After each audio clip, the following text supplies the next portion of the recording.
Audiobooks full length, your favorite audiobooks for sleeping and relaxing, starts now. The Power of Concentration, Theron Q. Dumont. Lesson I Concentration finds the way. Everyone has two natures. One wants us to advance, and the other wants to pull us back. The one that we cultivate and concentrate on decides what we are at the end. Both natures are trying to gain control. The will alone decides the issue. A man, by one supreme effort of the will, may change his whole career and almost accomplish miracles. You may be that man.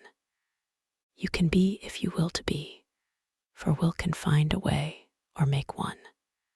I could easily fill a book of cases where men plodding along in a matter-of-fact way were all at once aroused, and as if awakening from a slumber, they developed the possibilities within them, and from that time on were different persons.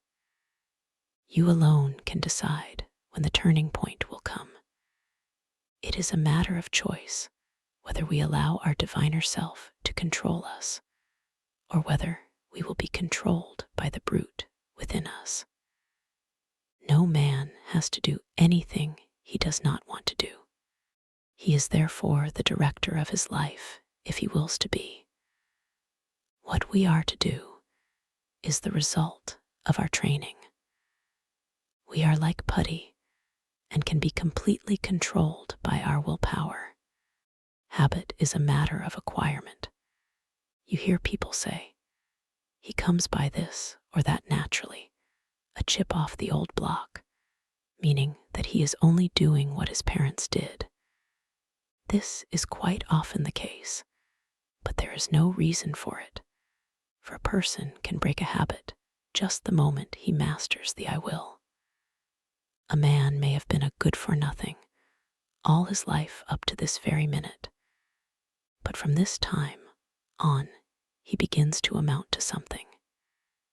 Even old men have suddenly changed and accomplished wonders. "I lost my opportunity," says one. That may be true, but by sheer force of will, we can find a way to bring us another opportunity. There is no truth in the saying that opportunity knocks at our door, but once in a lifetime. The fact is, opportunity never seeks us. We must seek it. What usually turns out to be one man's opportunity was another man's loss. In this day, one man's brain is matched against another's. It is often the quickness of brain action that determines the result. One man thinks, "I will do it," but while he procrastinates, the other goes ahead and does the work. They both have the same opportunity. The one will complain of his lost chance, but it should teach him a lesson, and it will, if he is seeking the path that leads to success. Many persons read good books, but say they do not get much good out of them. They do not realize that all any book or any lesson course can do is to awaken them to their possibilities, to stimulate them to use their willpower. You may teach a person from now until doomsday, but that person will only know what he learns himself. You can lead him to the fountain, but you can't make him drink. One of the most beneficial practices I know of is that of looking for the good in everyone and everything, for there is good in all things. We encourage a person by seeing his good qualities, and we also help ourselves by looking for them. We gain their good wishes, a most valuable asset sometimes. We get back what we give out. The time comes when most all of us need encouragement, need buoying up. So form the habit of encouraging others, and you will find it a wonderful tonic for both those encouraged and yourself. for you will get back encouraging and uplifting thoughts. Life furnishes us the opportunity to improve, but whether we do it or not depends upon how near we live up to what is expected of us. The first of each month, a person should sit down and examine the progress he has made. If he has not come up to expectations, he should discover the reason, and by extra exertion, measure up to what is demanded next time. Every time that we fall behind what we plan to do, we lose just so much, for that time is gone forever. We may find a reason for doing it, but most excuses are poor substitutes for action. Most things are possible. Ours may be a hard task, but the harder the task, the greater the reward. It is the difficult things that really develop us. Anything that requires only a small effort utilizes very few of our faculties and yields a scanty harvest of achievement. So do not shrink from a hard task, for to accomplish one of these will often bring us more good than a dozen lesser triumphs. I know that every man that is willing to pay the price can be a success. The price is not in money, but in effort. The first essential quality for success is the desire to be something. The next thing is to learn how to do it, the next to carry it into execution. The man that is the best able to accomplish anything is the one with a broad mind, the man that has acquired knowledge. That may, it is true, be foreign to this particular case, but is, nevertheless, of some value in all cases. So the man that wants to be successful must be liberal. He must acquire all the knowledge that he can. He must be well posted, not only in one branch of his business, but in every part of it. Such a man achieves success. The secret of success is to try always to improve yourself, no matter where you are or what your position. Learn all you can. Don't see how little you can do, but how much you can do. Such a man will always be in demand, for he establishes the reputation of being a hustler. There is always room for him, because progressive firms never let a hustler leave their employment if they can help it. The man that reaches the top is the gritty, plucky, hard worker, and never the timid, uncertain, slow worker. An untried man is seldom put in a position of responsibility and power.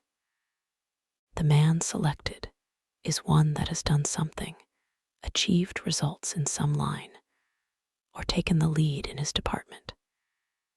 He is placed there because of his reputation of putting vigor and virility into his efforts, and because he has previously shown that he has pluck and determination.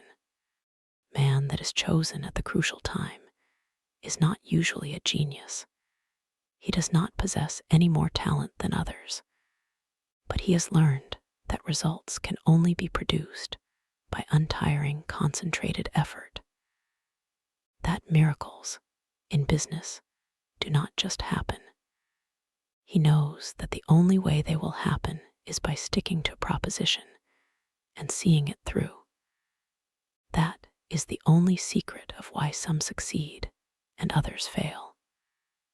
The successful man gets used to seeing things accomplished and always feels sure of success. The man that is a failure gets used to seeing failure, expects it, and attracts it to him. It is my opinion that with the right kind of training, every man could be a success. It is really a shame that so many men and women, rich in ability and talent, are allowed to go to waste, so to speak.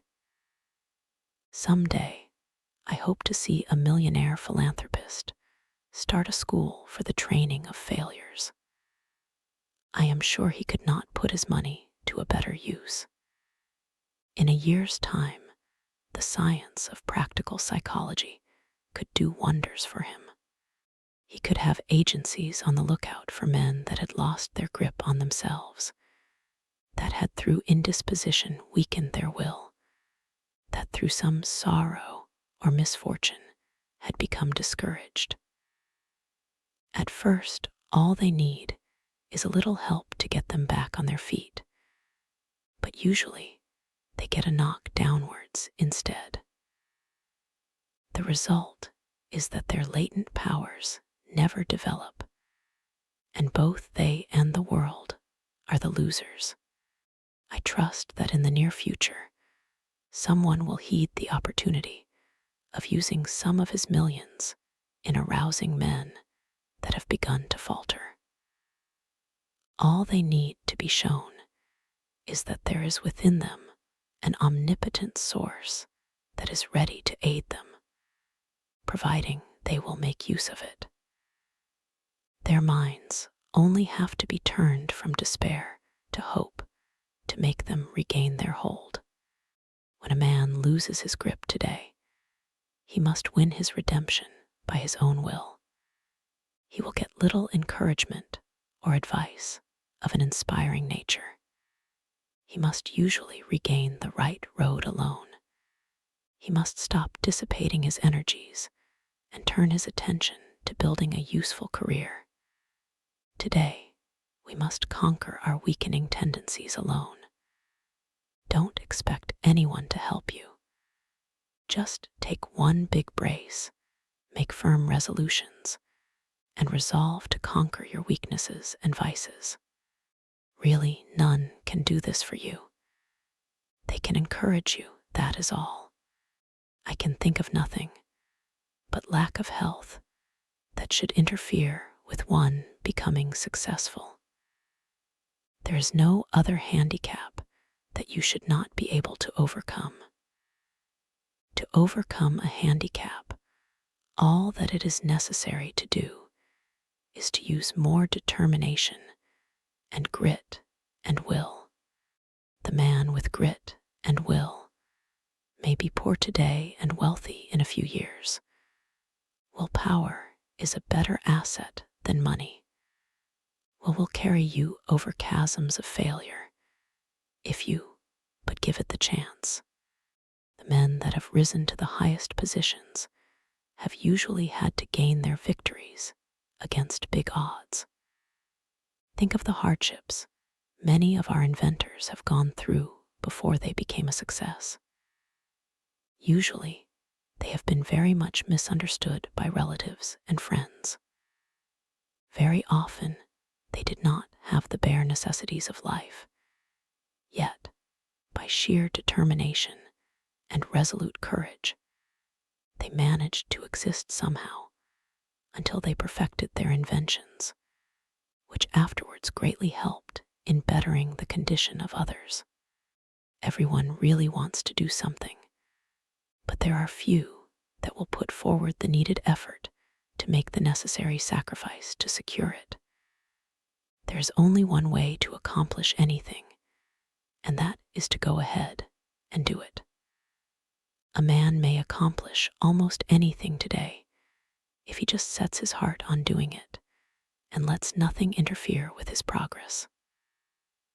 Obstacles are quickly overcome by the man that sets out to accomplish his heart's desire.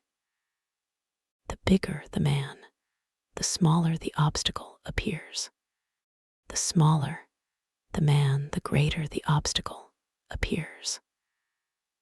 Always look at the advantage you gain by overcoming obstacles, and it will give you the needed courage for their conquest. Do not expect that you will always have easy sailing. Parts of your journey are likely to be rough. Don't let the rough places put you out of commission. Keep on with the journey. Just the way you weather the storm shows what material you are made of. Never sit down and complain of the rough places, but think how nice the pleasant stretches were. View with delight the smooth plains that are in front of you.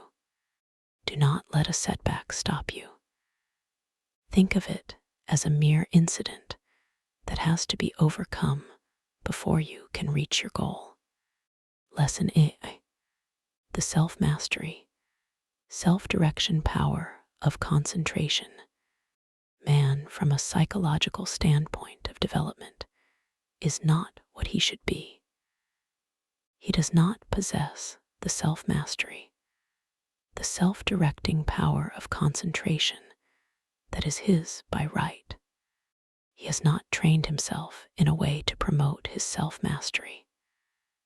Every balanced mind possesses the faculties whose chief duties are to engineer, direct, and concentrate the operations of the mind, both in a mental and physical sense. Man must learn to control not only his mind, but his bodily movements. When the controlling faculties, autonomic, are in an untrained condition, the impulses, passions, emotions, thoughts, actions, and habits of the person suffer from lack of regulation.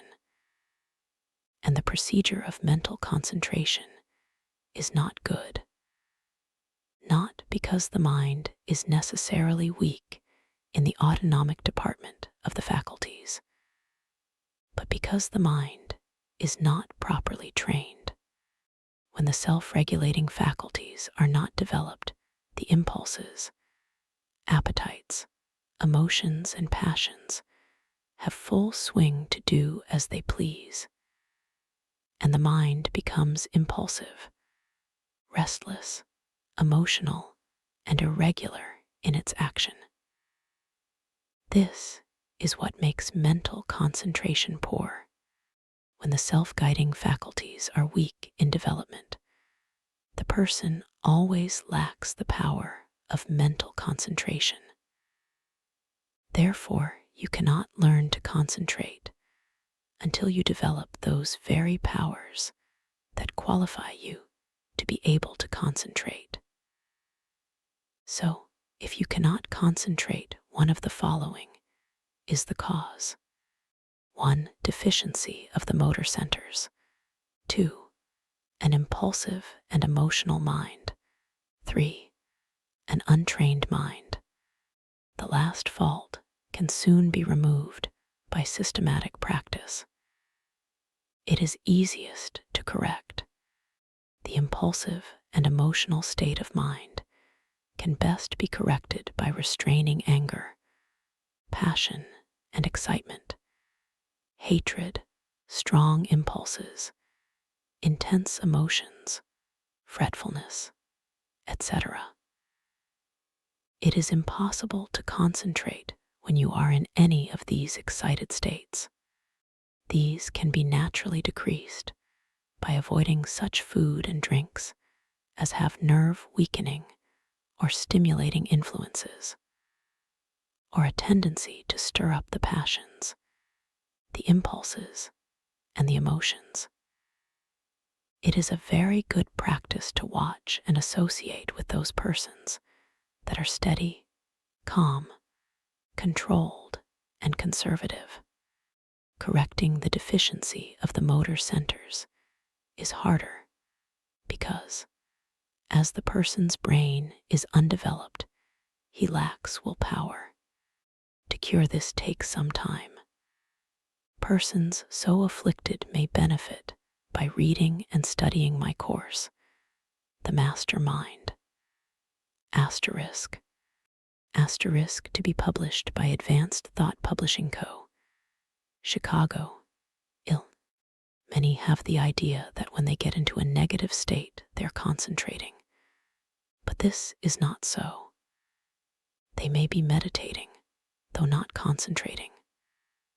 Those that are in a negative state a good deal of the time cannot, as a rule, concentrate very well. They develop instead abstraction of the mind, or absence of mind. their power of concentration becomes weaker, and they find it difficult to concentrate on anything.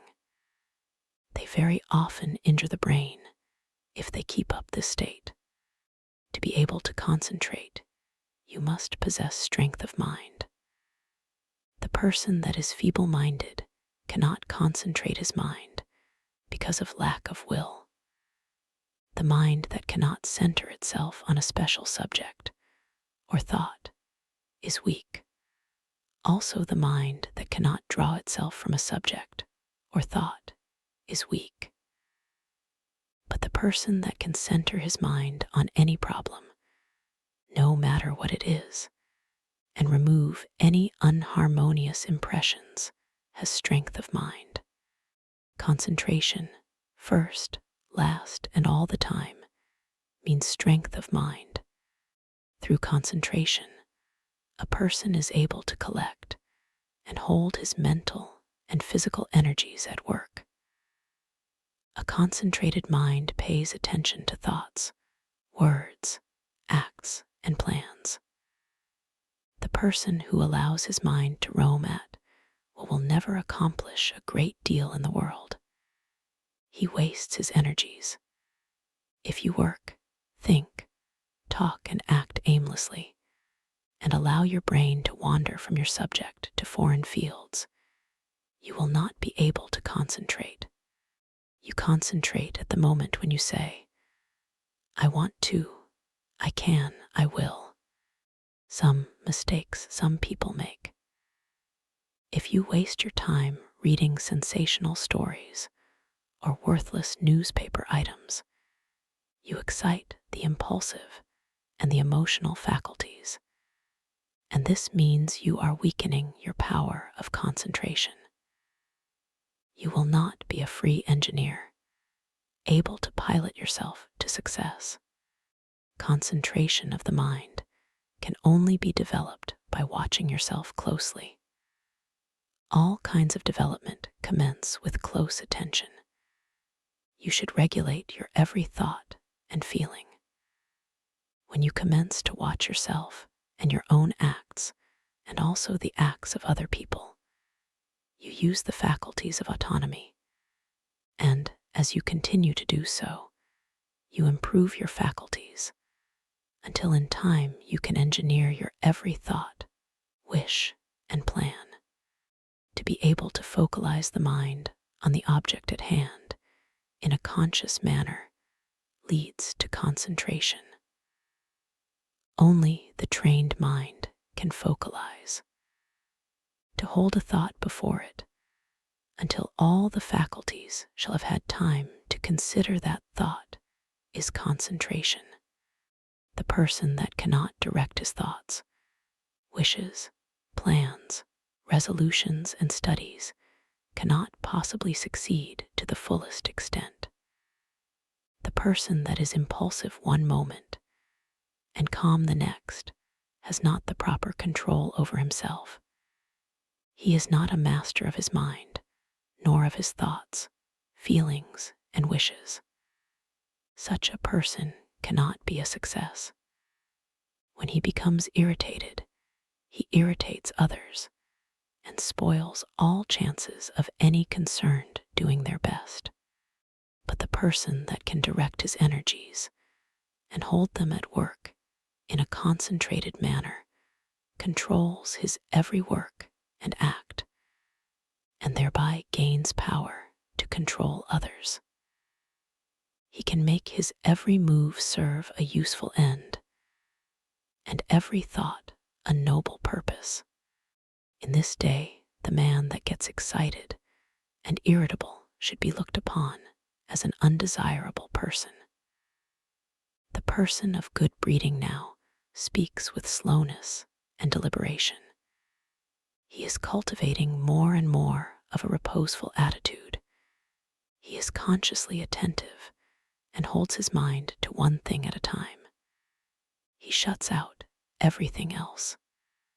When you're talking to anyone, give him your soul and undivided attention. Do not let your attention wander or be diverted. Give no heed to anything else. but make your will and intellect act in unison. Start out in the morning and see how self-poised you can remain all day. At times, take an inventory of your actions during the day and see if you have kept your determination. If not, see that you do tomorrow. The more self-poised you are, the better will your concentration be. Never be in too much of a hurry, and remember, the more you improve your concentration, the greater are your possibilities. Concentration means success because you are better able to govern yourself and centralize your mind.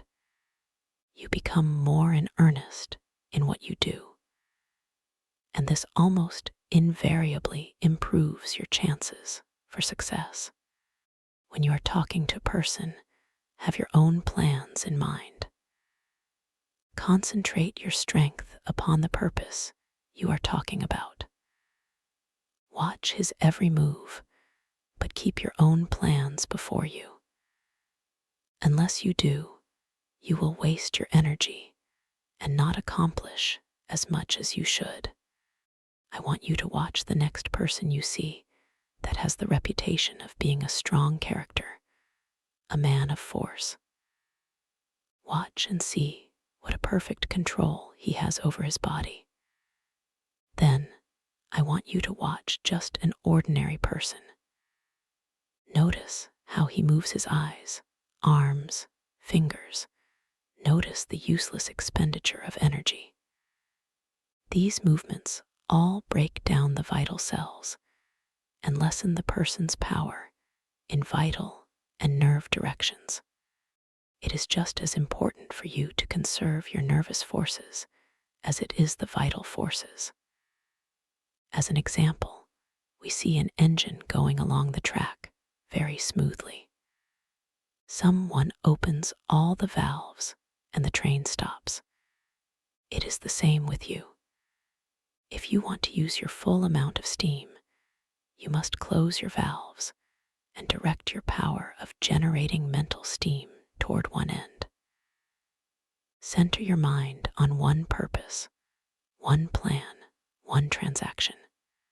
There is nothing that uses up nerve force so quickly as excitement. This is why an irritable person is never magnetic. He is never admired or loved. He does not develop those finer qualities that a real gentleman possesses.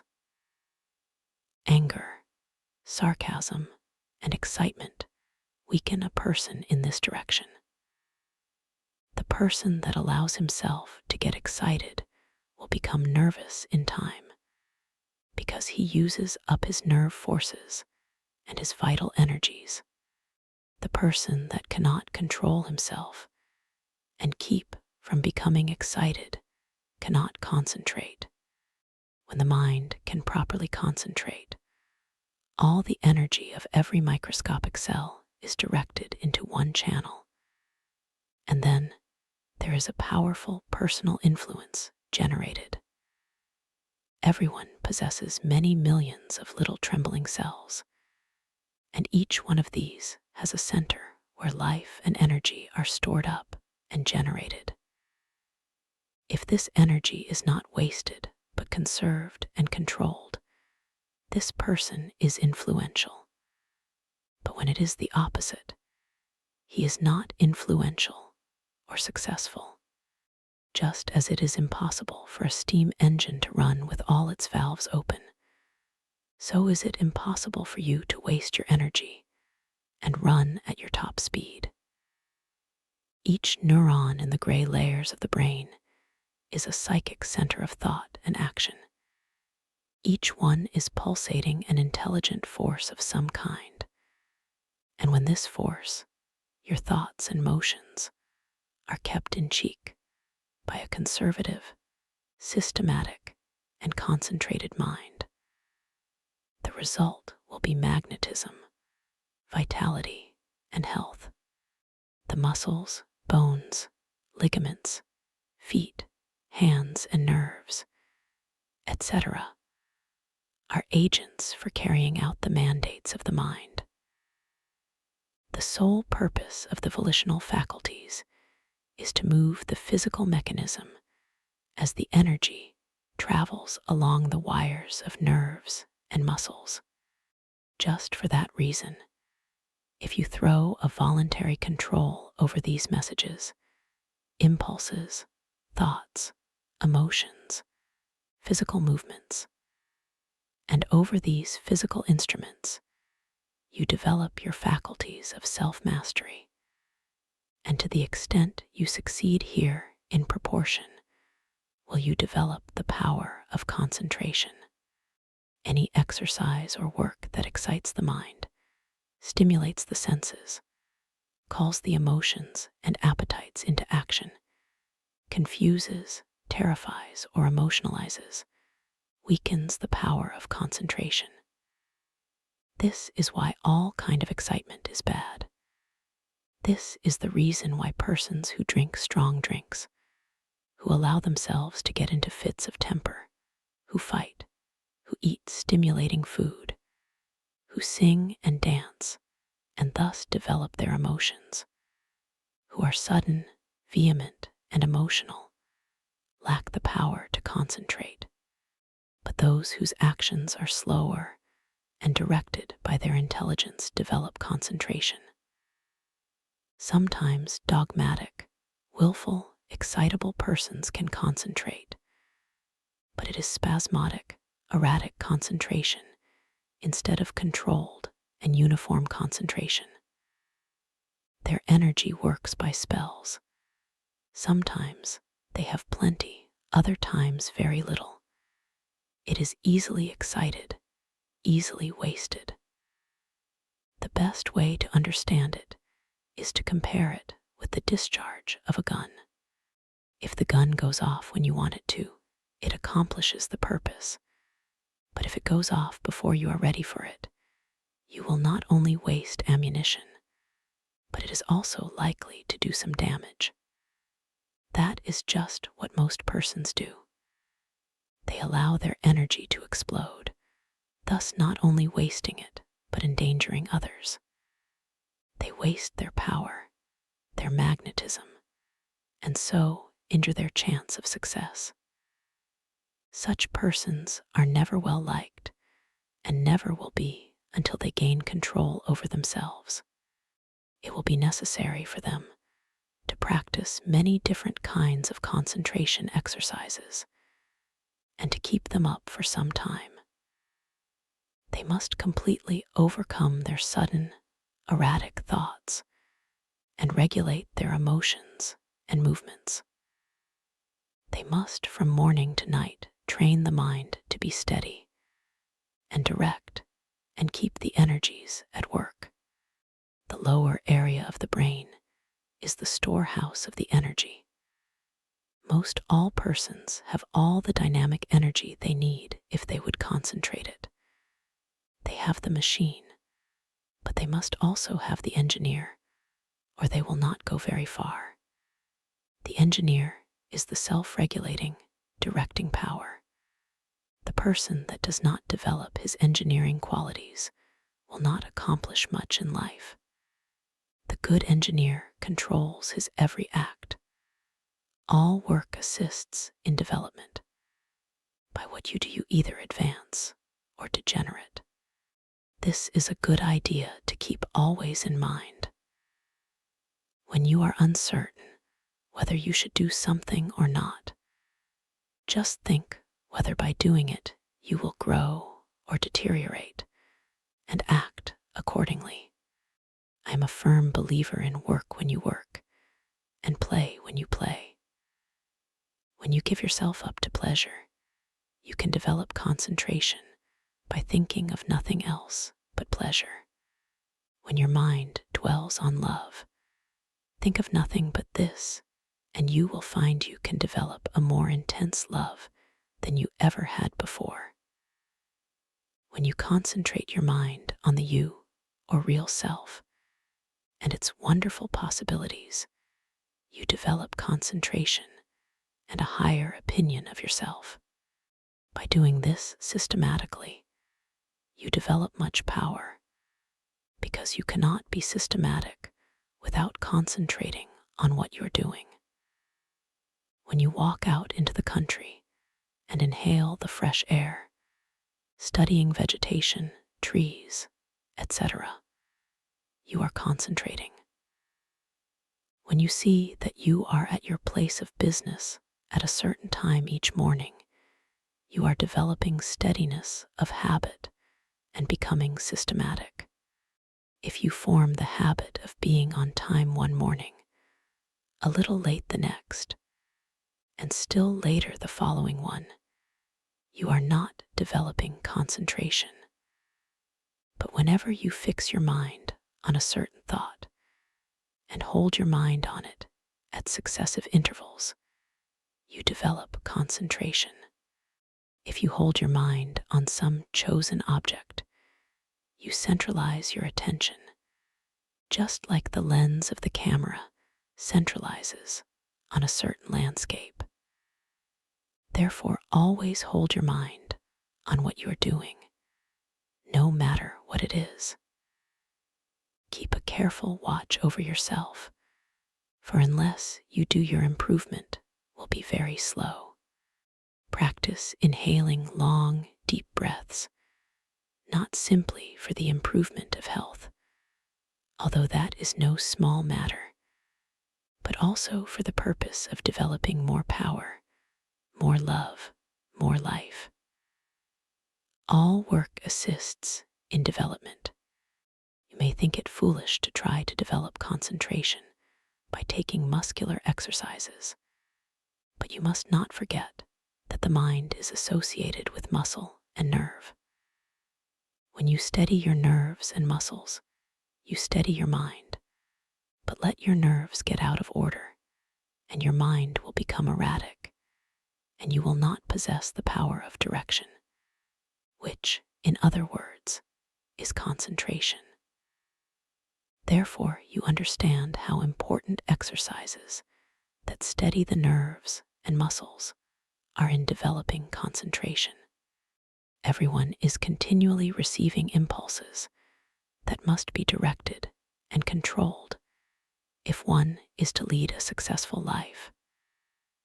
That is the reason why a person must control the movements of his eyes, feet, fingers, etc. This is another reason why it is important to control his breathing.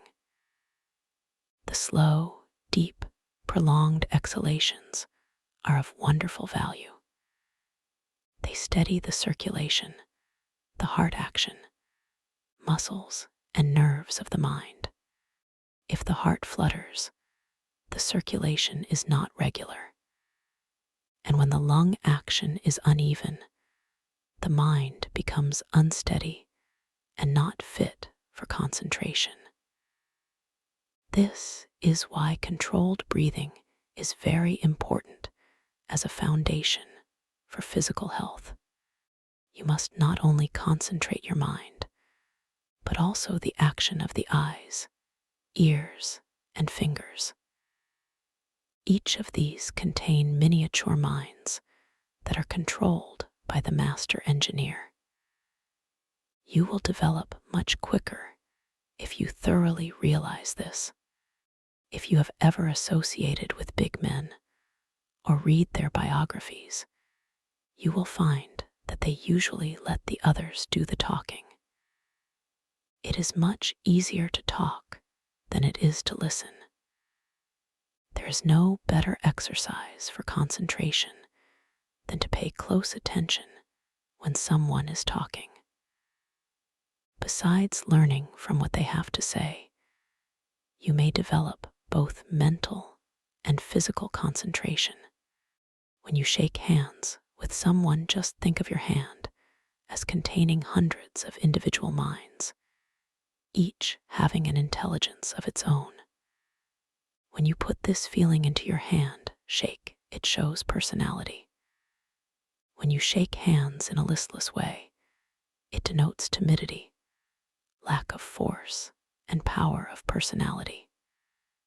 When the hand grip is very weak and stiff, The person has little love in his nature, no passion, and no magnetism. When the handshake is just the opposite, you will find that the nature is also. The loveless person is non-magnetic, and he shows that he is by his non-magnetic handshake. When two developed souls shake hands, their clasps are never light. There is a thrill that goes through both when the two currents meet. Love arouses the opposite currents of the positive and negative natures. When there is no love, life loses its charm. The hand quickly shows when love is being aroused. This is why you should study the art of hand shaking and develop your social affections. A person that loves his kind reflects love, but a person that hates reflects hate. The person with a bad nature, a hateful disposition, evil thoughts and feeling is erratic, freakish, and fitful. When you allow yourself to become irritable, watch how you breathe and you will learn a valuable lesson. Watch how you breathe when you are happy. Watch your breathing when you harbor hate. Watch how you breathe when you feel in love with the whole world and noble emotions thrill you. When filled with good thoughts, you breathe a plentiful supply of oxygen into your lungs and love fills your soul. Love develops a person physically, mentally, and socially. Breathe deeply when you are happy, and you will gain life and strength. You will steady your mind, and you will develop your power of concentration and become magnetic and powerful. If you want to get more out of life, you must think more of love. Unless you have real affection for something, you have no sentiment, no sweetness, no magnetism. So arouse your love affections by your will and enter into a fuller life. The hand of love always magnetizes, but it must be steady and controlled. Love can be concentrated in your handshake, and this is one of the best ways to influence another. The next time you feel yourself becoming irritable, use your will and be patient. This is a very good exercise in self-control. It will help you to keep patient if you will breathe slowly and deeply. If you find you are commencing to speak fast, just control yourself and speak slowly and clearly.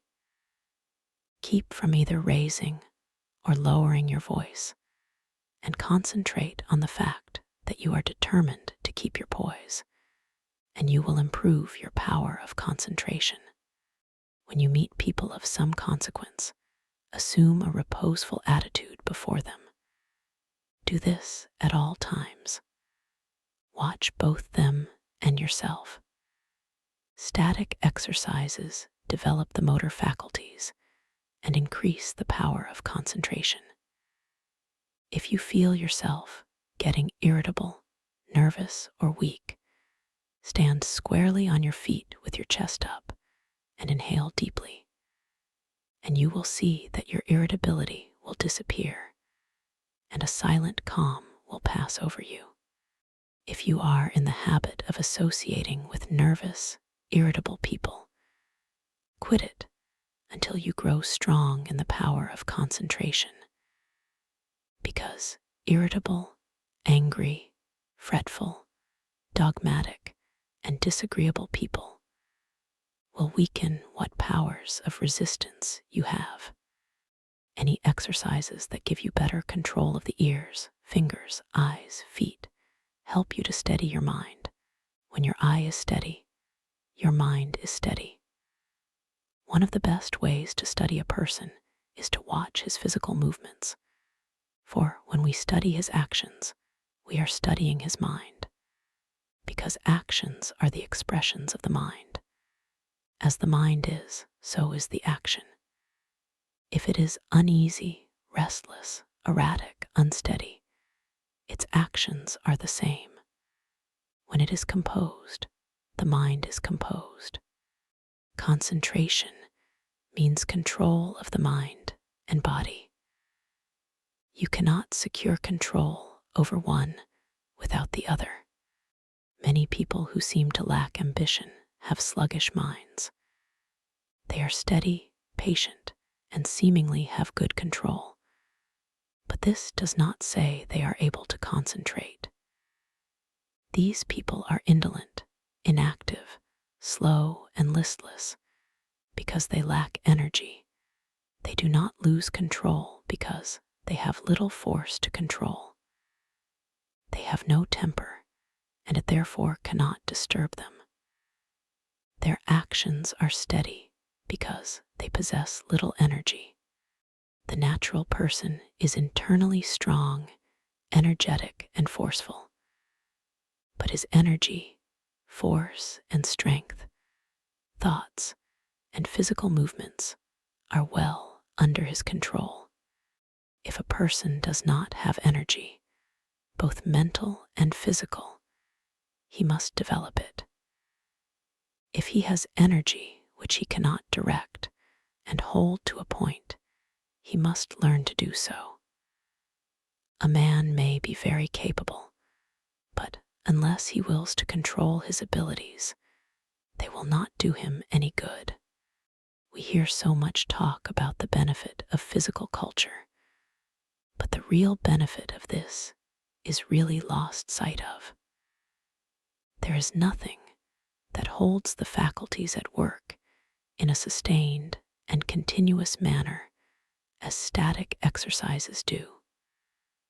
For, as stated before, when you learn to control the body, you are gaining control over the mind. Lesson EI: How to gain what you want through concentration. The ignorant person may say, how can you get anything by merely wanting it? I say that through concentration, you can get anything you want.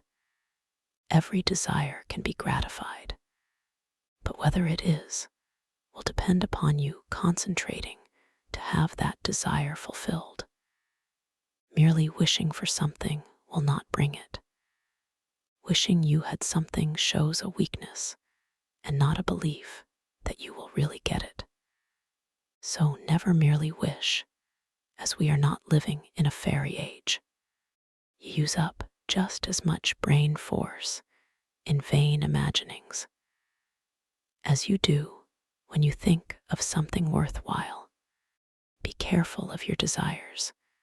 Make a mental picture of what you want and set your will to this until it materializes. Never allow yourself to drift without helm or rudder. Know what you want to do and strive with all your might to do it, and you will succeed. Feel that you can accomplish anything you undertake. Many undertake to do things, but feel when they start they are going to fail, and usually they do. I will give an illustration. A man goes to a store for an article. The clerk says, "I am sorry, we have not it." But the man that is determined to get that thing inquires if he doesn't know where he can get it. Again, receiving an unsatisfactory answer, the determined buyer consults the manager. And finally, he finds where the article can be bought. That is the whole secret of concentrating on getting what you want. And remember, your soul is a center of all power, and you can accomplish what you will too. I'll find a way or make one is the spirit that wins. I know a man that is now head of a large bank. He started there as a messenger boy. His father had a button made for him with a P on it and put it on his coat. He said, "Son, that P is a reminder that someday you are to be the president of your bank. I want you to keep this thought in your mind. Every day do something that will put you nearer your goal." Each night after supper, he would say, "Son, what did you do today?" In this way, the thought was always kept in mind.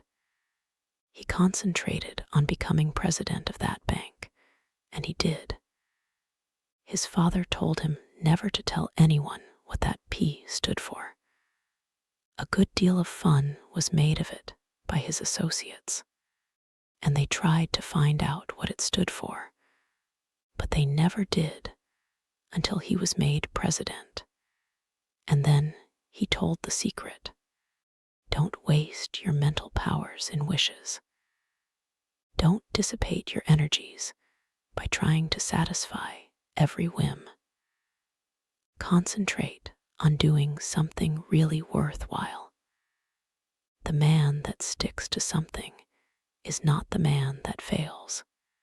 Power to him who power exerts. Emerson. Success today depends largely on concentrating on the interior law of force. For when you do this, you awaken those thought powers or forces, which, when used in business, ensures permanent results. Until you are able to do this, you have not reached your limit in the use of your forces. This great universe is interwoven with myriads of forces. You make your own place, and whether it is important depends upon you.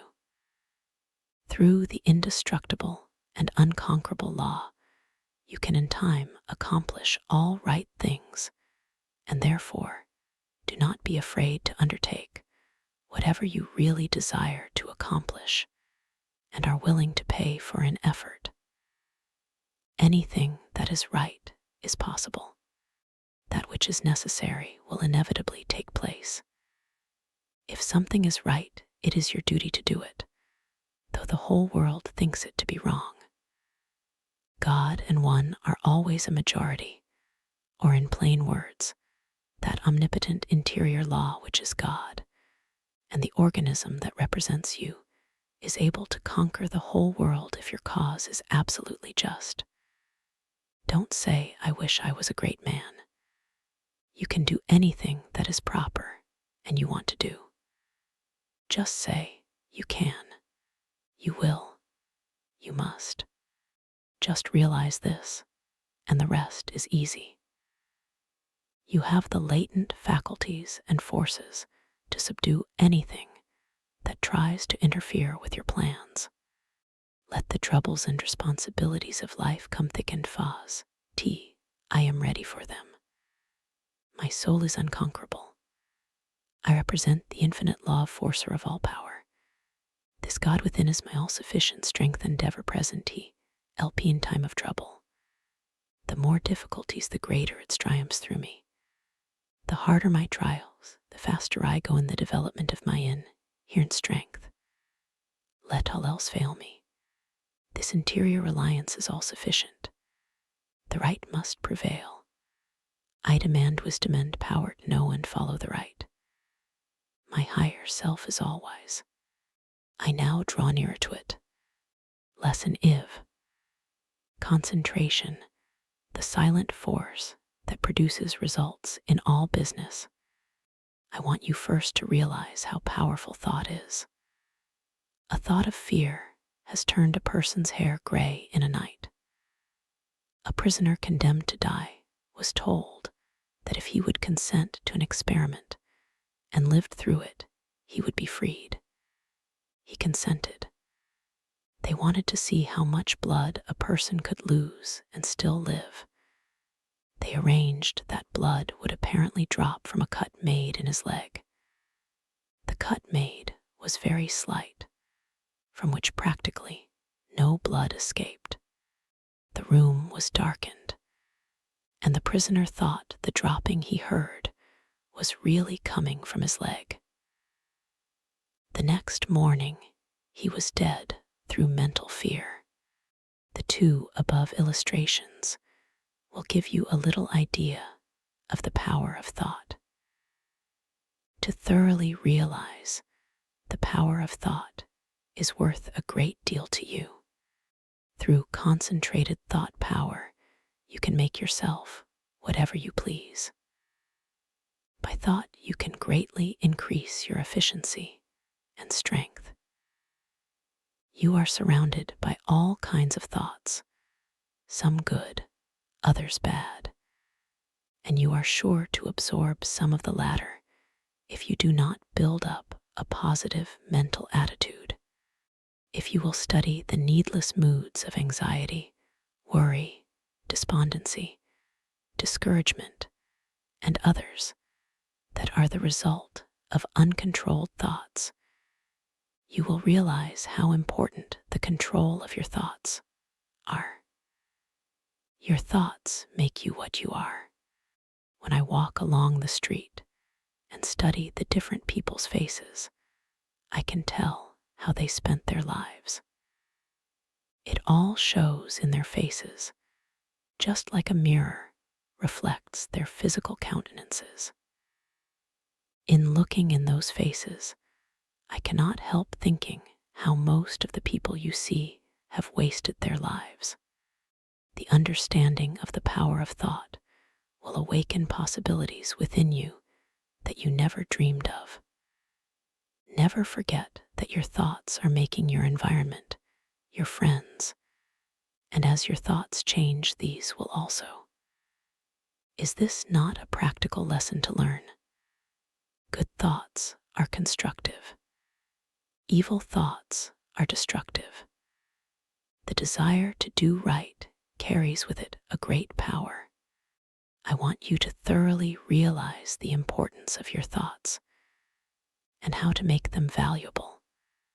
To understand that your thoughts come to you over invisible wires and influence you. If your thoughts are of a high nature, you become connected with people of the same mental caliber, and you are able to help yourself.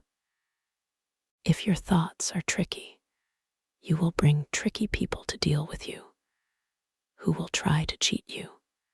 If your thoughts are right kind, you will inspire confidence in those with whom you are dealing. As you gain the goodwill of others, your confidence and strength will increase. You will soon learn the wonderful value of your thoughts and how serene you can become even when circumstances are the most trying.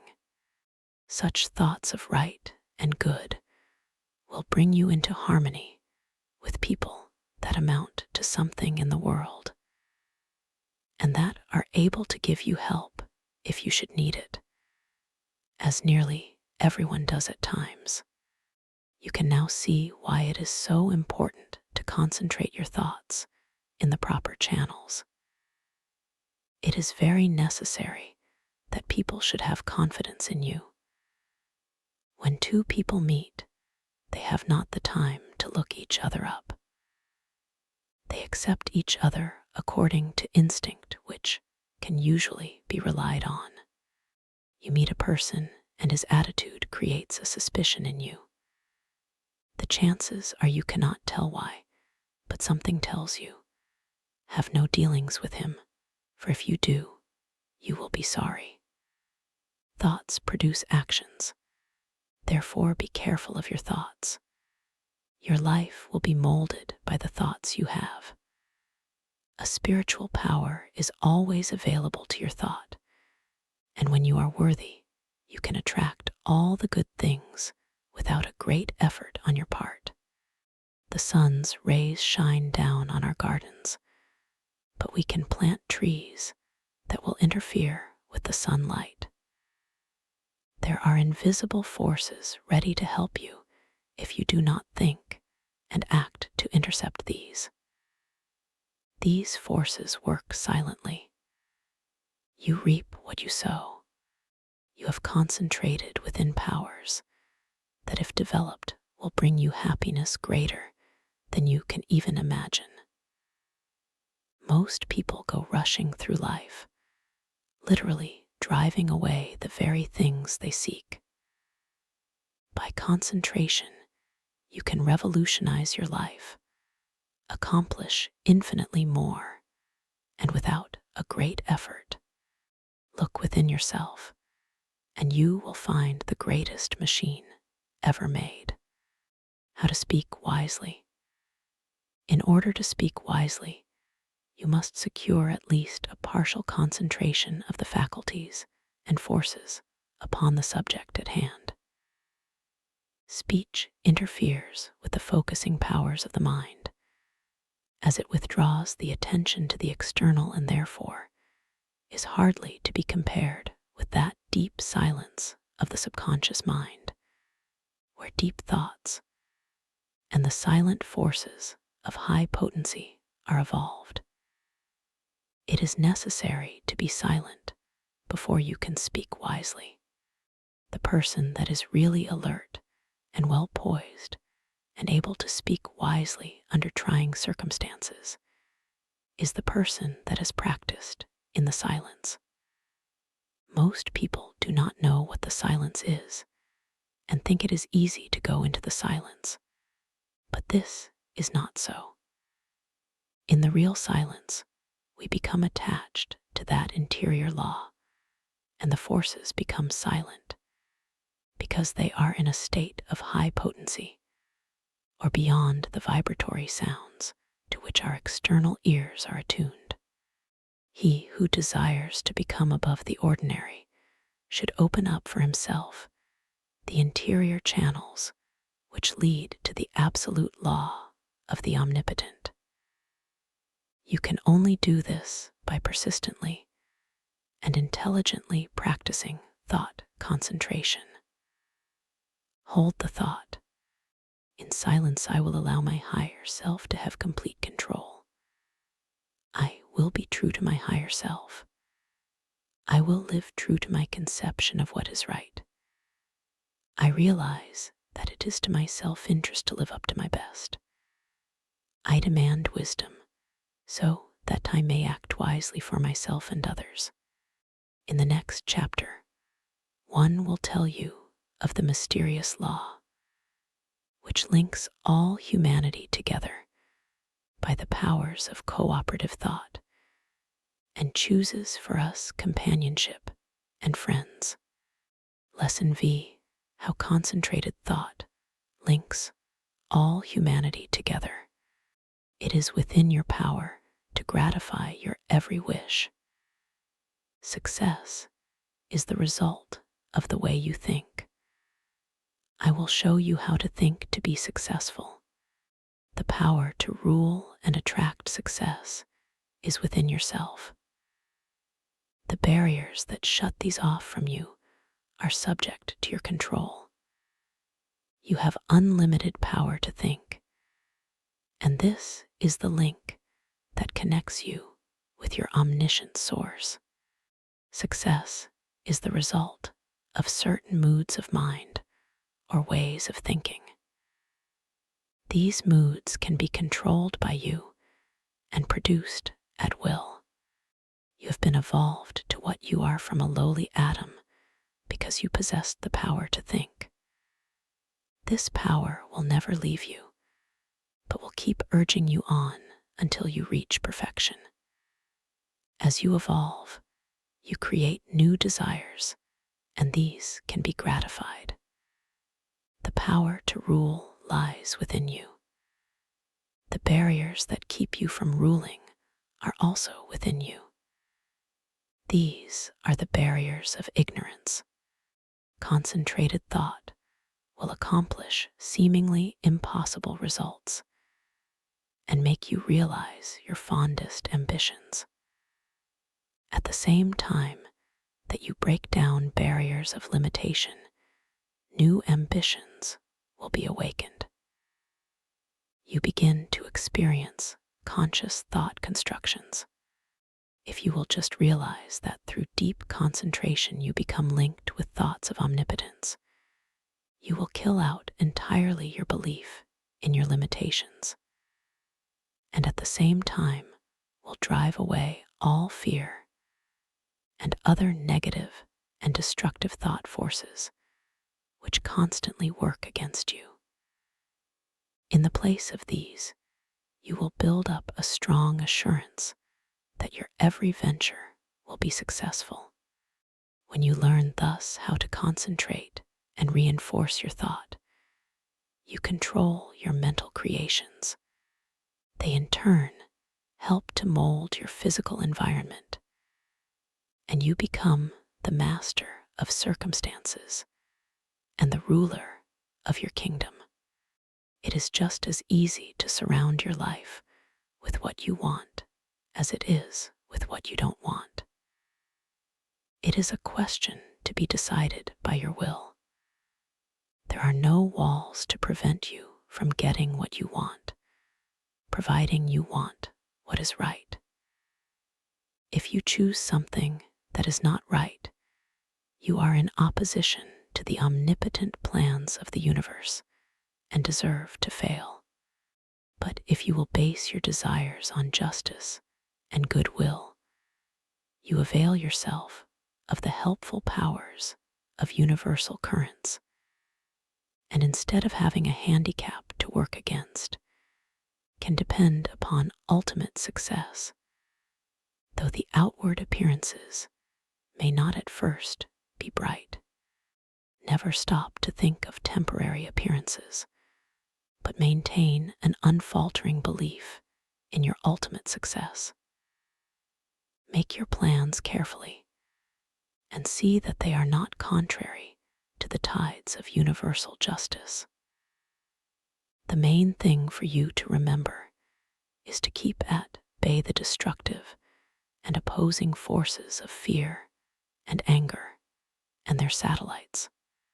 There is no power so great as the belief which comes from the knowledge that your thought is in harmony with the divine laws of thought, and the sincere conviction that your cause is right. You may be able seemingly to accomplish results for a time, even if your cause is unjust, but the results will be temporary, and in time, you will have to tear down your thought edifice and build on the true foundation of right.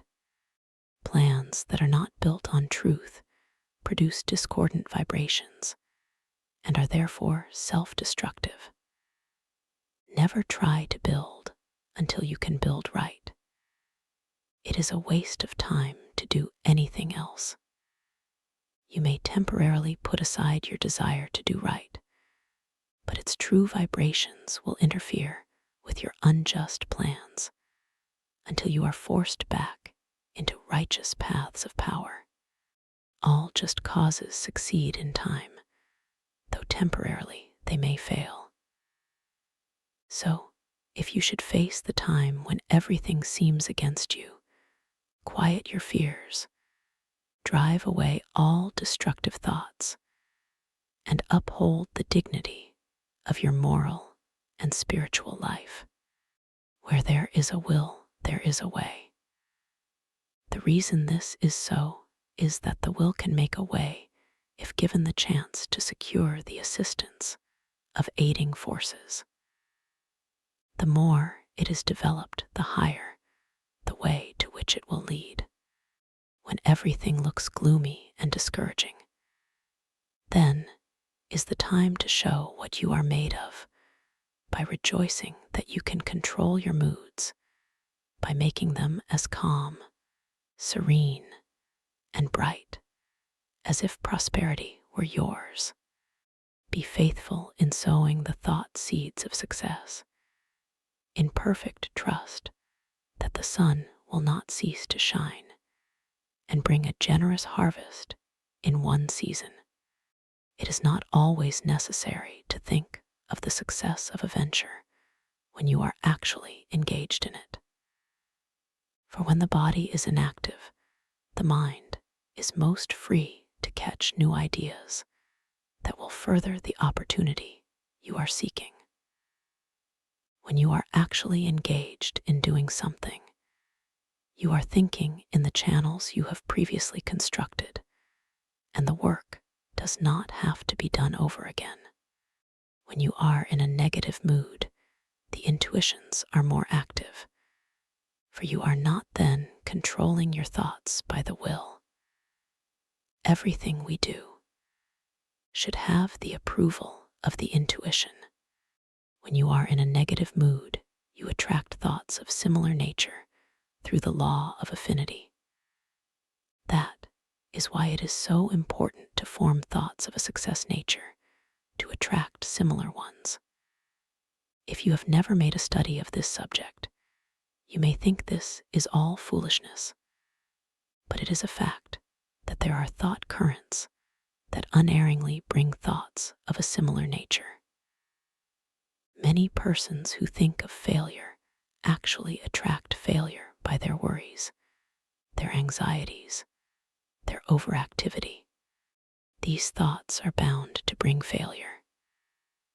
When you once learn the laws of thought and think of nothing but good, truth, success, you will make more progress with less effort than you ever made before. There are forces that can aid the mind that are hardly dreamed of by the average person. When you learn to believe more in the value of thought and its laws, you will be led aright, and your business gains will multiply. The following method may assist you in gaining better thought control.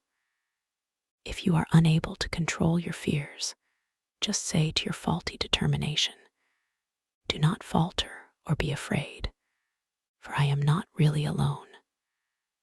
I am surrounded by invisible forces that will assist me to remove the unfavorable appearances." Soon you will have more courage. The only difference between the fearless man and the fearful one is in his will, his hope. So if you lack success, believe in it, hope for it, claim it. You can use the same method to brace up your thoughts of desire, aspiration, imagination, expectation, ambition, understanding, trust, and assurance.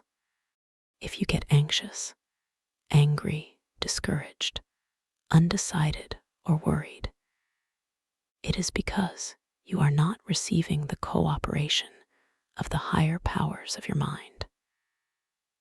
By your will, you can so organize the powers of the mind that your moods change only as you want them to, instead of as circumstances affect you. I was recently asked if I advised concentrating on what you eat or what you see while walking. My reply was that no matter what you may be doing, when in practice, think of nothing else but that. Act at the time. The idea is to be able to control your unimportant acts. Otherwise, you set up a habit that it will be hard to overcome, because your faculties have not been in the habit of concentrating. Your faculties cannot be disorganized 1 minute and organized the next. If you allow the mind to wander while you are doing small things, it will be likely to get into mischief and make it hard to concentrate on the important act when it comes. The man that is able to concentrate is the happy, busy man. Time does not drag with him. He always has plenty to do. He does not have time to think over past mistakes, which would make him unhappy. If despite our discouragement and failures, we claim our great heritage, life and truth and force, like an electric current, will permeate our lives until we enter into our birthright in eternity. The will does not act with clearness, decision, and promptness unless it is trained to do so. There are comparatively few that really know what they are doing every minute of the day. This is because they do not observe with sufficient orderliness and accuracy to know what they are doing.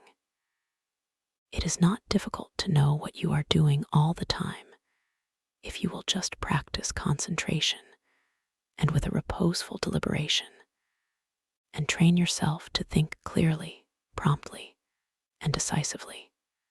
If you allow yourself to worry or hurry in what you are doing, this will not be clearly photographed upon the sensitized plate of the subjective mind, and you therefore will not be really conscious of your actions. So practice accuracy and concentration of thought, and also absolute truthfulness, and you will soon be able to concentrate.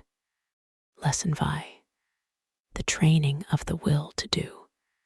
The will to do is the greatest power in the world that is concerned with human accomplishment, and no one can in advance determine its limits.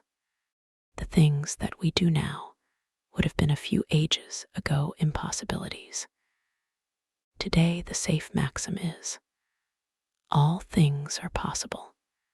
The will to do is a force that is strictly practical, yet it is difficult to explain just what it is. It can be compared to electricity because we know it only through its cause and effects. It is a power we can direct, and to just the extent we direct it do we determine our future.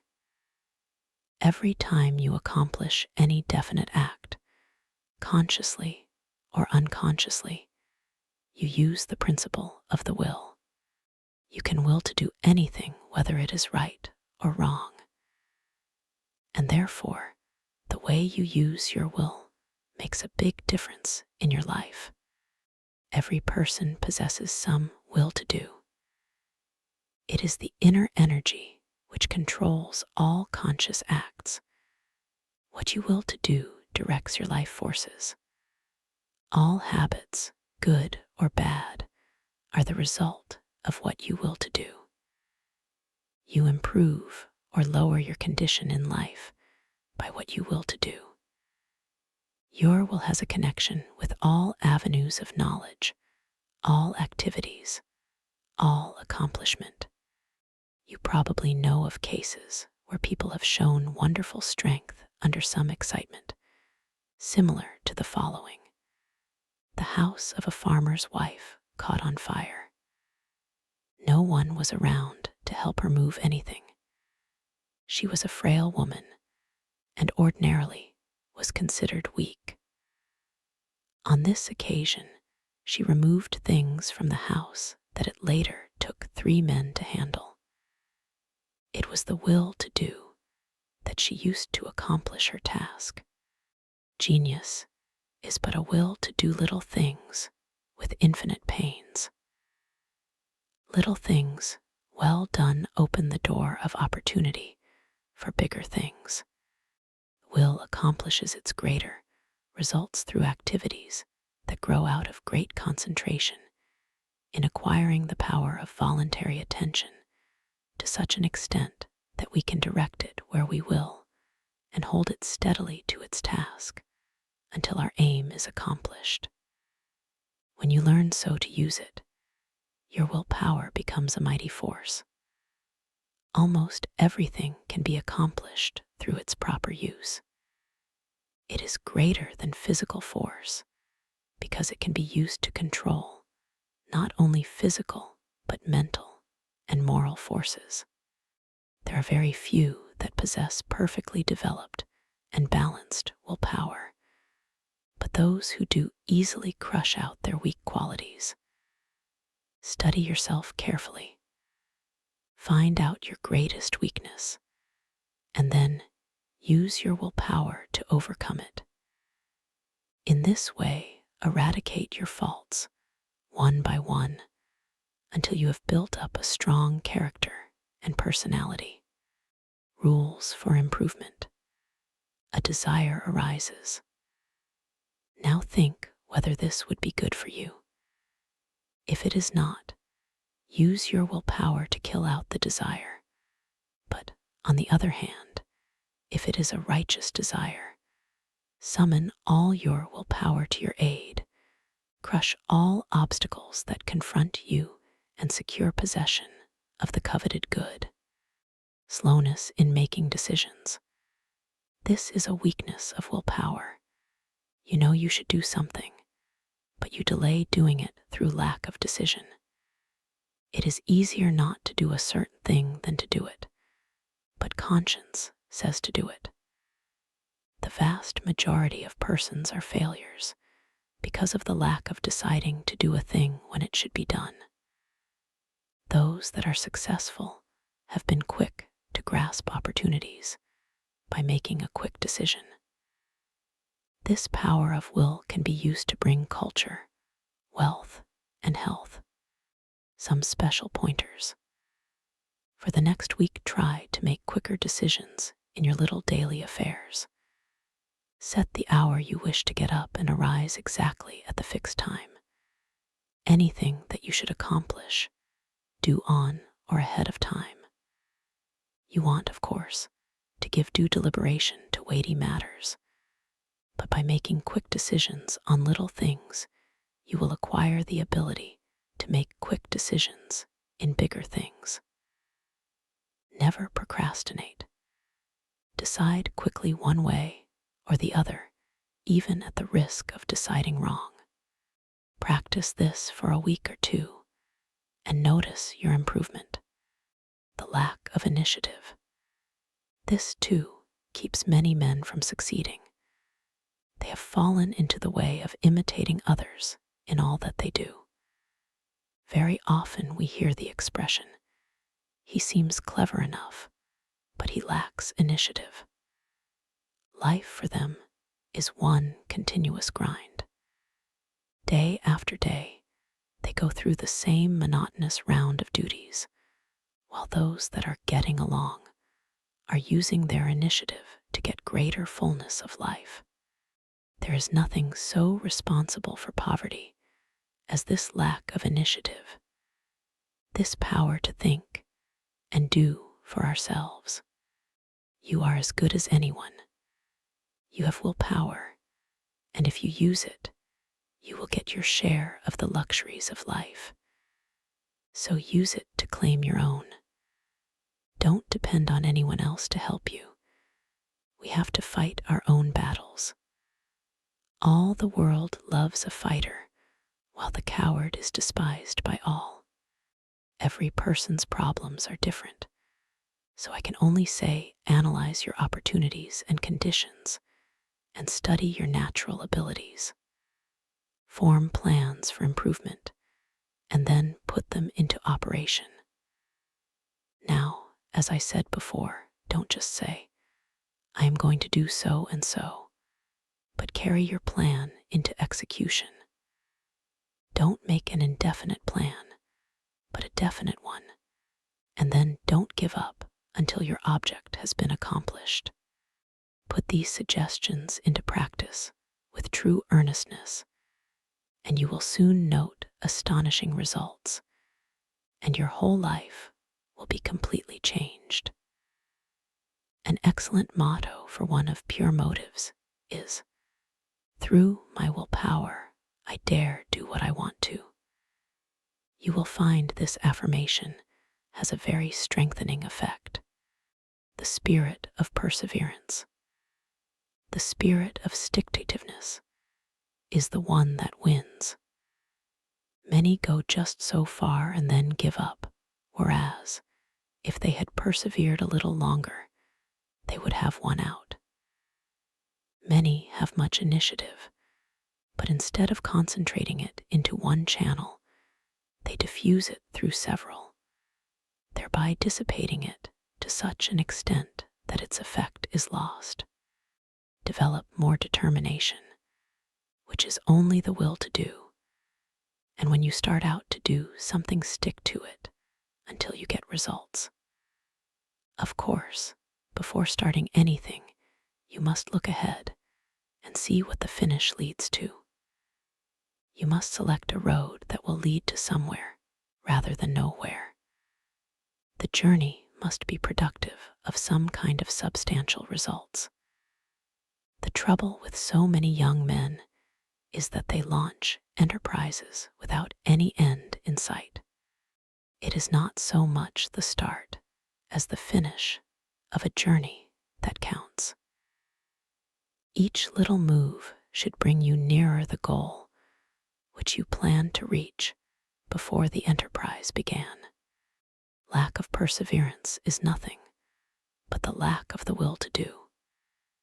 It takes the same energy to say, "I will continue," as to say, "I give up." Just the moment you say the latter, you shut off your dynamo, and your determination is gone. Every time you allow your determination to be broken, you weaken it. Don't forget this. Just the instant you notice your determination beginning to weaken, concentrate on it, and by sheer willpower make it continue on the job. Never try to make a decision when you are not in a calm state of mind. If in a quick temper, you are likely to say things you afterwards regret. In anger, you follow impulse rather than reason. No one can expect to achieve success if he makes decisions when not in full control of his mental forces. Therefore, make it a fixed rule to make decisions only when at your best. If you have a quick temper, you can quickly gain control over it by simple rule of counting backwards. To count backwards requires concentration, and you thus quickly regain a calm state. In this way, you can break the temper habit. It will do you a lot of good to think over what you said and thought the last time you were angry. Persevere until you see yourself as others see you. It would do no harm to write the scene out in story form, and then sit in judgment of the character that played your part. Special instructions to develop the will to do. This is a form of mental energy, but requires the proper mental attitude to make it manifest. We hear of people having wonderful willpower, which really is wrong. It should be said that they use their willpower, while with many it is a latent force. I want you to realize that no one has a monopoly on willpower. There is plenty for all. What we speak of as willpower is but the gathering together of mental energy, the concentration power at one point. So never think of that person as having a stronger will than yours. Each person will be supplied with just that amount of willpower that he demands. You don't have to develop willpower if you constantly make use of all you have, and remember the way in which you use it determines your fate. For your life is molded to great extent by the use you make of your will. Unless you make proper use of it, you have neither independence nor firmness. You are unable to control yourself and become a mere machine for others to use. It is more important to learn to use your will than to develop your intellect. The man that has not learned how to use his will rarely decides things for himself, but allows his resolutions to be changed by others. He fluctuates from one opinion to another, and of course, does not accomplish anything out of the ordinary, while his brother with the trained will takes his place among the world's leaders. Lesson VI. The concentrated mental demand. The mental demand is the potent force in achievement. The attitude of the mind affects the expression of the face, determines action, changes our physical condition, and regulates our lives. I will not here attempt to explain the silent force that achieves results. You want to develop your mental powers so you can affect the things sought, and that is what I want to teach you. There is wonderful power and possibility in the concentrated mental demand. This, like all other forces, is controlled by laws. It can, like all other forces, be wonderfully increased by consecutive, systematized effort. The mental demand must be directed by every power of the mind, and every possible element should be used to make the demand materialize. You can so intently desire a thing that you can exclude all distracting thoughts.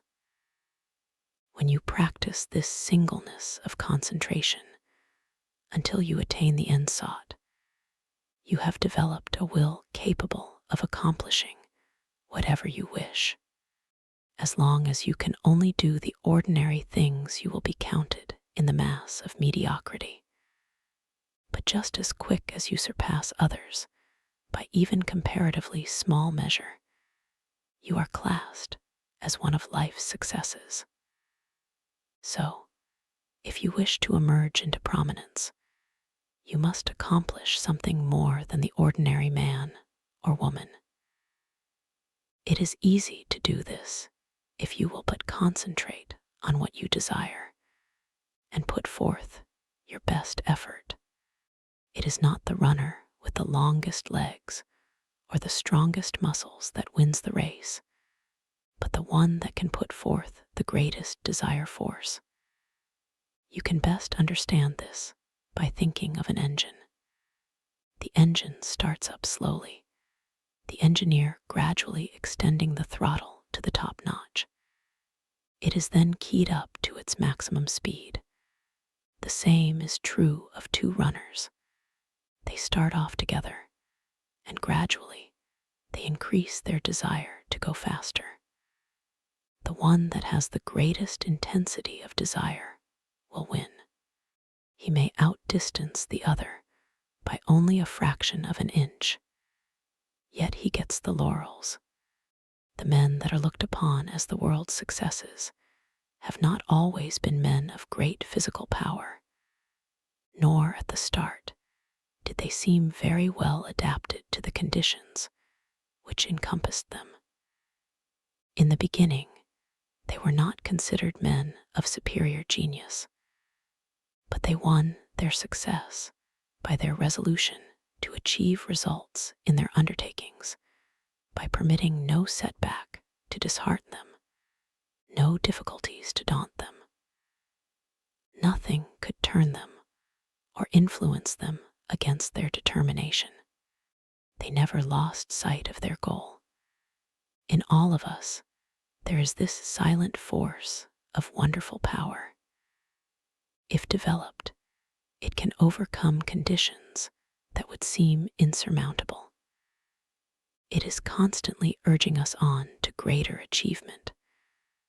The more we become acquainted with it, the better strategists we become, the more courage we develop, and the greater the desire within us for self-expression in activity along many lines. No one will ever be a failure if he becomes conscious of this silent force within that controls his destiny. But without the consciousness of this inner force, you will not have a clear vision, and external conditions will not yield to the power of your mind. It is the mental resolve that makes achievement possible. Once this has been formed, it should never be allowed to cease to press its claim until its object is attained. To make plans work out it will, at times, be necessary to use every power of your mind. Patience, perseverance, and all the indomitable forces within one will have to be mustered and used with the greatest effectiveness. Perseverance is the first element of success. In order to persevere, you must be ceaseless in your application. It requires you to concentrate your thoughts upon your undertaking and bring every energy to bear upon keeping them focused upon it until you have accomplished your aim. To quit short of this is to weaken all future efforts. The mental demand seems an unreal power because it is intangible, but it is the mightiest power in the world. It is a power that is free for you to use. No one can use it for you. The mental demand is not a visionary one. It is a potent force which you can use freely without cost. When you are in doubt, it will counsel you. It will guide you when you are uncertain. When you are in fear, it will give you courage. It is the motive power which supplies the energies necessary to the achievement of the purpose. You have a large storehouse of possibilities. The mental demand makes possibilities realities. It supplies everything necessary for the accomplishment. It selects the tools and instructs how to use them. It makes you understand the situation. Every time you make a mental demand, you strengthen the brain centers by drawing to you external forces. Few realize the power of a mental demand. It is possible to make your demand so strong that you can impart what you have to say to another without speaking to him. Have you ever, after planning to discuss a certain matter with a friend, had the experience of having him broach the subject before you had a chance to speak of it? Have you ever, in a letter, made a suggestion to a friend that he carried out before your letter reached him? Have you ever wanted to speak to a person who just then walked in or telephoned? I have had many such responses to thought, and you and your friends have doubtless experienced them, too. These two things are neither coincidences nor accidents, but are the results of mental demand launched by strong concentration. The person that never wants anything gets little. To demand resolutely is the first step toward getting what you want. The power of the mental demand seems absolute, the supply illimitable. The mental demand projects itself and causes to materialize the conditions and opportunities needed to accomplish the purpose. Do not think I overestimate the value of the mental demand. It brings the fuller life if used for only righteous purposes. Once the mental demand is made, however, never let it falter. If you do, the current that connects you with your desire is broken. Take all the necessary time to build a firm foundation, so that there need not be even an element of doubt to creep in. Just the moment you entertain doubt, you lose some of the demand force, and force once lost is hard to regain. So whenever you make a mental demand, hold steadfastly to it until your need is supplied. I want to repeat again that power of mental demand is not a visionary one. It is concentrated power only and can be used by you. It is not supernatural power, but requires a development of the brain centers. The outcome is sure when it is given with a strong, resolute determination. No person will advance to any great extent until he recognizes this force within him. If you have not become aware of it, you have not made very much of a success of your life. It is this something that distinguishes that man from other men. It is this subtle power that develops strong personality. If you want a great deal, you must demand a great deal. Once you make your demand, anticipate its fulfillment. It depends upon us. We are rewarded according to our efforts. The power of mental demand can bring us what we want. We become what we determine to be. We control our own destiny. Get the right mental attitude. Then, in accordance with your ability, you can gain success. And every man of average ability, the ordinary man that you see about you, can be really successful, independent, free of worry, his own master, if he can manage to do just two things. First, remain forever dissatisfied with what he is doing and with what he has accomplished. Second, develop in his mind a belief that the word impossible was not intended or him. Build up in his mind the confidence that enables the mind to use its power. Many, especially the older men, will ask, how can I build up that self-confidence in my brain?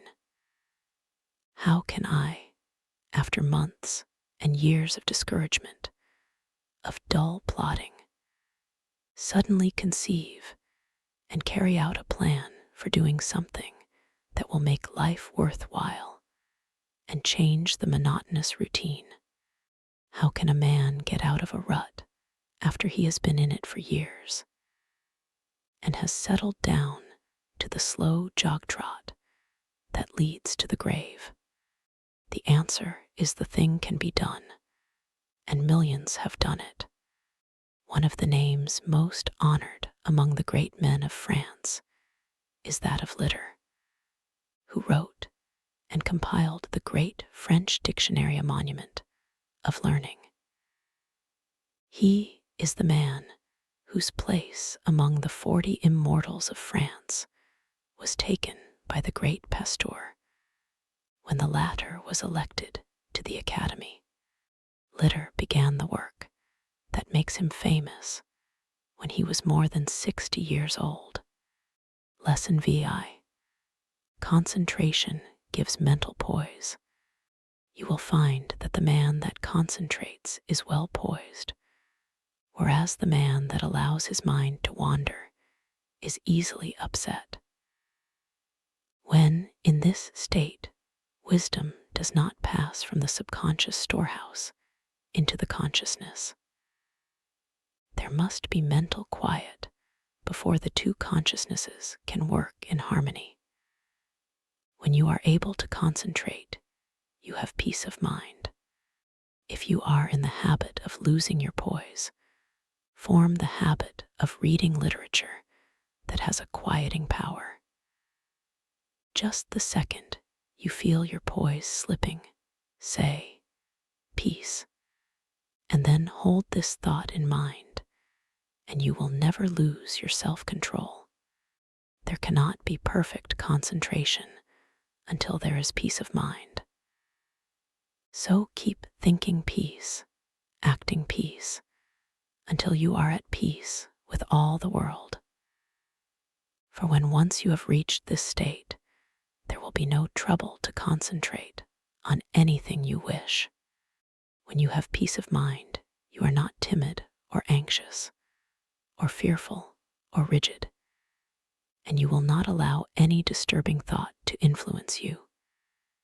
You cast aside all fears and think of yourself as a spark of the divine being, as a manifestation of the one universal principle that fills all space and time. Think of yourself thus as a child of the infinite, possessing infinite possibilities. Write on a piece of paper, I have the power to do and to be whatever I wish to do and be. Keep this mentally before you, and you will find the thought will be of great help to you. The mistake of concentrating on your business while away. In order to be successful today, you must concentrate, but don't become a slave to concentration and carry your business cares home. Just as sure as you do, you will be burning the life forces at both ends, and the fire will go out much sooner than was intended. Many men become so absorbed in their business that when they go to church, they do not hear the preacher because their minds are on their business. If they go to the theater, they do not enjoy it because their business is on their minds. When they go to bed, they think about business instead of sleep and wonder why they don't sleep. This is the wrong kind of concentration and is dangerous. It is involuntary. When you are unable to get anything out of your mind, it becomes unwholesome, as any thought held continuously causes weariness of the flesh. It is a big mistake to let a thought rule you instead of ruling it. He who does not rule himself is not a success. If you cannot control your concentration, your health will suffer. So never become so absorbed with anything that you cannot lay it aside and take up another. This is self-control. Concentration is paying attention to a chosen thought. Everything that passes before the eye makes an impression on the subconscious mind. But unless you pay attention to some certain thing, you will not remember what you saw.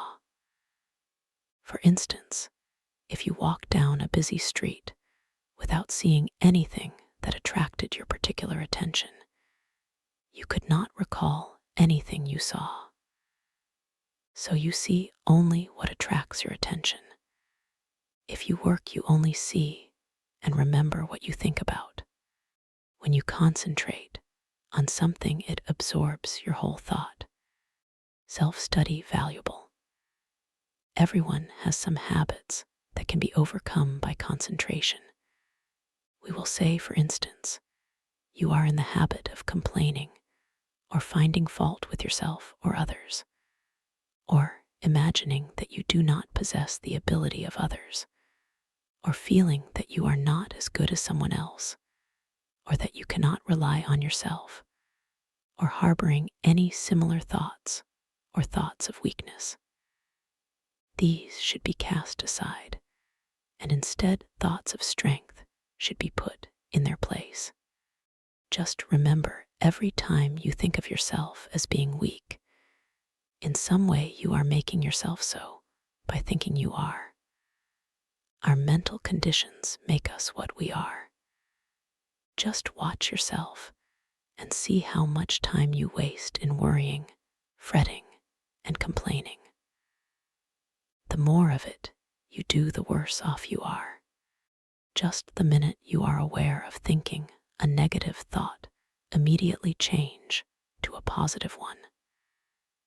If you start to think of failure, change to thinking of success.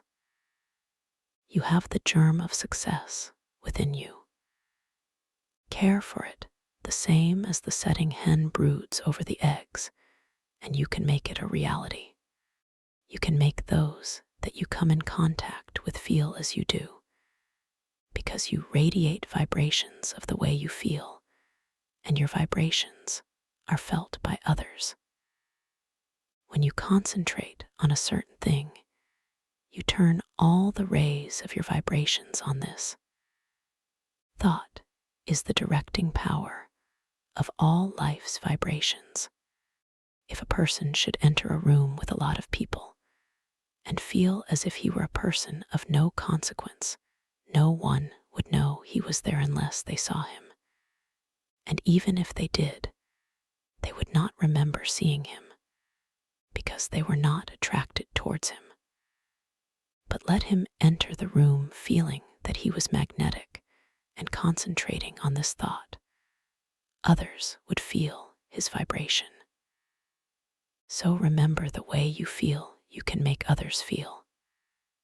This is the law. Make yourself a concentrated dynamo from which your thoughts vibrate to others. Then you are a power in the world. Cultivate the art of feeling, for as I said before, you can only make others feel what you feel. If you will study all of the great characters of history, you will find that they were enthusiastic. First, they were enthusiastic themselves, and then they could arouse others' enthusiasm. It is latent in everyone. It is a wonderful force when once aroused. All public men to be a success have to possess it. Cultivate it by concentration. Set aside some hour of the day wherein to hold rapt converse with the soul. Meditate with sincere desire and contrite heart, and you will be able to accomplish that which you have meditated on. This is the keynote of success. Think, speak, and act just as you wish to be, and you will be that which you wish to be. You are just what you think you are, and not what you may appear to be. You may fool others, but not yourself. You may control your life and actions just as you can control your hands. If you want to raise your hand, you must first think of raising it. If you want to control your life, you must first control your thinking. Easy to do, is it not? Yes, it is, if you will but concentrate on what you think about. For he only can that says he will. How can we secure concentration? To this question, the first and last answer must be by interest and strong motive. The stronger the motive, the greater the concentration. Eustace Miller, M.D. The successful lives are the concentrated lives. The utterly helpless multitude that sooner or later have to be cared for by charity are those that were never able to concentrate and who have become the victims of negative ideas. Train yourself so you will be able to centralize your thought and develop your brain power and increase your mental energy, or you can be a slacker, a drifter, a quitter, or a sleeper. It all depends on how you concentrate or centralize your thoughts. Your thinking then becomes a fixed power, and you do not waste time thinking about something that would not be good for you. You pick out the thoughts that will be the means of bringing you what you desire, and they become a material reality. Whatever we create in the thought world will someday materialize. That is the law. Don't forget this. In the old days, men drifted without concentration.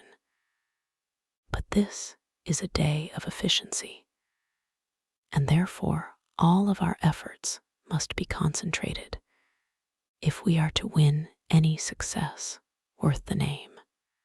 Why people often do not get what they concentrate on, because they sit down in hopeless despair and expect it to come to them.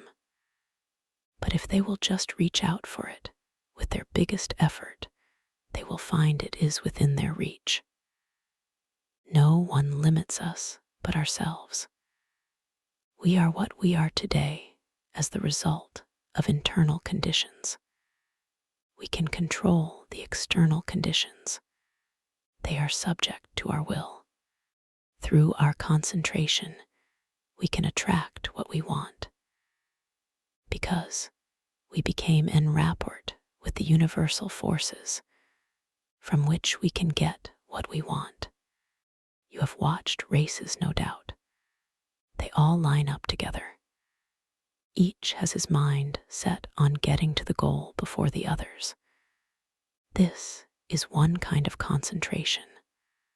A man starts to think on a certain subject. He has all kinds of thoughts come to him, but by concentration, he shuts out all these, but the one he has chosen. Concentration is just a case of willing to do a certain thing and doing it. If you want to accomplish anything, first put yourself in a concentrating, reposeful, receptive, acquiring frame of mind. In tackling unfamiliar work, make haste slowly and deliberately, and then you will secure that interior activity, which is never possible when you are in a hurry or under a strain. When you think hard or try to hurry results too quickly, you generally shut off the interior flow of thoughts and ideas. You have often, no doubt, tried hard to think of something, but could not. But just as soon as you stopped trying to think of it, it came to you. Lesson X. Concentration can overcome bad habits. Habits make or break us to a far greater extent than we like to admit. Habit is both a powerful enemy and wonderful ally of concentration. You must learn to overcome habits which are injurious to concentration, and to cultivate those which increase it. The large majority of people are controlled by their habits and are buffeted around by them like waves of the ocean tossing a piece of wood. They do things in a certain way because of the power of habit. They seldom ever think of concentrating on why they do them this or that way, or study to see if they could do them in a better way. Now my object in this chapter is to get you to concentrate on your habits so you can find out which are good and which are bad for you. You will find that by making a few needed changes, you can make even those that are not good for you of service. The good habits you can make much better. The first thing I want you to realize is that all habits are governed consciously or unconsciously by the will. Most of us are forming new habits all the time. Very often, if you repeat something several times in the same way, you will have formed the habit of doing it that way. But the oftener you repeat it, the stronger that habit grows, and the more deeply it becomes embedded in your nature. After a habit has been in force for a long time, it becomes almost a part of you and is therefore hard to overcome. But you can still break any habit by strong concentration on its opposite. All our life, so far as it has definite form, is but a mass of habits, practical, emotional, and intellectual, systematically organized for our weal or woe, and bearing us irresistibly toward our destiny, whatever the latter may be. We are creatures of habits, imitators and copiers of our past selves. We are liable to be bent or curved as we can bend a piece of paper, and each fold leaves a crease, which makes it easier to make the fold there the next time. The intellect and will are spiritual functions, still they are immersed in matter, and to every movement of theirs corresponds a movement in the brain, that is, in their material correlative. This is why habits of thought and habits of willing can be formed. All physical impressions are the carrying out of the actions of the will and intellect. Our nervous systems are what they are today because of the way they have been exercised. As we grow older, most of us become more and more like automatic machines. The habits we have formed increase in strength. We work in our old characteristic way.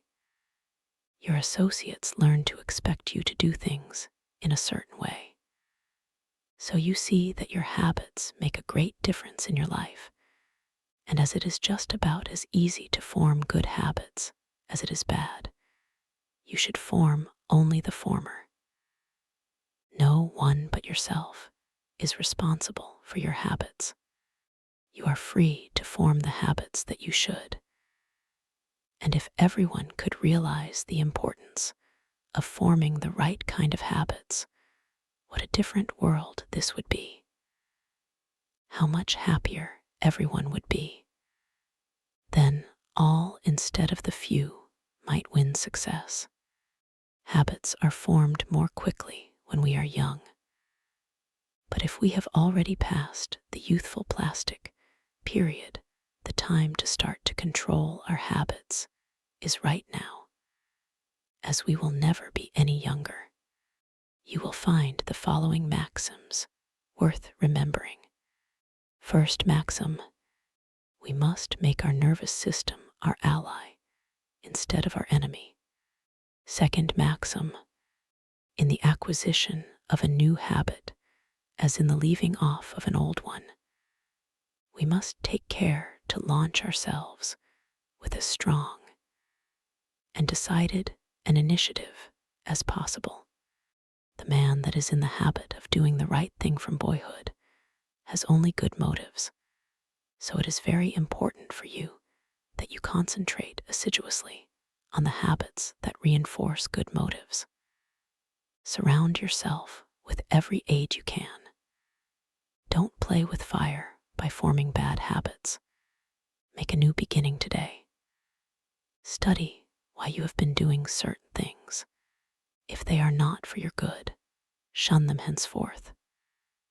Don't give in to a single temptation, for every time you do, you strengthen the chain of bad habits.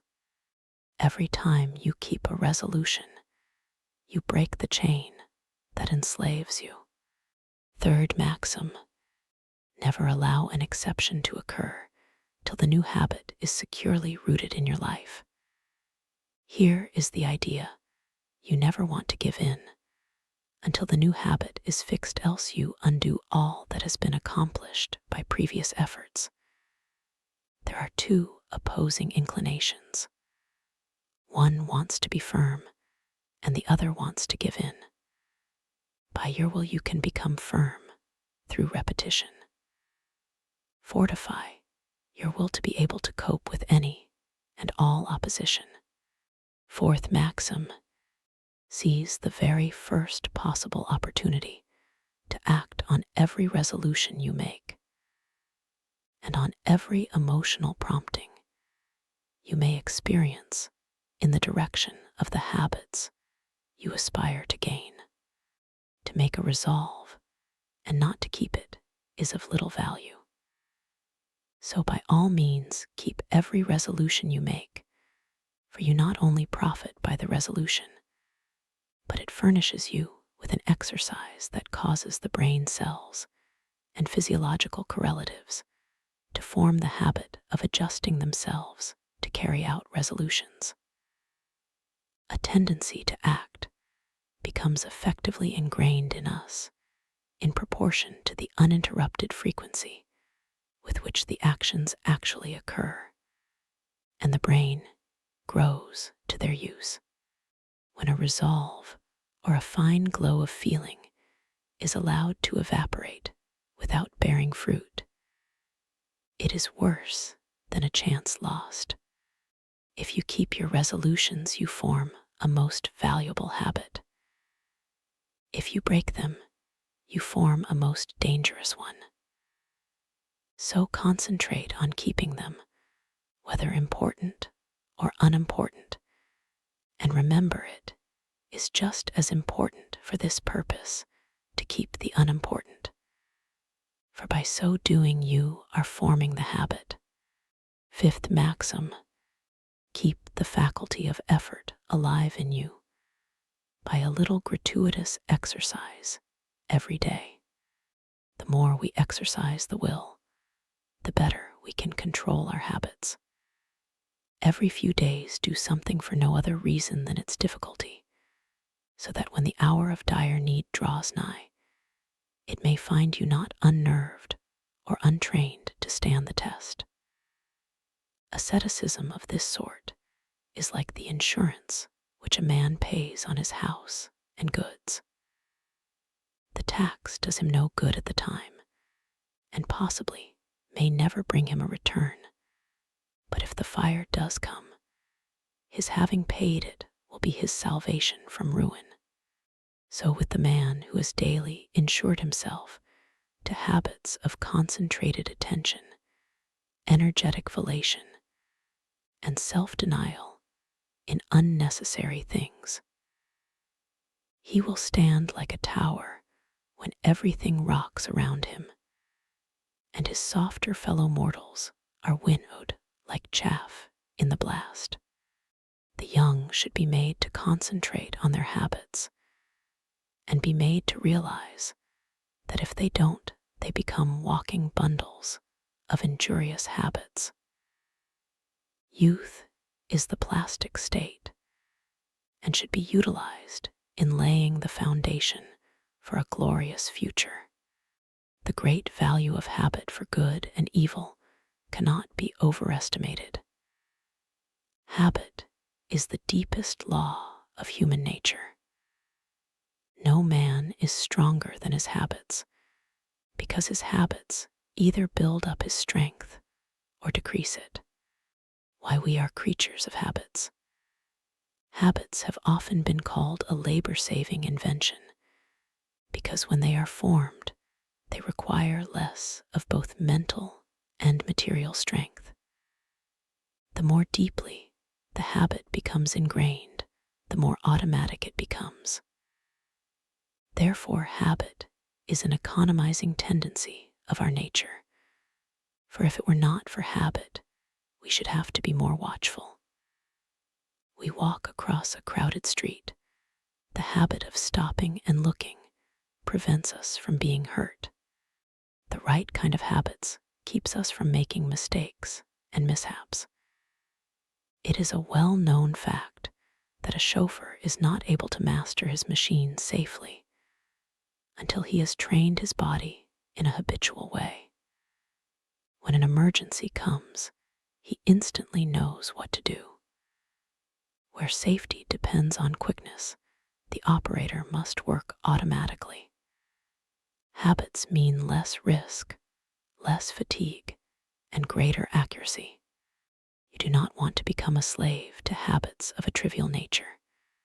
For instance, Wagner required a certain costume before he could compose corresponding parts of his operas. Schiller could never write with ease unless there were rotten apples in the drawer of his desk from which he could now, and then obtain an odor which seemed to him sweet. Gladstone had different desks for his different activities, so that when he worked on Homer, he never sat among habitual accompaniments of his legislative labors. In order to overcome undesirable habits, two things are necessary. You must have trained your will to do what you want it to do, and the stronger the will, the easier it will be to break a habit. Then, you must make a resolution to do just the opposite of what the habit is. Therefore, one habit must replace another. If you have a strong will, you can tenaciously and persistently concentrate on removing the bad habit. And in a very short time, the good habit will gain the upper hand. I will bring this chapter to a close by giving Dr. Oppenheim's instructions for overcoming a habit. If you want to abolish a habit, and its accumulated circumstances as well, you must grapple with the matter as earnestly as you would with a physical enemy. You must go into the encounter with all tenacity of determination, with all fierceness of resolve, yea, even with a passion for success that may be called vindictive. No human enemy can be as insidious, so persevering, as unrelenting as an unfavorable habit. It never sleeps. It needs no rest. It is like a parasite that grows with the growth of the supporting body. And like a parasite, it can best be killed by violent separation and crushing. When life is stormy and all seems against us, that is when we often acquire wrong habits, and it is then that we have to make a gigantic effort to think and speak as we should. And even though we may feel the very reverse at that moment, the tiniest effort will be backed up by a tremendous power and will lift us to a realization never felt before. It is not in the easy, contented moments of our life that we make our greatest progress, for then it requires no special effort to keep in tune. But it is when we are in the midst of trials and misfortunes, when we think we are sinking, being overwhelmed, then it is important for us to realize that we are linked to great power. And if we live as we should, there is nothing that can occur in life which could permanently injure us. Nothing can happen that should disturb us. So always remember, you have within you unlimited power, ready to manifest itself in the form which fills our need at the moment. If, when we have something difficult to solve, we would be silent like the child, we can get the inspiration when it comes. We will know how to act. We will find there is no need to hurry or disturb ourselves, that it is always wiser to wait for guidance from within than to act on impulse from without. Lesson X business results through concentration. A successful business is not usually the result of chance. Neither is a failure the result of luck. Most failures could be determined in advance if the founders had been studied. It is not always possible to start a money-making business at the start. Usually, a number of changes have to be made. Plans do not work out as their creators thought they would. They may have to be changed a little, broadened it may be, here and there. And as you broaden your business, you broaden your power to achieve. You gain an intense and sustained desire to make your business a success. When you start a business, you may have but a vague notion of the way you will conduct it. You must fill in the details as you go along. You must concentrate on these details. As you straighten out one after another, others will require attention. In this way, you cover the field of the first endeavor, and new opportunities open up for you. When you realize one desire, another comes. But if you do not fulfill the first desire, you will not the second. The person that does not carry his desires into action is only a dreamer. Desire is a great creative force if it is pure, intense, and sustained. It is our desires that keep stirring us up to action, and they will strengthen and broaden you if you make them materialize. Every man who achieves success deserves it. When he first started out, he did not understand how to solve the problems that afterwards presented themselves, but he did each thing as it came up in the very best way that he could, and this developed his power of doing bigger things. We become masters of business by learning to do well whatever we attempt. The man that has a thorough knowledge of his business can, of course, direct it much more easily and skillfully than the man who lacks that knowledge. The skilled business director can sit in his private office and still know accurately what is actually being done. He knows what should be done in any given time, and if it is not accomplished, he knows that his employees are not turning out the work that they should. It is then easy to apply the remedy. Business success depends on well-concentrated efforts. You must use every mental force you can master. The more these are used, the more they increase. Therefore, the more you accomplish today, the more force you will have at your disposal with which to solve your problems tomorrow. If you are working for someone else today and wish to start in a business for yourself, think over carefully what you would like to do. Then, when you have resolved what you want to do, you will be drawn towards it. There is a law that opens the way to the fulfillment of your desires. Of course, back of your desire, you must put forward the necessary effort to carry out your purpose. You must use your power to put your desires into force. Once they are created, and you keep up your determination to have them fulfilled, you both consciously and unconsciously work toward their materialization. Set your heart on your purpose. Concentrate your thought upon it. Direct your efforts with all your intelligence. And in due time, you will realize your ambition. Feel yourself a success. Believe you are a success. And thus put yourself in the attitude that demands recognition. And the thought current draws to you what you need to make you a success. Don't be afraid of big undertakings. Go at them with grit and pursue methods that you think will accomplish your purpose. You may not at first meet with entire success, but aim so high that if you fall a little short, you will still have accomplished much. What others have done, you can do. You may even do what others have been unable to do. Always keep a strong desire to succeed in your mind. Be in love with your aim and work, and make them, as far as possible, square with the rule of the greatest good to the greatest number, and your life cannot be a failure.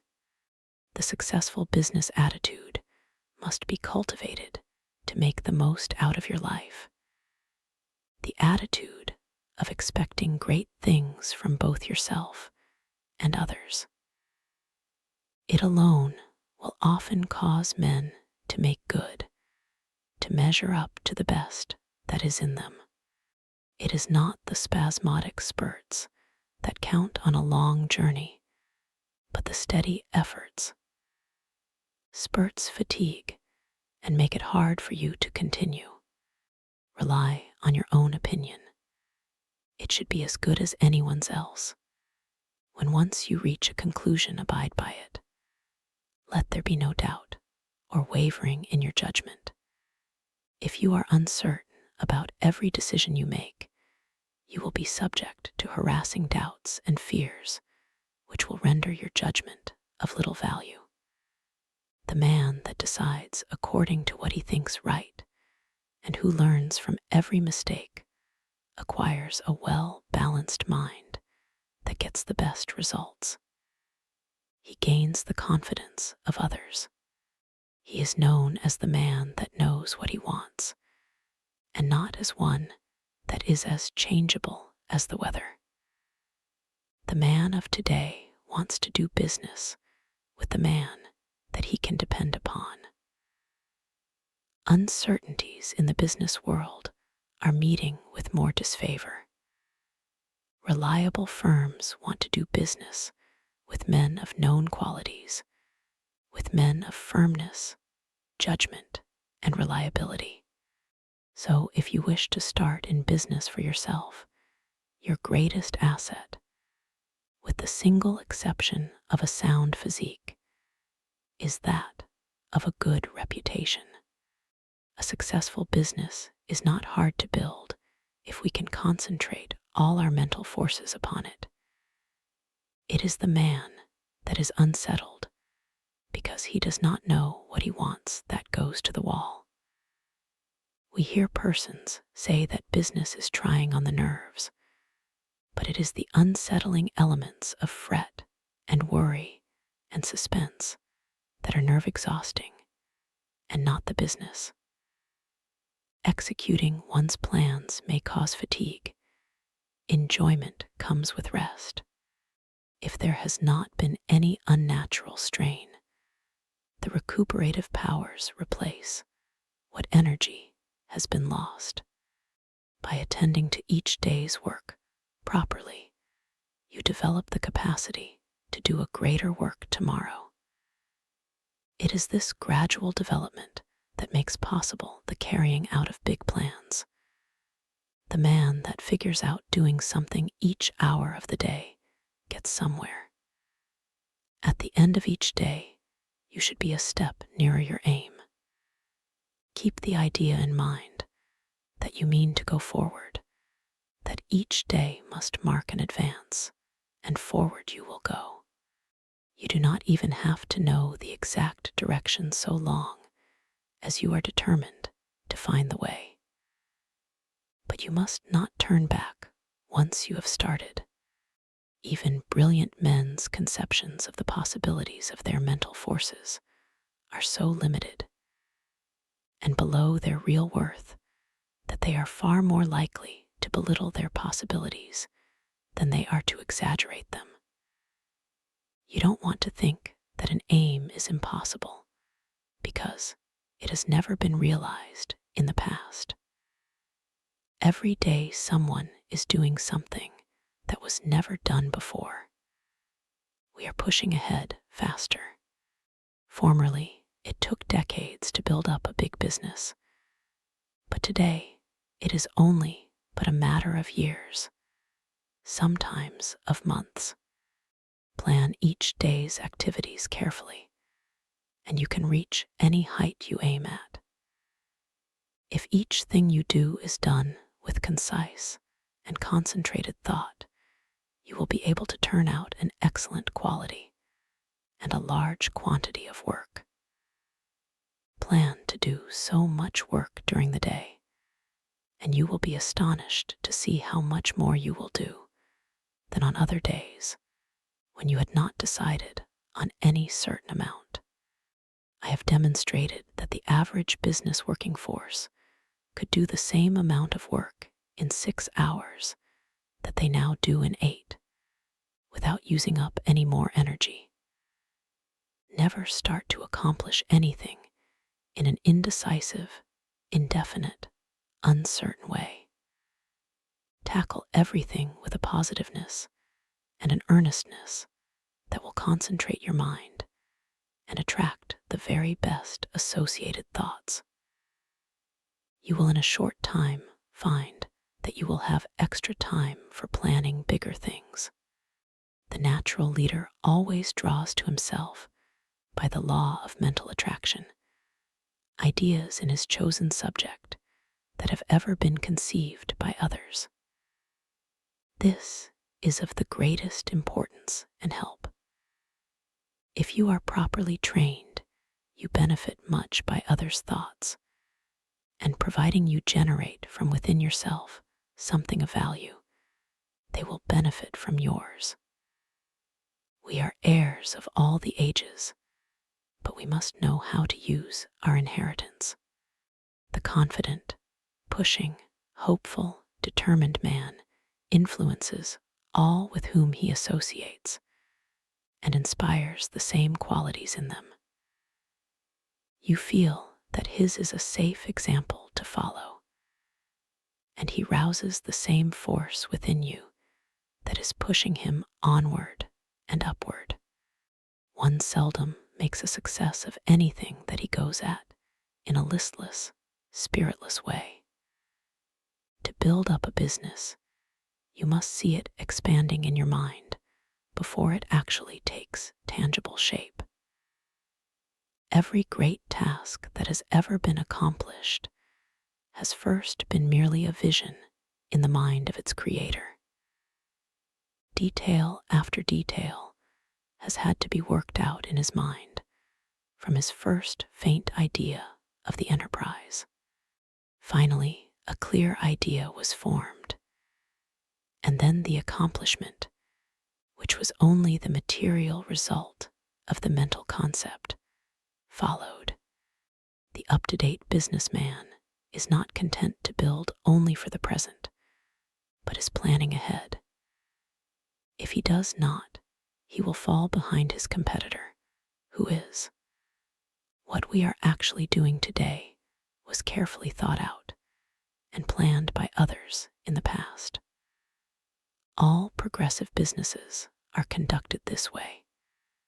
That is why the young businessman of today is likely to accomplish more in a few years than his father did in all his life. There is no reason why your work or business should fag you out. When it does, there is something wrong. You are attracting forces and influence that you should not, because you are not in harmony with what you are doing. There is nothing so tiring as to try to do the work for which we are unfitted, both by temperament and training. Each one should be engaged in a business that he loves. He should be furthering movements with which he is in sympathy. He will then only do his best work and take intense pleasure in his business. In this way, while constantly growing and developing his powers, he is at the same time rendering through his work genuine and devoted service to humanity. Business success is not the result of chance, but of scientific ideas and plans carried out by an aggressive and progressive management. Use your mental forces so that they will grow and develop.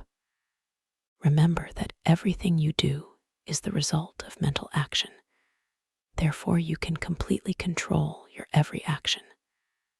Nothing is impossible for you. Don't be afraid to tackle a difficult proposition. Your success will depend upon the use you make of your mind. This is capable of wonderful development. See that you make full use of it, and not only develop yourself, but your associates. Try to broaden the visions of those with whom you come in contact, and you will broaden your own outlook of life. Are you afraid of responsibilities? In order for the individual soul to develop, you must have responsibilities. You must manifest the omnipotence of the law of supply. The whole world is your legitimate sphere of activity. How much of a conqueror are you? What have you done? Are you afraid of responsibility? Or are you ever dodging, flinching, or sidestepping it? If you are not a real man. Your higher self never winces. So be a man, and allow the powers of the higher self to manifest, and you will find you have plenty of strength. And you will feel better when you are tackling difficult propositions. Lessons I. Concentrate on courage. Courage is the backbone of man. The man with courage has persistence. He states what he believes and puts it into execution. The courageous man has confidence. He draws to himself all the moral qualities and mental forces which go to make up a strong man. Whereas the man without courage draws to himself all the qualities of a weak man: vacillation, doubt, hesitancy, and unsteadiness of purpose. You can therefore see the value of concentration on courage. It is a most vital element of success. The lack of courage creates financial, as well as mental and moral difficulties. When a new problem comes, instead of looking upon it as something to be achieved, the man or woman without courage looks for reasons why it cannot be done. And failure is naturally the almost inevitable result. This is a subject well worthy of your study.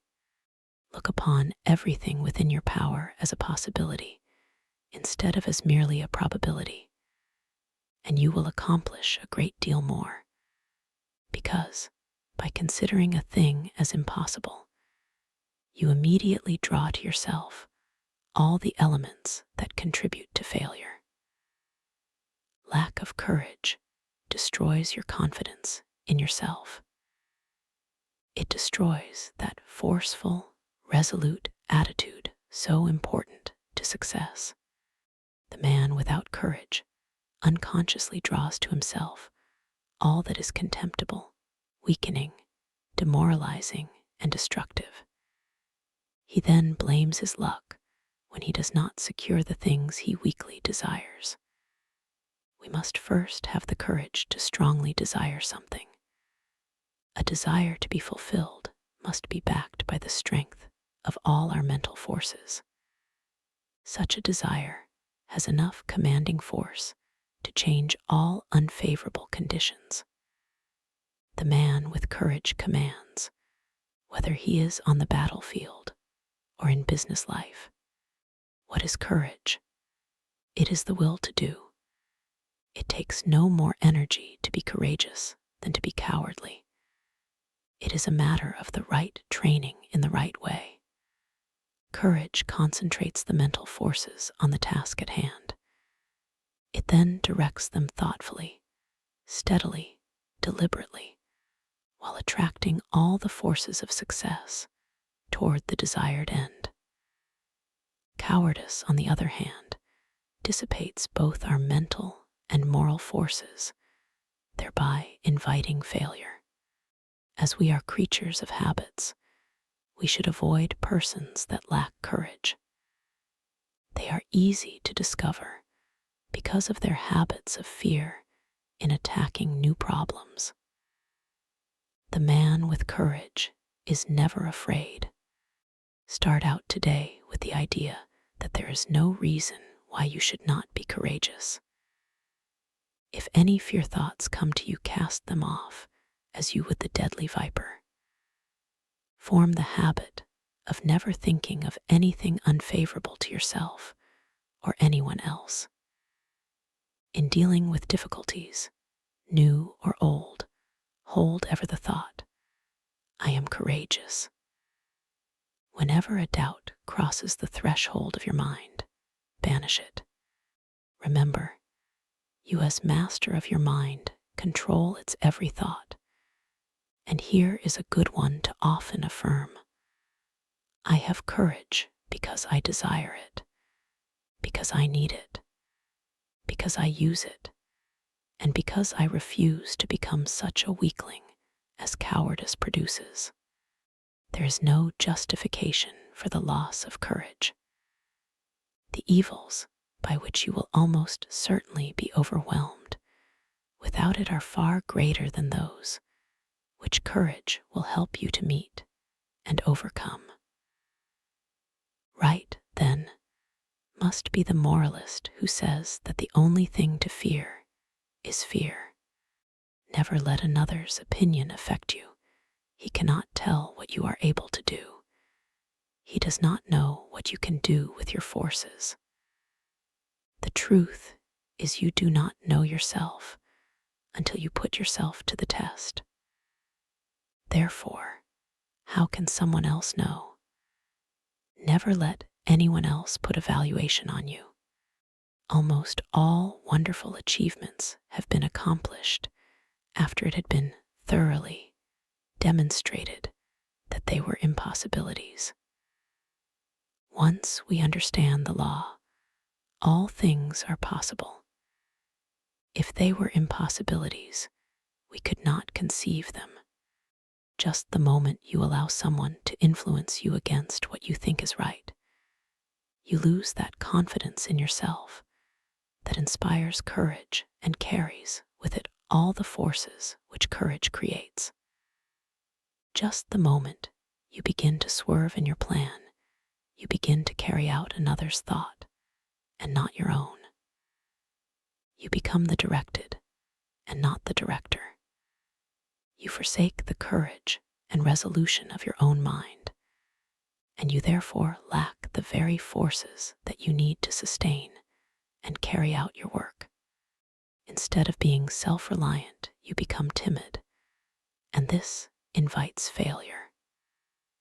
When you permit yourself to be influenced from your plan by another, you are unable to judge as you should, because you have allowed another's influence to deprive you of your courage and determination without absorbing any of his in return. So you are in much the same predicament as you would be in if you turned over all your worldly possessions to another without getting value received. Concentrate on just the opposite of fear, want, poverty, sickness, etc. Never doubt your own ability. You have plenty if you will just use it. A great many men are failures because they doubt their own capacity. Instead of building up strong mental forces, which would be of the greatest use to them, their fear thoughts tear them down. Fear paralyses energy. It keeps us from attracting the forces that go to make up success. Fear is the worst enemy we have. There are few people that really know that they can accomplish much. They desire the full extent of their powers, but alas, it is only occasionally that you find a man that is aware of the great possibilities within him. When you believe with all your mind and heart and soul that you can do something, you thereby develop the courage to steadily and confidently live up to that belief. You have now gone a long way towards accomplishing it. The chances are that there will be obstacles, big and little, in your way. But resolute courage will overcome them, and nothing else will. Strong courage eliminates the injurious and opposing forces by summoning their masters, the yet stronger forces that will serve you. Courage is yours for the asking. All you have to do is to believe in it, claim it, and use it. To succeed in business, believe that it will be successful, assert that it is successful, and work like a beaver to make it so. Difficulties soon melt away before the courageous. One man of courage can fire with his spirit a whole army of men, whether it be military or industrial, because courage, like cowardice, is contagious. The man of courage overcomes the trials and temptations of life. He commands success. He renders sound judgment. He develops personal influence and a forceful character, and often becomes the mentor of the community which he serves. How to overcome depression and melancholia. Both of the former are harmful and make you unhappy. These are states that can be quickly overcome through concentrating more closely on the higher self. For when you do, you cut off the connection with the harmful force currents. You can also drive away moods by simply choosing and fully concentrating on an agreeable subject. Through willpower and thought control, we can accomplish anything we want to do.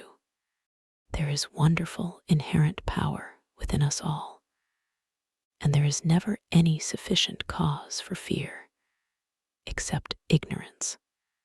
Every evil is but the product of ignorance, and everyone that possesses the power to think has the power to overcome ignorance and evil. The pain that we suffer from doing evil are but the lessons of experience, and the object of the pain is to make us realize our ignorance. When we become depressed, it is evidence that our thought faculties are combining improperly, and thereby attracting the wrong force currents. All that it is necessary to do is to exercise the will and concentrate upon happy subjects. I will only think of subjects worthy of my higher self and its powers. Lesson Z. Concentrate on wealth. It was never intended that man should be poor. When wealth is obtained under the proper conditions, it broadens the life. Everything has its value. Everything has a good use and a bad use. The forces of mind, like wealth, can be directed either for good or evil. A little rest will recreate forces. Too much rest degenerates into laziness and brainless, dreamy longings. If you acquire wealth unjustly from others, you are misusing your forces. But if your wealth comes through the right sources, you will be blessed. Through wealth, we can do things to uplift ourselves and humanity. Wealth is many persons' goal. It therefore stimulates their endeavor. They long for it in order to dress and live in such a way as to attract friends. Without friends, they would not be so particular of their surroundings. The fact is, the more attractive we make ourselves, and our surroundings, the more inspiring are their influences. It is not conducive to proper thought to be surrounded by conditions that are uncongenial and unpleasant. So the first step toward acquiring wealth is to surround yourself with helpful influences, to claim for yourself an environment of culture. Place yourself in it and be molded by its influences. Most great men of all ages have been comparatively rich. They have made or inherited money. Without money, they could not have accomplished what they did. The man engaged in physical drudgery is not likely to have the same high ideals as the man that can command comparative leisure. Wealth is usually the fruit of achievement. It is not, however, altogether the result of being industrious. Thousands of persons work hard who never grow wealthy. Others, with much less effort, acquire wealth. Seeing possibilities is another step toward acquiring wealth. A man may be as industrious as he can possibly be, but if he does not use his mental forces, he will be a laborer, to be directed by the man that uses to good advantage his mental forces. No one can become wealthy in an ordinary lifetime by mere savings from earnings. Many scrimp and economize all their lives, but by so doing waste all their vitality and energy. For example, I know a man that used to walk to work. It took him an hour to go and an hour to return. He could have taken a car and gone in 20 minutes. He saved 10 cents a day, but wasted an hour and a half. It was not a very profitable investment, unless the time spent in physical exercise yielded him large returns in the way of health. The same amount of time spent in concentrated effort to overcome his unfavorable business environment might have firmly planted his feet in the path of prosperity. One of the big mistakes made by many persons of the present generation is that they associate with those who fail to call out or develop the best that is in them. When the social side of life is developed too exclusively, as it often is, and recreation or entertainment becomes the leading motive of a person's life, he acquires habits of extravagance instead of economy, habits of wasting his resources, physical, mental, moral, and spiritual, instead of conserving them He is, in consequence, lacking in proper motivation. His God-given powers and forces are undeveloped, and he inevitably brings poor judgment to bear upon all the higher relationships of life. While, as to his financial fortunes, he is ever the leaner, often a parasite, and always, if opportunity affords, as heavy a consumer as he is a poor producer. It seems a part of the tragedy of life that these persons have to be taught such painful lessons before they can understand the forces and laws that regulate life. Few profit by the mistakes of others. They must experience them for themselves, and then apply the knowledge so gained in reconstructing their lives. Any man that has ever amounted to anything has never done a great deal of detail work for long periods at any given time. He needs his time to reflect. He does not do his duties today in the same way as yesterday, but as the result of deliberate and concentrated effort, constantly tries to improve his methods. The other day, I attended a lecture on prosperity. I knew the lecturer had been practically broke for 10 years. I wanted to hear what he had to say. He spoke very well. He no doubt benefited some of his hearers, but he had not profited by his own teachings. I introduced myself and asked him if he believed in his maxims. He said he did. I asked him if they had made him prosperous. He said not exactly. I asked him why. He answered that he thought he was fated not to experience prosperity. In half an hour, I showed that man why poverty had always been his companion. He had dressed poorly. He held his lectures in poor surroundings. By his actions and beliefs, he attracted poverty. He did not realize that his thoughts and his surroundings exercised an unfavorable influence. I said, thoughts are moving forces, great powers. Thoughts of wealth attract wealth. Therefore, if you desire wealth, you must attract the forces that will help you to secure it. Your thoughts attract a similar kind of thoughts.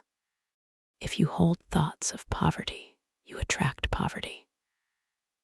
If you make up your mind you are going to be wealthy, you will instill this thought into all your mental forces, and you will at the same time use every external condition to help you.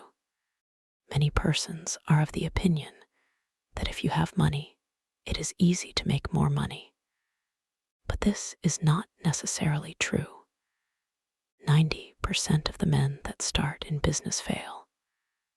Money will not enable one to accumulate much more unless he is trained to seek and use good opportunities for its investment. If he inherits money, the chances are that he will lose it. While, if he has made it, he not only knows its value, but has developed the power to use it as well as to make more if he loses it. Business success today depends on foresight, good judgment, grit, firm resolution, and settled purpose. But never forget that thought is as real a force as electricity. Let your thoughts be such that you will send out as good as you receive. If you do not, you are not enriching others, and therefore deserve not to be enriched. The man that tries to get all he can from others for nothing becomes so selfish and mean that he does not even enjoy his acquisitions. We see examples of this every day. What we take from others will in turn be taken from us.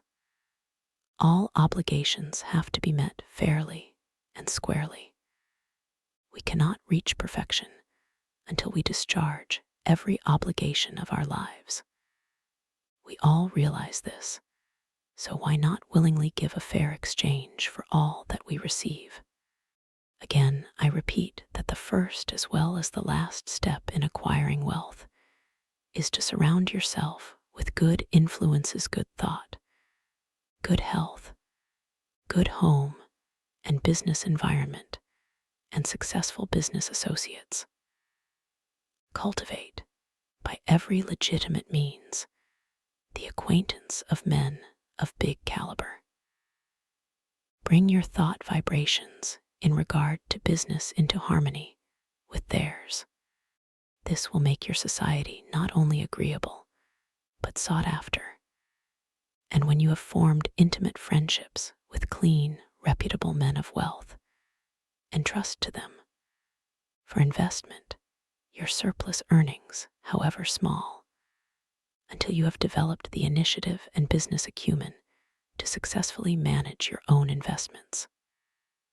By this time, you will, through such associations, have found your place in life, which, if you have rightly concentrated upon and used your opportunities, will not be among men of small parts. With a competence secured, you will take pleasure in using a part of it, in making the road you traveled in reaching your position easier for those who follow you. There is somewhere in every brain the energy that will get you out of that rut and put you far up on the mountain of success if you can only use the energy. You know that gasoline in the engine of an automobile doesn't move the car until the spark comes to explode the gasoline. So it is with the mind of man. We are not speaking now of men of great genius, but of average, able citizens. Each one of them has in his brain the capacity to climb over the word impossible and get into the successful country beyond. And hope, self-confidence, and the determination to do something supply the spark that makes the energy work. Lesson ZI. You can concentrate, but will you? All have the ability to concentrate, but will you? You can, but whether you will or not depends on you. It is one thing to be able to do something, and another thing to do it. There is far more ability not used than is used. Why do not more men of ability make something of themselves? There are comparatively few successful men, but many ambitious ones. Why do not more get along? Cases may differ, but the fault is usually their own. They have had chances, perhaps better ones than some others, that have made good. What would you like to do that you are not doing? If you think you should be getting on better, why don't you? Study yourself carefully. Learn your shortcomings. Sometimes only a mere trifle keeps one from branching out and becoming a success. Discover why you have not been making good the cause of your failure. Have you been expecting someone to lead you or to make a way for you? If you have, concentrate on a new line of thought. There are two things absolutely necessary for success energy and the will to succeed. Nothing can take the place of either of these. Most of us will not have an easy path to follow, so don't expect to find one. The hard knocks develop our courage and moral stamina. The persons that live in an indolent and slipshod way never have any. They have never faced conditions and therefore don't know how. The world is no better for their living. We must make favorable conditions and not expect them to shape themselves. It is not the man that says, "It can't be done," but the man that goes ahead in spite of adverse advice and shows that it can be done, that gets there today. "The Lord helps those that help themselves," is a true saying. We climb the road to success by overcoming obstacles. Stumbling blocks are but stepping stones for the man that says, "I can and I will." When we see cripples, the deaf and dumb, the blind and those with other handicaps amounting to something in the world, the able-bodied man should feel ashamed of himself if he does not make good. There is nothing that can resist the force of perseverance. The way ahead of all of us is not clear sailing, but all hard passages can be bridged if you just think they can and concentrate on how to do it. But if you think the obstacles are unsurmountable, you will not, of course, try. And even if you do, it will be in only a half-hearted way away that accomplishes nothing. Many men will not begin an undertaking unless they feel sure they will succeed in it. What a mistake. This would be right if we were sure of what we could and could not do. But who knows? There may be an obstruction there now that might not be there next week. There may not be an obstruction there now that will be there next week. The trouble with most persons is that just as soon as they see their way blocked, they lose courage. They forget that usually there is a way around the difficulty. It's up to you to find it.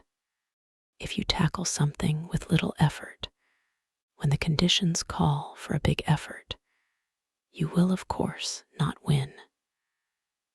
Tackle everything with a feeling that you will utilize all the power within you to make it a success. This is the kind of concentrated effort that succeeds. Most people are beaten before they start.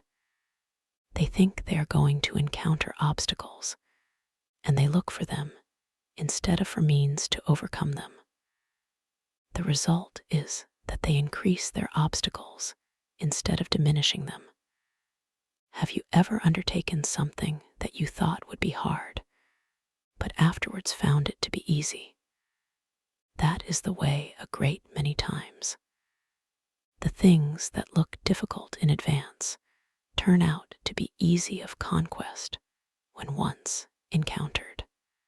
So start out on your journey with the idea that the road is going to be clear for you, and that if it is not, you will clear the way.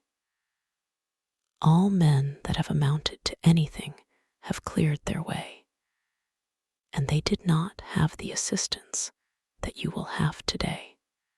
The one great keynote of success is to do whatever you have decided on.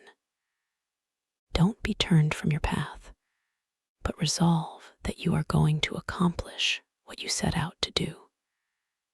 Don't be frightened at a few rebuffs, for they cannot stop the man that is determined, the man that knows in his heart that success is only bought by tremendous resolution, by concentrated and wholehearted effort. He who has a firm will, says Goethe, molds the world to himself. People do not lack strength, says Victor Hugo. They lack will. It is not so much skill that wins victories as it is activity and great determination. There is no such thing as failure for the man that does his best. No matter what you may be working at the present time, don't let this make you lose courage. The tides are continually changing, and tomorrow or some other day, they will turn to your advantage if you are a willing and are an ambitious worker. There is nothing that develops you and increases your courage like work. If it were not for work, how monotonous life would at last become. So I say to the man that wants to advance, don't look upon your present position as your permanent one. Keep your eyes open and add those qualities to your makeup that will assist you when your opportunity comes. Be ever alert and on the watch for opportunities. Remember, we attract what we set our minds on. If we look for opportunities, we find them. If you are the man you should be, someone is looking for you to fill a responsible position. So when he finds you, don't let your attention wander. Give it all to him. Show that you can concentrate your powers, that you have the makeup of a real man. Show no signs of fear, uncertainty, or doubt. The man that is sure of himself is bound to get to the front. No circumstances can prevent him. Lesson Ziv.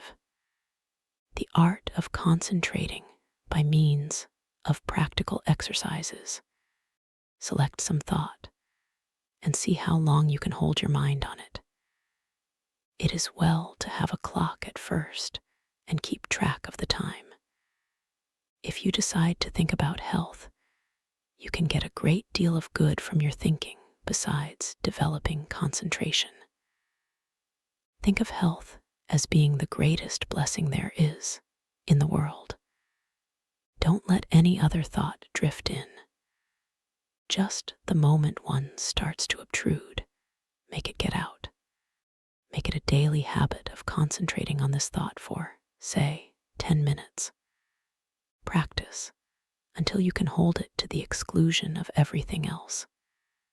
You will find it of the greatest value to centralize your thoughts on health. Regardless of your present condition, see yourself as you would like to be and be blind to everything else. You will find it hard at first to forget your ailments, if you have any, but after a short while, you can shut out these negative thoughts and see yourself as you want to be. Each time you concentrate, you form a more perfect image of health. And as you come into its realization, you become healthy, strong, and wholesome. I want to impress upon your mind that the habit of forming mental images is of the greatest value. It has always been used by successful men of all ages, but few realize its full importance. Do you know that you are continually acting according to the images you form? If you allow yourself to mold negative images, you unconsciously build a negative disposition. You will think of poverty, weakness, disease, fear, etc. Just as surely as you think of these, will your objective life express itself in a like way. Just what we think, we will manifest in the external world. In deep concentration, you become linked with the great creative spirit of the universe, and the creative energy then flows through you, vitalizing your creations into form. In deep concentration, your mind becomes attuned with the infinite and registers the cosmic intelligence and receives its messages. You become so full of the cosmic energy that you are literally flooded with divine power. This is a most desired state. It is then we realize the advantages of being connected with the superconsciousness. The superconsciousness registers the higher cosmic vibrations. It is often referred to as the wireless station, the message recorded coming from the universal mind. There are very few that reach this stage of concentration.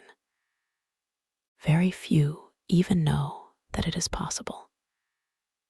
They think concentration means limitation to one subject. But this deeper concentration that brings us into harmony with the infinite is that which produces and maintains health. When you have once come in contact with your superconsciousness, you become the controller of your human thoughts. That which comes to you is higher than human thoughts. It is often spoken of as cosmic consciousness. Once it is experienced, it is never forgotten. Naturally, it requires a good deal of training to reach this state. But once you do, it becomes easier each time to do. And in the course of time, you can become possessed of power, which was unknown to you before. You are able to direct the expression of almost infinite power, while in this deeper state of concentration. Exercises in concentration. The rays of the sun, when focused upon an object by means of a sunglass, produce a heat many times greater than the scattered rays of the same source of light and heat. This is true of attention. Scatter it, and you get but ordinary results. But center it upon one thing, and you secure much better results. When you focus your attention upon an object, your every action, voluntary and involuntary, is in the direction of attaining that object. If you will focus your energies upon a thing to the exclusion of everything else, you generate the force that can bring you what you want. When you focus your thought, you increase its strength. The exercises that follow are tedious and monotonous, but useful. If you will persist in them, you will find they are very valuable, as they increase your powers of concentration. Before proceeding with the exercises, I will answer a question that just comes to me. This person says, after he works all day, he is too tired to practice any exercise. But this is not true. We will say he comes home all tired out, eats his supper, and sits down to rest. If his work has been mental, the thought which has been occupying his mind returns to him, and this prevents him from securing the rest he needs. It is an admitted fact that certain thoughts call into operation a certain set of brain cells. The other cells, of course, are not busy at that time and are rested. Now, if you take up something that is just different from what you have been doing during the day, you will use the cells that have not done anything and give those that have had work to do a rest.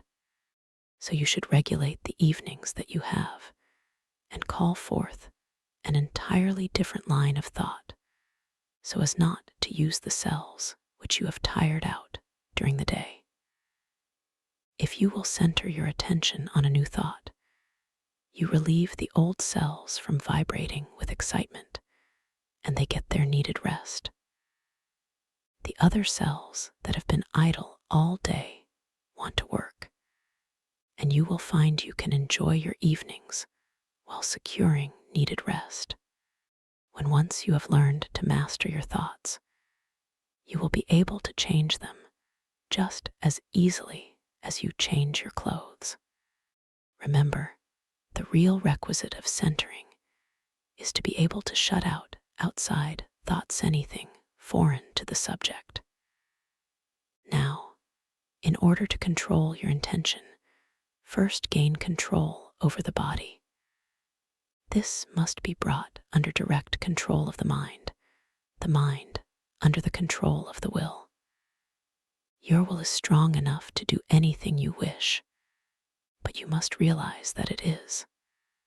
The mind can be greatly strengthened by being brought under the direct influence of the will. When the mind is properly strengthened by the impulse of the will, it becomes a more powerful transmitter of thought because it has more force. The best time to concentrate is after reading something that is inspiring, as you are then mentally and spiritually exalted in the desired realm.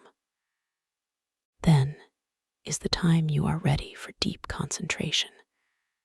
If you are in your room, first see that your windows are up and the air is good. Lie down flat on your bed without a pillow. See that every muscle is relaxed. Now breathe slowly, filling the lungs comfortably full of fresh air. Hold this as long as you can without straining yourself, then exhale slowly. Exhale in an easy, rhythmic way. Breathe this way for 5 minutes, letting the divine breath flow through you, which will cleanse and rejuvenate every cell of brain and body. You are then ready to proceed. Now think how quiet and relaxed you are. You can become enthusiastic over your condition. Just think of yourself as getting ready to receive knowledge that is far greater than you have ever received before. Now relax and let the Spirit work in and through you and assist you to accomplish what you wish. Don't let any doubts or fears enter. Just feel that what you wish is going to manifest. Just feel it already has. In reality, it has. For just the minute you wish a thing to be done, it manifests in the thought world. Whenever you concentrate, just believe it is a success. Keep up this feeling and allow nothing to interfere, and you will soon find you have become the master of concentration. You will find that this practice will be of wonderful value to you, and that rapidly you will be learning to accomplish anything that you undertake. It will be necessary to first train the body to obey the commands of the mind. I want you to gain control of your muscular movements. The following exercise is especially good in assisting you to acquire perfect control of the muscles. Exercise 1. Sit in a comfortable chair and see how still you can keep. This is not as easy as it seems. You will have to center your attention on sitting still. Watch and see that you are not making any involuntary muscular movements. By a little practice, you will find you are able to sit still without a movement of the muscles for 15 minutes. At first, I advise sitting in a relaxed position for 5 minutes. After you are able to keep perfectly still, increase the time to 10 minutes and then to 15. This is as long as it is necessary, but never strain yourself to keep still. You must be relaxed completely. You will find this habit of relaxing is very good. Exercise 2. Sit in a chair with your head up and your chin out, shoulders back. Raise your right arm until it is on the level with your shoulder, pointing to your right. Look around with head only and fix your gaze on your fingers and keep the arm perfectly still for 1 minute. Do the same exercise with left arm. When you are able to keep the arm perfectly steady, increase the time until you are able to do this 5 minutes with each arm. Turn the palm of the hand downward when it is outstretched, as this is the easiest position. If you will keep your eyes fixed on the tips of the fingers, you will be able to tell if you are keeping your arm perfectly still. Exercise 3. Fill a small glass full of water and grasp it by the fingers. Put the arm directly in front of you. Now fix the eyes upon the glass and try to keep the arm so steady that no movement will be noticeable. Do this first for 1 moment and then increase it to 5. Do the exercise with first one arm and then the other. Exercise 4. Watch yourself during the day. and see that your muscles do not become tense or strained. See how easy and relaxed you can keep yourself. See how poised you can be at all times. Cultivate a self-poised manner instead of a nervous, strained appearance. This mental feeling will improve your carriage and demeanor. Stop all useless gestures and movements of the body. These mean that you have not proper control over your body. After you have acquired this control, notice how ill at ease people are that have not gained this control. I have just been sizing up a salesman that has just left me. Part of his body kept moving all the time. I just felt like saying to him, "Do you know how much better appearance you would make if you would just learn to speak with your voice instead of trying to express what you say with your whole body?" Just watch those that interview you and see how they lack poise. Get rid of any habit you have of twitching or jerking any part of your body.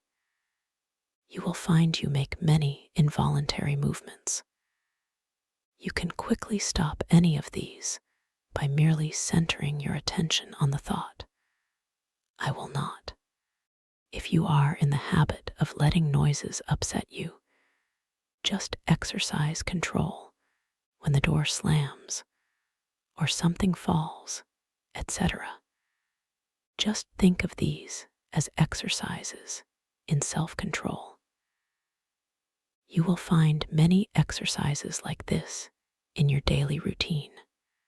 The purpose of the above exercises is to gain control over the involuntary muscular movement, making your actions entirely voluntary.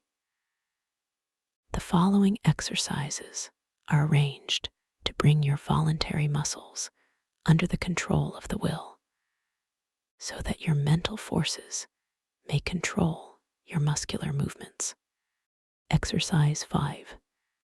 Move your chair up to a table, placing your hands upon it, clenching the fists, keeping the back of the hand on the table, the thumb doubled over the fingers. Now fix your gaze upon the fist for a while, then gradually extend the thumb, keeping your whole attention fixed upon the act, just as if it was a matter of great importance. Then gradually extend your first finger, then your second, and so on until you open the rest. Then reverse the process, closing first the last one opened and then the rest. And finally, you will have the fist again in the original position with the thumb closed over the finger. Do this exercise with the left hand. Keep up this exercise first with one hand and then the other until you have done it 5 times with each hand. In a few days, you can increase it to 10 times. The chances are that the above exercises will at first make you tired, but it is important for you to practice these monotonous exercises so you can train your attention. It also gives you control over your muscular movement. The attention, of course, must be kept closely on each movement of the hand. If it is not, you of course lose the value of the exercise. Exercise 6. Put the right hand on knee, both fingers and thumb closed, except the first finger, which points out in front of you. Then move the finger slowly from side to side, keeping the attention fixed upon the end of the finger. You can make up a variety of exercises like these. It is good training to plan out different ones. The main point you should keep in mind is that the exercise should be simple and that the attention should be firmly fixed upon the moving part of the body. You will find your attention will not want to be controlled and will try to drift to something more interesting. This is just where these exercises are of value, and you must control your attention and see it is held in the right place and does not wander away. You may think these exercises very simple and of no value, but I promise you in a short time you will notice that you have a much better control over your muscular movements, carriage, and demeanor. And you will find that you have greatly improved your power of attention and can center your thoughts on what you do, which of course will be very valuable. No matter what you may be doing, imagine that it is your chief object in life. Imagine you are not interested in anything else in the world but what you are doing. Do not let your attention get away from the work you are at. Your attention will no doubt be rebellious, but control it and do not let it control you. When once you conquer the rebellious attention, you have achieved a greater victory than you can realize at the time. Many times afterwards, you will be thankful you have learned to concentrate your closest attention upon the object at hand. Let no day go by without practicing concentrating on some familiar object that is uninteresting. Never choose an interesting object, as it requires less attention. The less interesting it is, the better exercise will it be. After a little practice, you will find you can center your attention on uninteresting subjects at will. The person that can concentrate can gain full control over his body and mind and be the master of his inclinations, not their slave. When you can control yourself, you can control others. You can develop a will that will make you a giant compared with the man that lacks willpower. Try out your willpower in different ways until you have it under such control that just as soon as you decide to do a thing, you go ahead and do it. Never be satisfied with the "I did fairly well" spirit, but put forward your best efforts. Be satisfied with nothing else. When you have gained this, you are the man you were intended to be. Exercise 7. Concentration increases the sense of smell. When you take a walk, or drive in the country, or pass a flower garden, concentrate on the odor of flowers and plants. See how many different kinds you can detect. Then choose one particular kind and try to sense only this. You will find that this strongly intensifies the sense of smell. This differentiation requires, however, a peculiarly attentive attitude. When sense of smell is being developed, you should not only shut out from the mind every thought, but that of odor, but you should also shut out cognizance of every odor save that upon which your mind, for the time, is concentrated. You find plenty of opportunity for exercises for developing the sense of smell. When you are out in the air, be on the alert for the different odors. You will find the air laden with all kinds, but let your concentration upon the one selected be such that a scent of its fragrance in after years will vividly recall the circumstances of this exercise.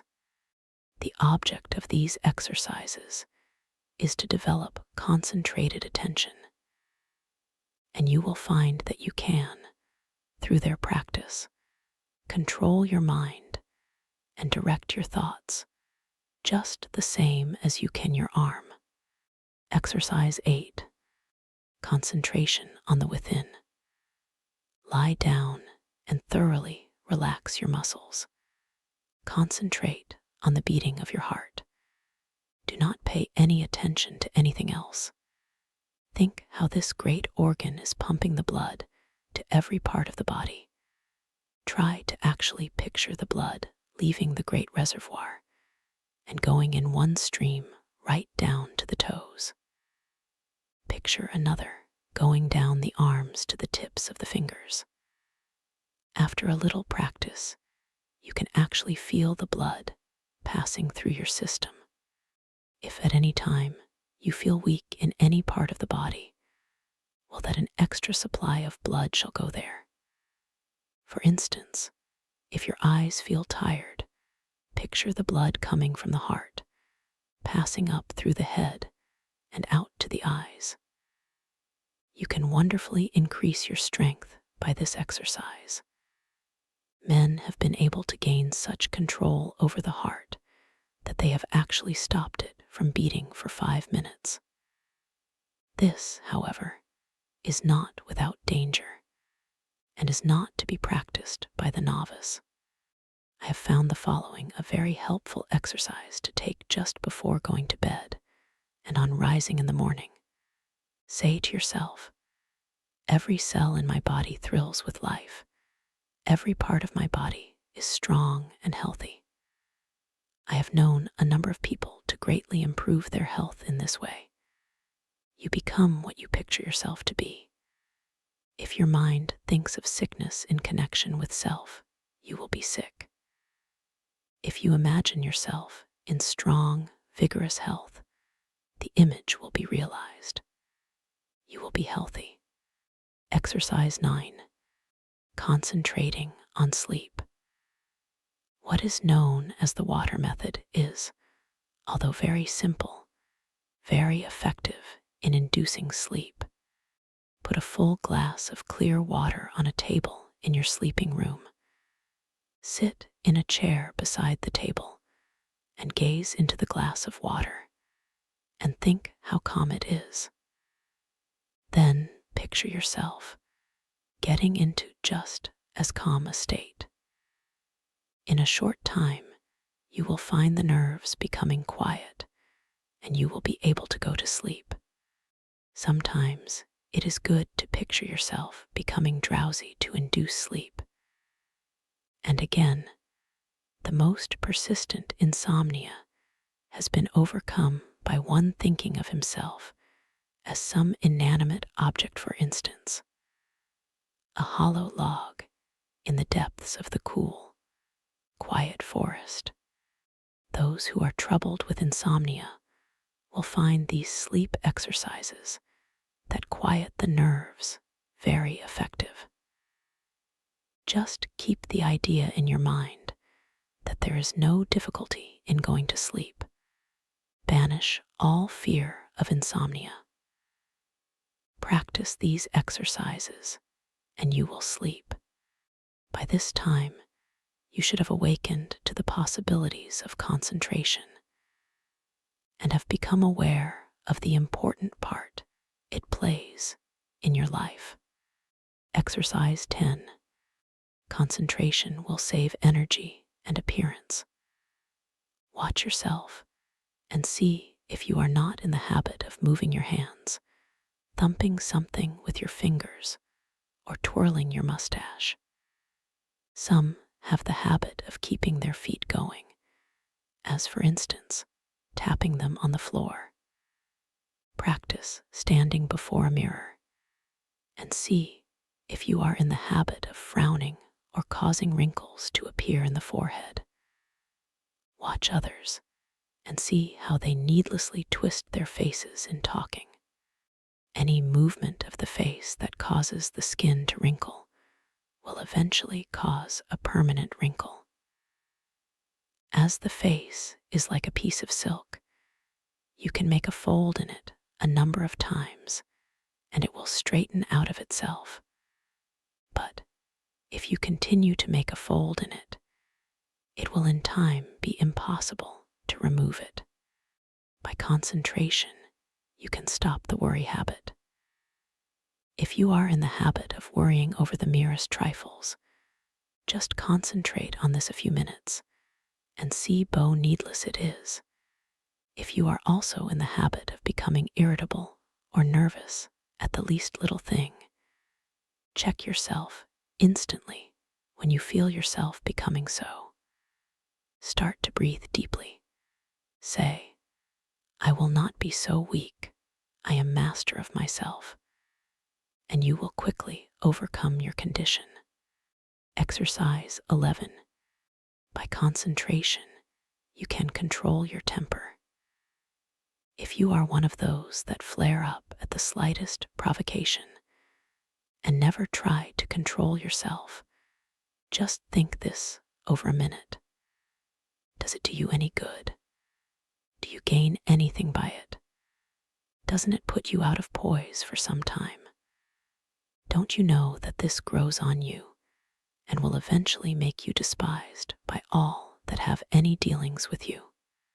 Everyone makes mistakes, and instead of becoming angry at their perpetrators, just say to them, "Be more careful next time." This thought will be impressed on them, and they will be more careful. But if you continually complain about their making a mistake, the thought of a mistake is impressed on them, and they will be more likely to make mistakes in the future. All lack of self-control can be conquered if you will but learn to concentrate. Many of you that read this may think you are not guilty of either of these faults. But if you will carefully watch yourself, you will probably find that you are. And if so, you will be greatly helped by repeating this affirmation each morning. I am going to try today not to make a useless gesture or to worry over trifles or become nervous or irritable. I intend to be calm, and no difference what may be the circumstances, I will control myself. Henceforth, I resolve to be free from all signs that show lack of self-control. At night, quickly review your actions during the day and see how fully you realized your aim. At first, you will, of course, have to plead guilty of violation a few times, but keep on, and you will soon find that you can live up to your ideal. After you have once gained self-control, however, don't relinquish it. For some time, it will still be necessary to repeat the affirmation in the morning and square your conduct with it in the evening. Keep up the good work until, at last, the habit of self-control is so firmly fixed that you could not break it even though you tried. I have had many persons tell me that this affirmation and daily review made a wonderful difference in their lives. You, too, will notice the difference if you live up to these instructions. Exercise 12. Practice talking before a glass. Make 2 marks on your mirror on a level with your eyes, and think of them as 2 human eyes looking into yours. Your eyes will probably blink a little at first. Do not move your head, but stand erect. Concentrate all your thoughts on keeping your head perfectly still. Do not let another thought come into your mind. Then, still keeping the head, eyes, and body still, think that you look like a reliable man or woman, should like a person that anyone would have confidence in. Do not let your appearance be such as to justify the remark, "I don't like his appearance. I don't believe he can be trusted." While standing before the mirror, practice deep breathing. See that there is plenty of fresh air in the room and that you are literally feasting on it. You will find that, as it permeates every cell, your timidity will disappear. It has been replaced by a sense of peace and power. the one that stands up like a man and has control over the muscles of his face and eyes, always commands attention. In his conversation, he can better impress those with whom he comes in contact. He acquires a feeling of calmness and strength that causes opposition to melt away before it. 3 minutes a day is long enough for the practice of this exercise. Look at the clock before you commence the exercise, and if you find you can prolong the exercise for more than 5 minutes, do so. The next day, sit in a chair and, without looking at the picture, concentrate on it and see if you cannot think of additional details concerning it. The chances are you will be able to think of many more. It might be well for you to write down all you thought of the first day, and then add to the list each new discovery. You will find that this is a very excellent exercise in concentration. Exercise 13. Control of sensations. Think how you would feel if you were cool, then how you would feel if you were cold again, how you would feel if it were freezing. In this state, you would be shivering all over. Now think of just the opposite conditions. Construct such a vivid image of heat that you are able to experience the sensation of heat even in the coldest atmosphere. It is possible to train your imagination until you do this, and it can then be turned to practical account in making undesirable conditions bearable. You can think of many very good exercises like this. For instance, if you feel yourself getting hungry or thirsty, and for any reason you do not wish to eat, do not think of how hungry or thirsty you are, but just visualize yourself as finishing a hearty meal. Again, when you experience pain, do not increase it by thinking about it, but do something to divert your attention, and the pain will seem to decrease. If you will start practicing along this line, systematically, you will soon gain a wonderful control over the things that affect your physical comfort. Exercise 14. The Eastern way of concentrating. Sit in a chair with a high back in upright position. Press one finger against the right nostril. Now take a long, deep breath, drawing the breath in gently as you count 10. Then expel the breath through the right nostril as you count 10. Repeat this exercise with the opposite nostril. This exercise should be done at least 20 times at each sitting. Exercise 15. Controlling desires. Desire, which is one of the hardest forces to control, will furnish you with excellent exercises in concentration. It seems natural to want to tell others what you know, but by learning to control these desires, you can wonderfully strengthen your powers of concentration. Remember, you have all you can do to attend to your own business. Do not waste your time in thinking of others or in gossiping about them. If, from your own observation, you learn something about another person that is detrimental, keep it to yourself.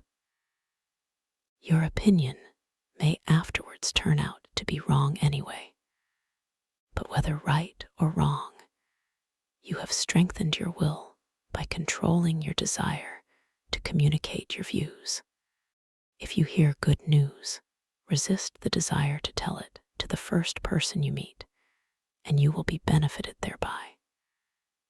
It will require the concentration of all your powers of resistance to prohibit the desire to tell. After you feel that you have complete control over your desires, you can then tell your news. but you must be able to suppress the desire to communicate the news until you are fully ready to tell it. Persons that do not possess this power of control over desires are apt to tell things that they should not, thereby often involving both themselves and others in needless trouble. If you are in the habit of getting excited when you hear unpleasant news, just control yourself and receive it without any exclamation of surprise. Say to yourself, "Nothing is going to cause me to lose my self-control." You will find from experience that this self-control will be worth much to you in business. You will be looked upon as a cool-headed businessman, and this, in time, becomes a valuable business asset. Of course, circumstances alter cases. At times, it is necessary to become enthused, but be ever on the lookout for opportunities for the practice of self-control. He that ruleth his spirit is greater than he that ruleth a city. Exercise 16. When you read, no one can think without first concentrating his thoughts on the subject in hand. Every man and woman should train himself to think clearly. An excellent exercise is to read some short story and then write just an abridged statement. Read an article in a newspaper and see in how few words you can express it. Reading an article to get only the essentials requires the closest concentration. If you are unable to write out what you read, you will know you are weak in concentration.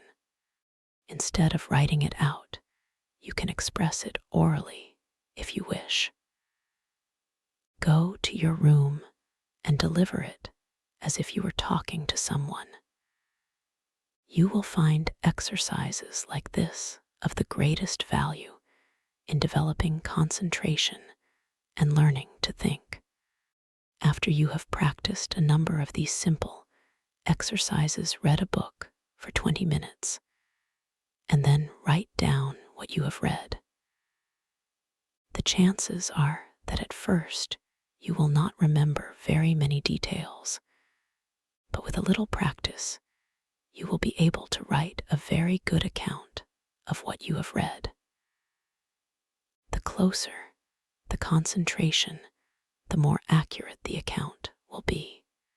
It is a good idea, when time is limited, to read only a short sentence, and then try to write it down word for word. When you are able to do this, read 2 or more sentences and treat similarly. The practice will produce very good results if you keep it up until the habit is fixed. If you will just utilize your spare time in practicing exercises like those suggested, you can gain wonderful powers of concentration. You will find that in order to remember every word in a sentence, you must keep out every thought but that which you wish to remember. And this power of inhibition alone will more than compensate for the trouble of the exercise. Of course, success in all of the above depends largely upon cultivating, through the closest concentration, the power to image or picture what you read. Upon the power, as one writer expresses it, of letting the mountains of which we hear loom before us, and the rivers of which we read roll at our feet. Exercise 17. Concentration overcomes bad habits. If you have a habit that you want to get rid of, shut your eyes and imagine that your real self is standing before you. Now try the power of affirmation. Say to yourself, "You are not a weakling. You can stop this habit if you want to. This habit is bad and you want to break it. Just imagine that you are someone else giving this advice. This is very valuable practice. You, in time, see yourself as others see you. The habit loses its power over you, and you are free. If you will just form the mental image of controlling yourself as another person might, you will take a delight in breaking bad habits. I have known a number of men to break themselves of drinking in this way. Exercise 18. Watch concentration. Sit in a chair and place a clock with a second hand on the table. Follow the second hand with your eyes as it goes around. Keep this up for 5 minutes, thinking of nothing else but the second hand. This is a very good exercise when you only have a few minutes to spare. If you are able to keep every other thought in the stream of consciousness subordinate to it, as there is little that is particularly interesting about the second hand. It is hard to do this, but in the extra effort of willpower required to make it successful lies its value. Always try to keep as still as possible during these exercises. In this way, you can gain control over nerves, and this quieting effect is very good for them. Exercise 19. Faith concentration. A belief in the power to concentrate is, of course, very important. I purposely did not put this exercise in the beginning where it naturally belongs, because I wanted you to know that you could learn to concentrate.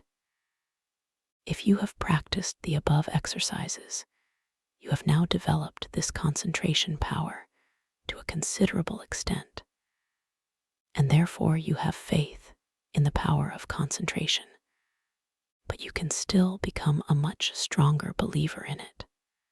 We will say that you have some desire or wish you want fulfilled, or that you need some special advice. You first clearly picture what is wanted, and then you concentrate on getting it. Have absolute faith that your desires will be realized. Believe that it will, according to your belief, be fulfilled. Never, at this time, attempt to analyze the belief. You don't care anything about the whys and wherefores. You want to gain the thing you desire, and if you concentrate on it in the right way, you will get it.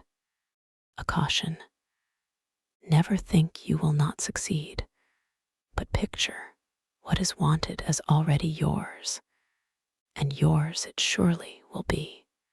Self-distrust. Do you ever feel distrust in yourself? If you do, just ask yourself, which self do I mistrust? Then say, my higher self cannot be affected. Then think of the wonderful powers of the higher self. There is a way to overcome all difficulties, and it is a delight for the human soul to do so, instead of wasting precious thought force by dreading or fearing a disagreeable interview or event. Instead, devote the time and concentrated thought in how to make the best of the interview or event, and you will find that it will not be as unpleasant as you thought it would be.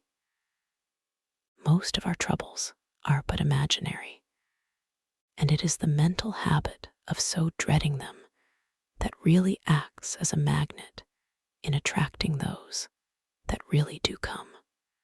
Your evil circumstances are created or attracted by your own negative fears and wrong thoughts, and are a means of teaching you to triumph over all evils. By discovering that which is inherent within yourself, you will find it helpful in overcoming self-distrust, to stop and think why you are concentrating your forces, and by so doing you become more closely attached to the higher self, which never distrusts. Lesson XV.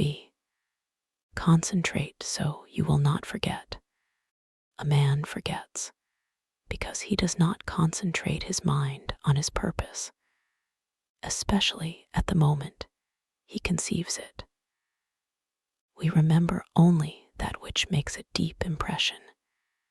Hence, we must first deepen our impressions by associating in our minds certain ideas that are related to them.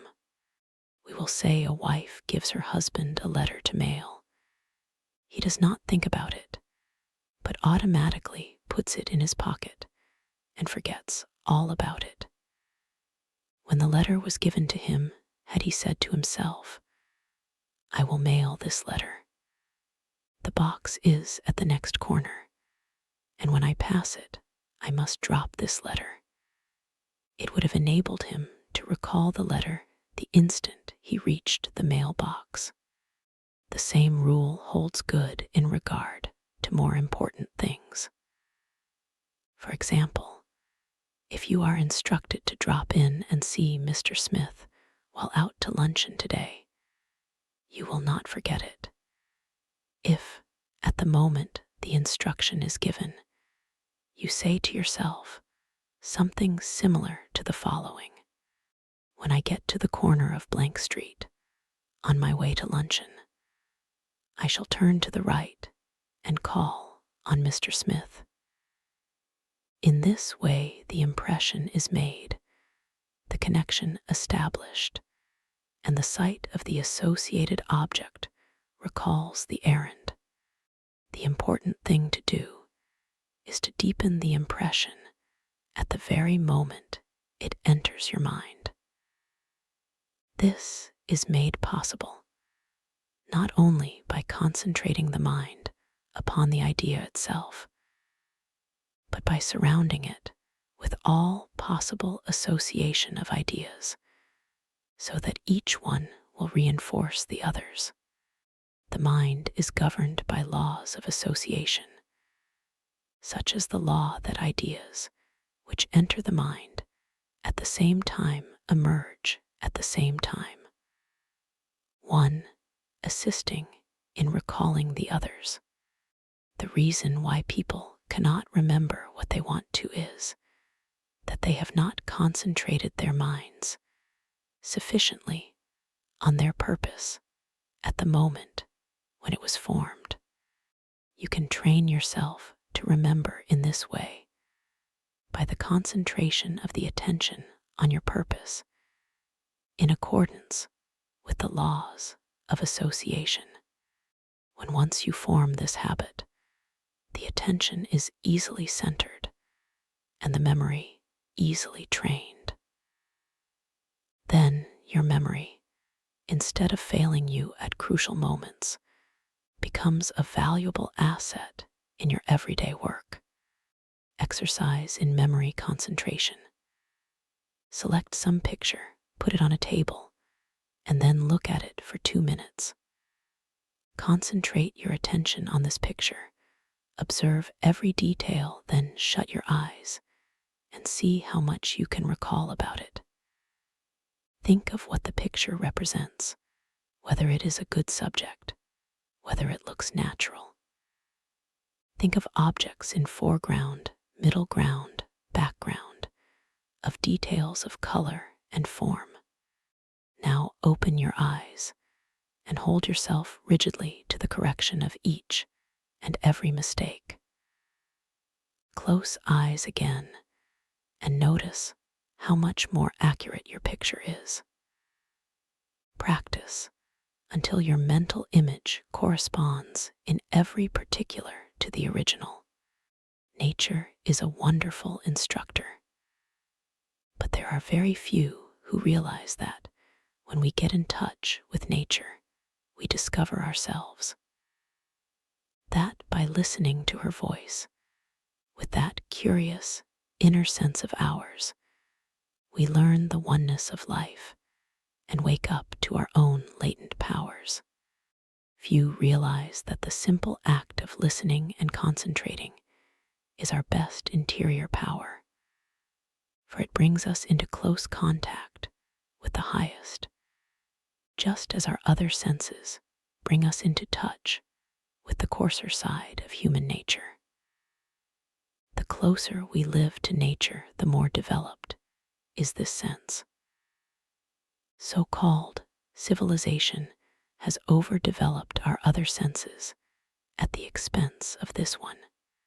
Children unconsciously realize the value of concentration. For instance, when a child has a difficult problem to solve and gets to some knotty point, which he finds himself mentally unable to do though, he tries his hardest. He will pause and keep quite still, leaning on his elbow, apparently listening. Then you will see, if you are watching, sudden illumination come, and he goes on happily and accomplishes his task. A child instinctively but unconsciously knows when he needs help. He must be quiet and concentrate. All great people concentrate and owe their success to it. The doctor thinks over the symptoms of his patient, waits, listens for the inspiration, though quite unconscious, perhaps, of doing so. The one who diagnoses in this way seldom makes mistakes. An author thinks his plot, holds it in his mind, and then waits, and illumination comes. If you want to be able to solve difficult problems, you must learn to do the same. Lesson XVI: How concentration can fulfill your desire. It is a spiritual law that the desire to do necessarily implies the ability to do. You have all read of Aladdin's lamp, which accomplished such wonderful things. This, of course, is only a fairy story, but it illustrates the fact that man has within him the power, if he is able to use it, to gratify his every wish. If you are unable to satisfy your deepest longings, it is time you learned how to use your God-given powers. You will soon be conscious that you have latent powers within capable, when once developed, of revealing to you priceless knowledge and unlimited possibilities of success. Man should have plenty of everything, and not merely substance to live on, as so many have. All natural desires can be realized. It would be wrong for the infinite to create wants that could not be supplied. Man's very soul is in his power to think, and it therefore is the essence of all created things. Every instinct of man leads to thought, and in every thought there is great possibility, because true thought development, when allied to those mysterious powers which perhaps transcend it, has been the cause of all the world's true progress. In the silence, we become conscious of that something which transcends thought and which uses thought as a medium for expression. Many have glimpses of that something, but few ever reach the state where the mind is steady enough to fathom these depths. Silent, concentrated thought is more potent than spoken words, for speech distracts from the focusing power of the mind by drawing more and more attention to the without. Man must learn more and more to depend on himself, to seek more for the infinite within.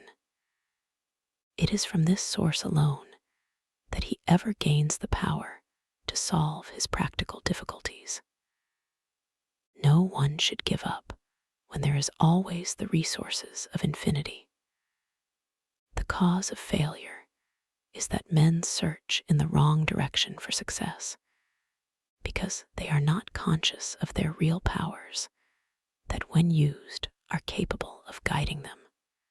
The infinite within is foreign to those persons who go through life without developing their spiritual powers.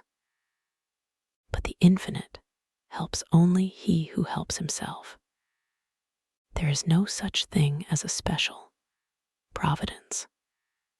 Man will not receive help from the infinite except to the extent that he believes and hopes and prays for help from this great source.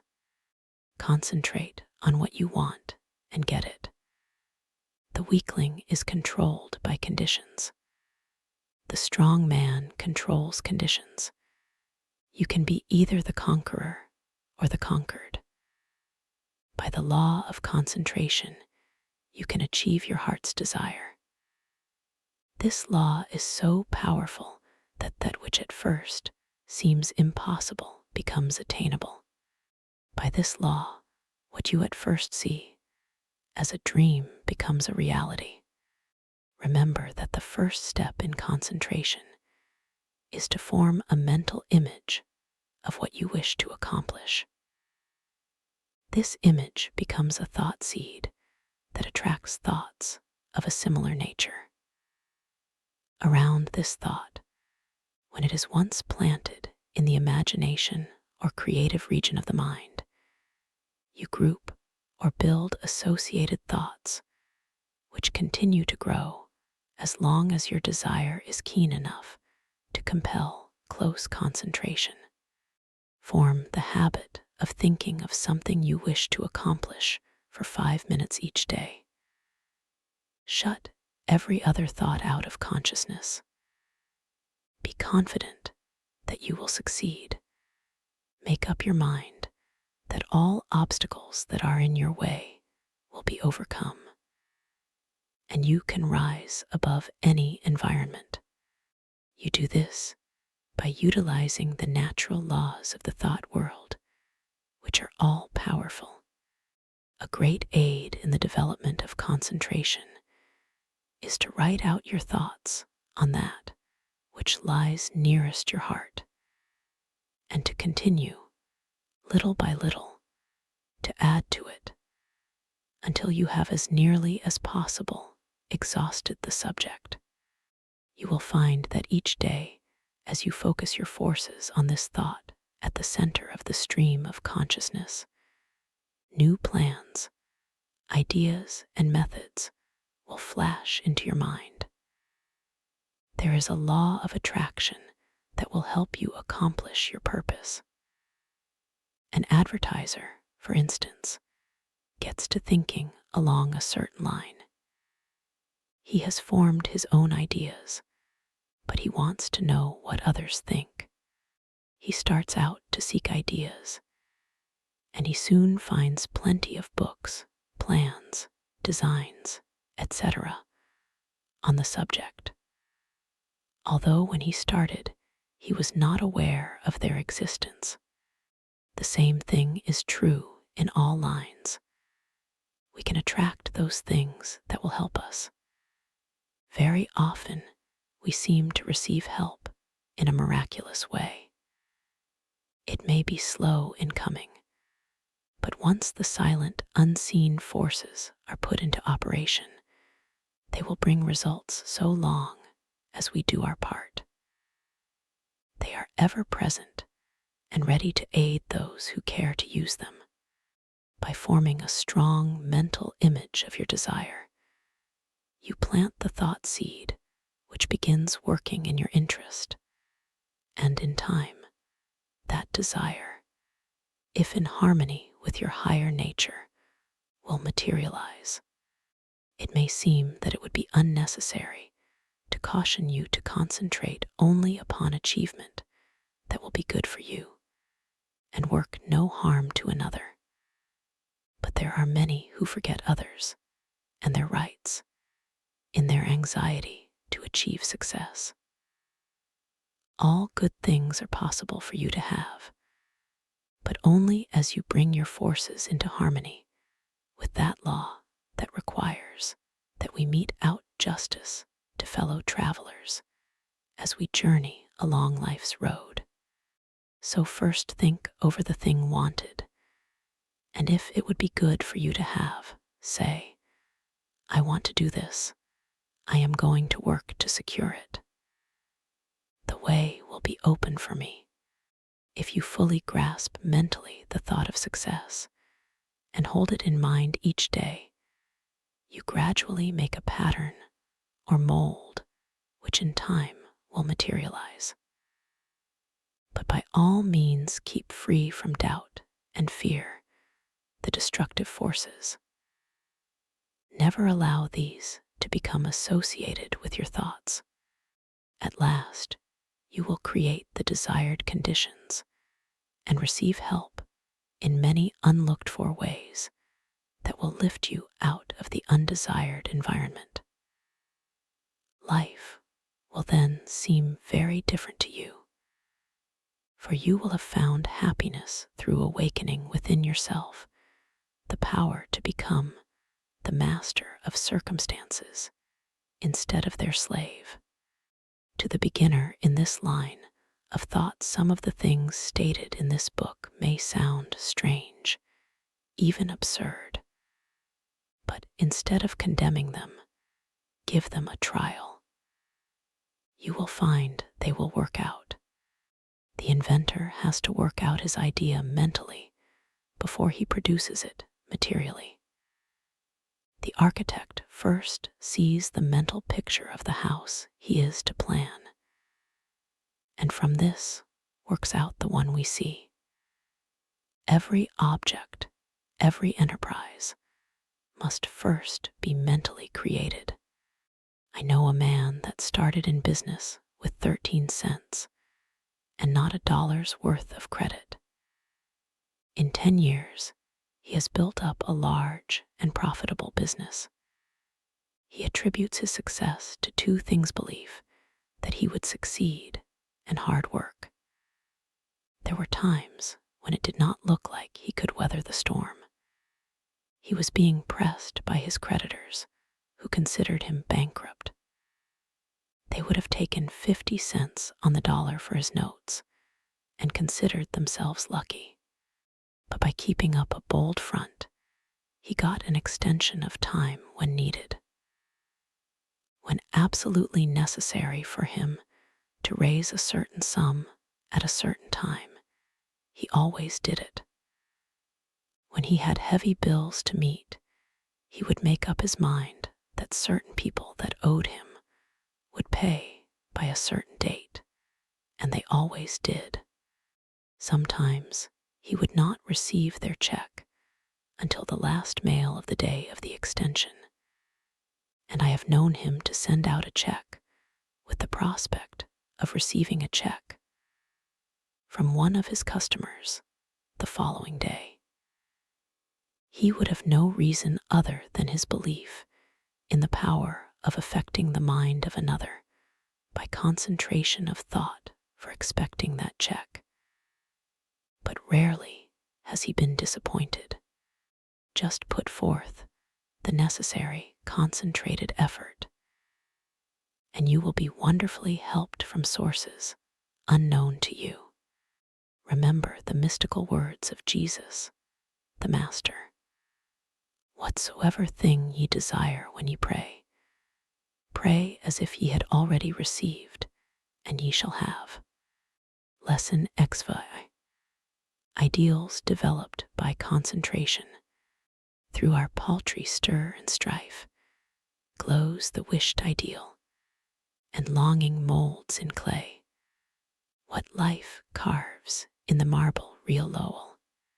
Often hear people spoken of as idealists. The fact is we are all idealists to a certain extent, and upon the ideals we picture depends our ultimate success. You must have the mental image if you are to produce the material thing. Everything is first created in the mind. When you control your thoughts, you become a creator. You receive divine ideas and shape them to your individual needs. All things of this world are to you just what you think they are. Your happiness and success depend upon your ideals. You are responsible for every condition you go through, either consciously or unconsciously. The next step you take determines the succeeding step. Remember this. It is a valuable lesson. By concentrating on each step as you go along, you can save a lot of waste steps and will be able to choose a straight path instead of a roundabout road. Concentrate upon your ideals, and they will become material actualities. Through concentration, we work out our ideals in physical life. Your future depends upon the ideals you are forming now. Your past ideals are determining your present. Therefore, if you want a bright future, you must begin to prepare for it today. If persons could only realize that they can only injure themselves, that when they are apparently injuring others, they are really injuring themselves, what a different world this would be. We say a man is as changeable as the weather. What is meant is his ideals change. Every time you change your ideal, you think differently. You become like a rudderless boat on an ocean. Therefore, realize the importance of holding to your ideal until it becomes a reality. You get up in the morning determined that nothing will make you lose your temper. This is your ideal of a person of real strength and poise. Something takes place that upsets you completely, and you lose your temper. For the time being, you forget your ideal. If you had just thought a second of what a well-poised person implies, you would not have become angry. You lose your poise when you forget your ideal. Each time we allow our ideals to be shattered, we also weaken our willpower. Holding to your ideals develops willpower. Don't forget this. Why do so many men fail? Because they don't hold to their ideal until it becomes a mental habit. When they concentrate on it to the exclusion of all other things, it becomes a reality. I am that which I think myself to be. Ideals are reflected to us from the unseen spirit. The laws of matter and spirit are not the same. One can be broken, but not the other. To the extent that ideals are kept, is your future assured. It was never intended that man should suffer. He has brought it upon himself by disobeying the laws of nature. He knows them, so cannot plead ignorance. Why does he break them? Because he does not pay attention to those ideals flashed to him from the infinite spirit.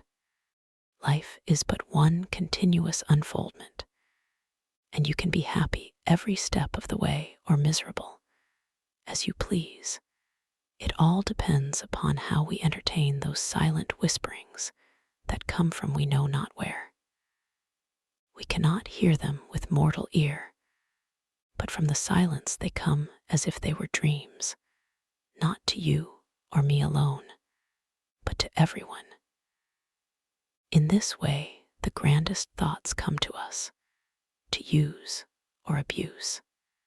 So search not in treasured volumes for noble thoughts, but within, and bright and glowing vision will come to be realized now and hereafter. You must give some hours to concentrated, consistent, persistent thought. You must study yourself and your weaknesses. No man gets over a fence by wishing himself on the other side. He must climb. No man gets out of the rut of dull, tiresome, monotonous life by merely wishing himself out of the rut. He must climb. If you are standing still or going backward, is something wrong. You are the man to find out what is wrong. Don't think that you are neglected, or not understood, or not appreciated.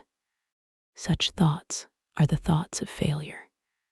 Think hard about the fact that men who have got what you envy got it by working for it. Don't pity yourself, criticize yourself. You know that the only thing in the world that you have got to count upon is yourself. Lesson XVI: Mental Control Through Creation. I attended a banquet of inventors recently. Each inventor gave a short talk on something he thought would be accomplished in the future. Many very much needed things were spoken of. One inventor spoke of the possibilities of wireless telephone. Distance, he said, would shortly be annihilated. He thought we would soon be able to talk to the man in the submarine 40 fathoms below the surface and 1,000 miles away. When he got through, he asked if there were any that doubted what he said. No one spoke up. This was not a case of tactful politeness, as inventors like to argue, but a case where no one present really doubted that the inventor's vision would, in the future, materialize. These shrewd men, some real geniuses, all thought we would in time be able to talk to those 1,000 miles away without media.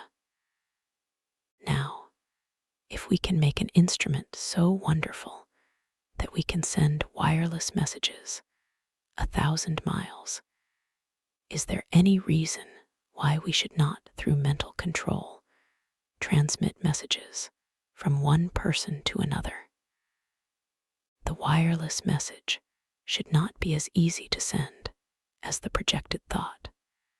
The day will come when all business will employ highly developed persons to send out influences. These influences will be so dominating that employees will be partly controlled by them.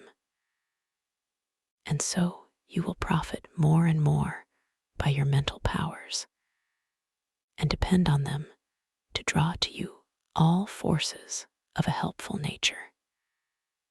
You will be constantly sending out suggestions to your employees and friends. They will receive these unconsciously. But in case yours is the stronger personality, they will carry them out the same as if you had spoken them. This is being done even today. A finely organized company secures the combined effort of all its men. They may be each doing a different kind of work, but all work to bring about the very best results. The whole atmosphere is impregnated with a high standard of workmanship. Everyone feels he must do his best. He could not be in such surroundings and be satisfied to do anything but his best work. A business will succeed only to the extent that the efforts of all are coordinated towards one result. At least one person is needed to direct all toward the desired end. The person at the head does not have to exactly outline to the others what steps to take, but he must possess the mental power of control over others. An up-to-date business letter is not written in a casual, commonplace way today. The writer tries to convey something he thinks the receiver will be interested to know. In this way, he awakens a responsive spirit. Sometimes, just the addition of a word or two will change a letter of the matter-of-fact style to one that compels a response. It is not always what is actually in a letter, but the spirit which it breathes that brings results. That intangible something that defies analysis is the projected thought of the master that brings back the harvest that it claims. But we should not always claim success for ourselves only. If you are anxious that some friend or relative should succeed, think of this person as becoming successful. Picture him in the position you would like to see him in. If he has a weakness, desire, and command that it be strengthened, think of his shortcomings, which belong to his negative nature, as being replaced by positive qualities. Take a certain part of the day to send him thoughts of an upbuilding nature. You can in this way arouse his mental powers into activity, and once aroused, they will assert themselves and claim their own. We can accomplish a great deal more than many of us are ready to believe by sending to another our direct, positive, and controlling suggestions of leadership. But whether a man is a success or not is greatly determined by the way he acts on the suggestions he receives. We either advance or decline. We never stand still. Every time we accomplish something, it gives us ability to do greater things. The bigger the attempt undertaken, the greater the things accomplished in the future. As a business grows, the head of the business also has to grow. He must advance and be ever the guiding influence. By his power to control, he inspires confidence in those associated with him. Often employees are superior to their employers in some qualities. And if they had studied, instead of neglected their development, they could have been employers of more commanding influence than those whom they serve. Through your mental power, you can generate in another enthusiasm and the spirit of success, which somehow furnishes an impetus to do something worthwhile. In concentrated mental control, there is a latent power more potent than physical force. The person becomes aware that the attitude of the mind has a power of controlling, directing, and governing other forces. He has been placed in an attitude capable of acquiring that which he desires. All of us, no matter how strong we are affected by the mental forces of our environment. There is no one that can remain neutral to influences. The mind cannot be freed from the forces of a place. If the environment of your place of business is not helpful, it will be harmful. That is why a change of position will often do a person a great deal of good. No person was ever intended to live alone. If you are shut up with only your own thoughts, you suffer from mental starvation. The mind becomes narrow, the mental powers weaken. Living alone often causes some of the milder forms of insanity. If children do not play with those their own age, but associate with only older people, they will take on the actions of the older people. The same is true of older persons if they associate with people younger than they are. They take on the spirit of youth. If you wish to retain your youth, you need the influences of youth. Like attracts like all over the world, the thought element plays a great part in our lives. Every business must not only command physical effort, but it must also command thought effort. There must be coordination of thought. All employers should aim to secure employees that think along similar lines. They will work in fuller sympathy with each other. They will better understand each other. This enables them to help each other, which would be utterly impossible if they were not in sympathy with each other. It is this that goes to make up a perfect organization, which directs and influences them toward the one end. Instead of each person being a separate unit, each one is like a spoke in a big wheel. Each member carries his own load, and he would not think of shirking. Anyone working in such an atmosphere could not help turning out his best work. All great leaders must be able to inspire this cooperative spirit. They first secure assistance through their mental control. They then make their assistants realize the value of mental control. Soon, there is a close bond between them. They are working toward a single purpose. They profit by their combined effort. The result is that they accomplish much.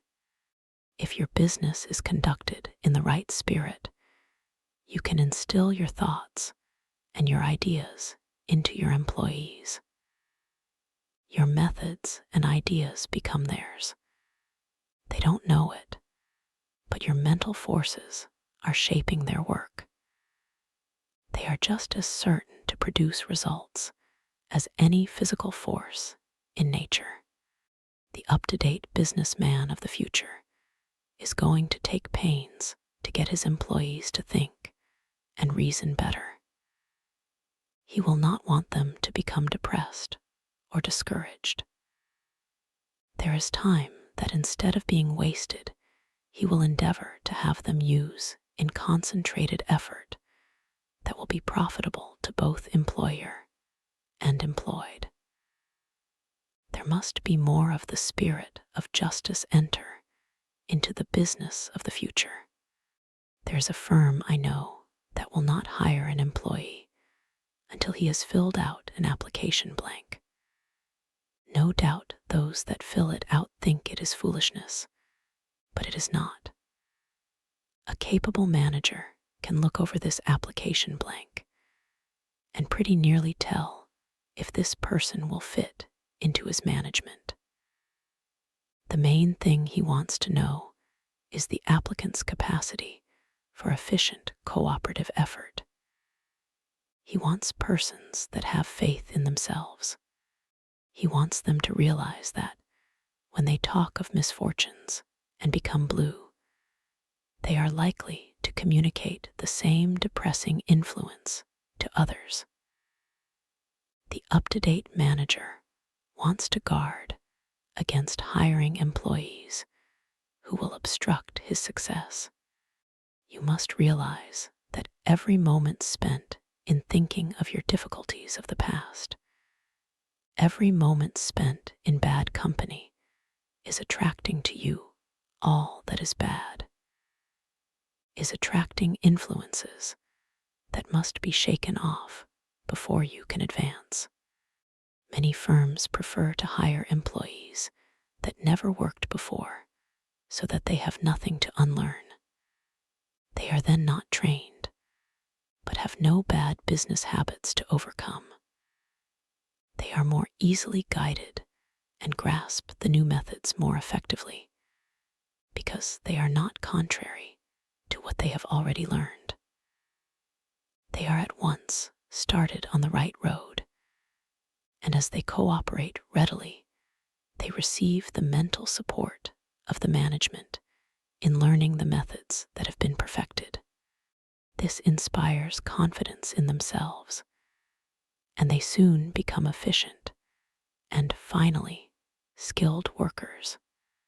Most big business firms today employ efficiency experts. Each day or week, they are in a different department. They earn their money because they familiarize persons with very little business experience with plans that has taken the expert years of training and much money to perfect. The attitude we take has a great deal more to do with our success than most of us realize. We must be able to generate those forces that are helpful. There is a wonderful power in the thought, rightly controlled and projected. And we must, through concentration, develop this power to the fullest possible extent. We are surrounded by many forces of which we know but little at present. Our knowledge of these is to be wonderfully increased. Each year, we learn more about these psychic forces, which are full of possibilities of which we are not even dimly conscious. We must believe in mental control, learn more about it, and use it if we want to command these higher powers and forces, which will unquestionably direct the lives of countless future generations. Lesson 6. A concentrated will development. New method. You will find in this chapter a most effective and most practical method of developing the will. You can develop a strong one if you want to. You can make your will a dynamo to draw to you untold power. Exercises are given which will, if practiced, strengthen your will, just as you would strengthen your muscles by athletic exercises.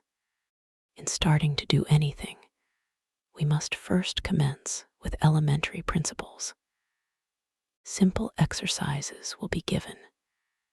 It is impossible to estimate the ultimate good to be derived from the mental cultivation that comes through these attempts at concentration. Even the simple exercises are not to be thought useless. In no respect, writes Dr. Oppenheim, can a man show a finer quality of willpower than in his own private, intimate life. We are all subjected to certain temptations. The will decides whether we will be just or unjust, pure of thought, charitable in opinion, forbearing in overlooking others' shortcomings, whether we live up to our highest standard. Since these are all controlled by the will, we should find time for plenty of exercises for training of the will in our daily life. You, of course, realize that your will should be trained.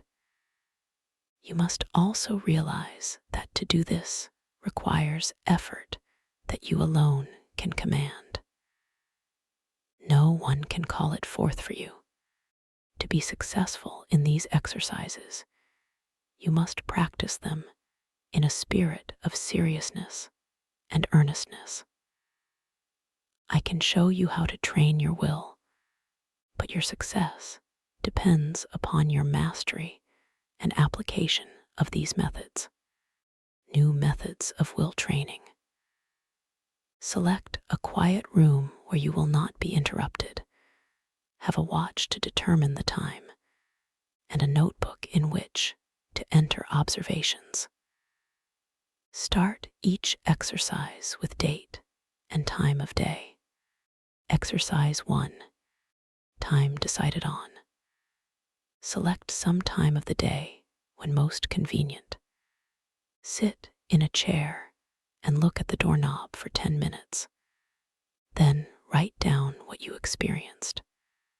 At first, it will seem strange and unnatural. You will find it hard to hold one position for 10 minutes, but keep as still as you can. The time will seem long, for it will probably be the first time you ever sat and did nothing for 10 minutes. You will find your thoughts wandering from the doorknob, and you will wonder what there can be in this exercise. Repeat this exercise for 6 days. 10 p.m. second day. Notes: you should be able to sit quieter, and the time should pass more quickly.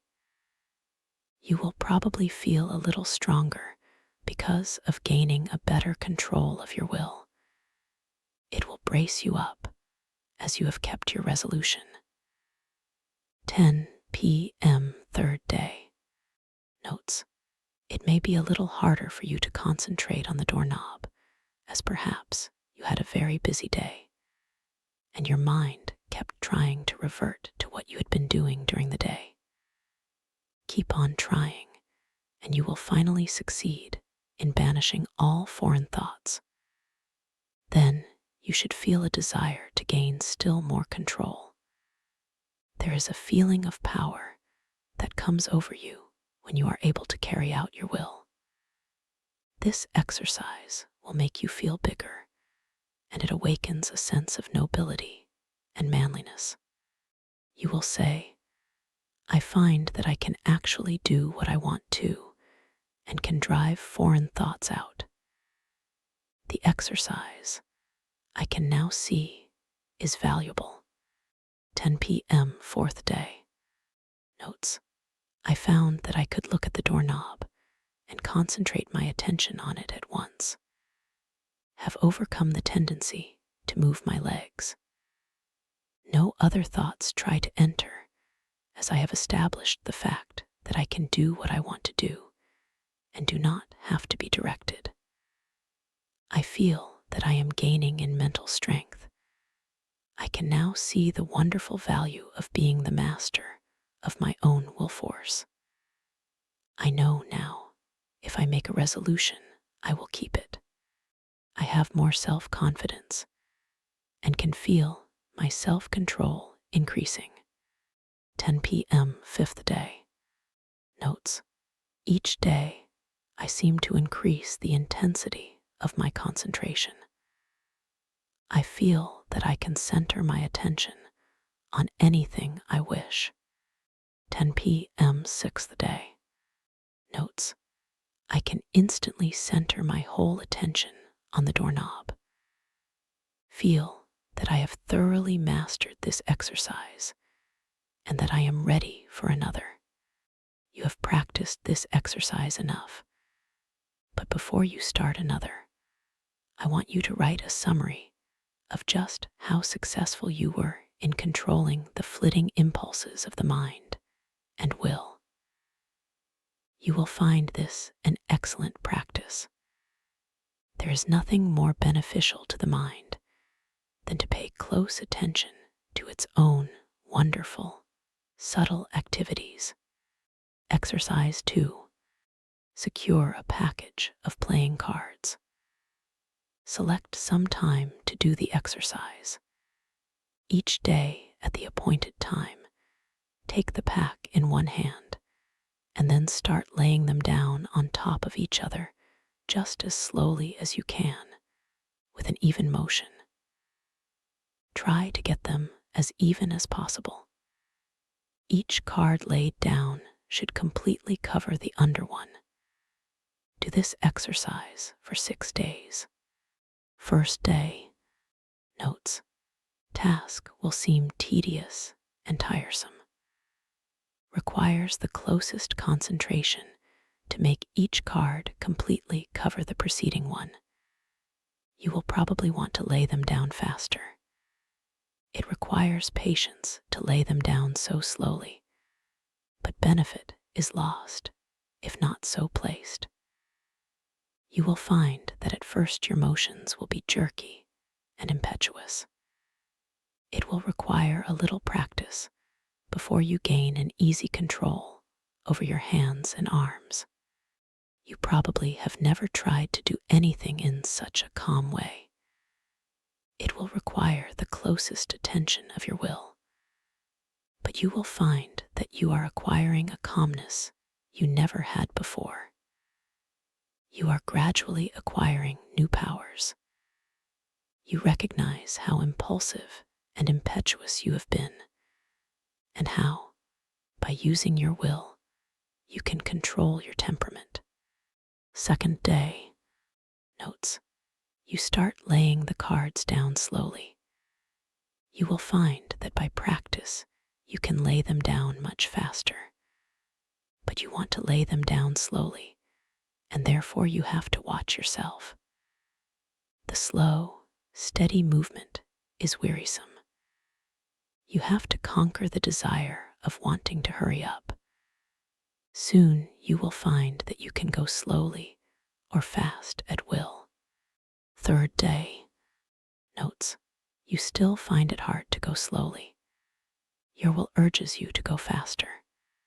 This is especially true if you are impulsive, as the impulsive character finds it very difficult to do anything slowly and deliberately. It goes against the grain. This exercise still is tiresome, but when you do it, it braces you up mentally. You are accomplishing something you do not like to do. It teaches you how to concentrate on disagreeable tasks. Writing these notes down you will find very helpful. Fourth day. Notes. I find that I am beginning to place the cards in a mathematical way. I find one card is not completely covering another. I am getting a little careless and must be more careful. I command my will to concentrate more. It does not seem so hard to bring it under control. Fifth day.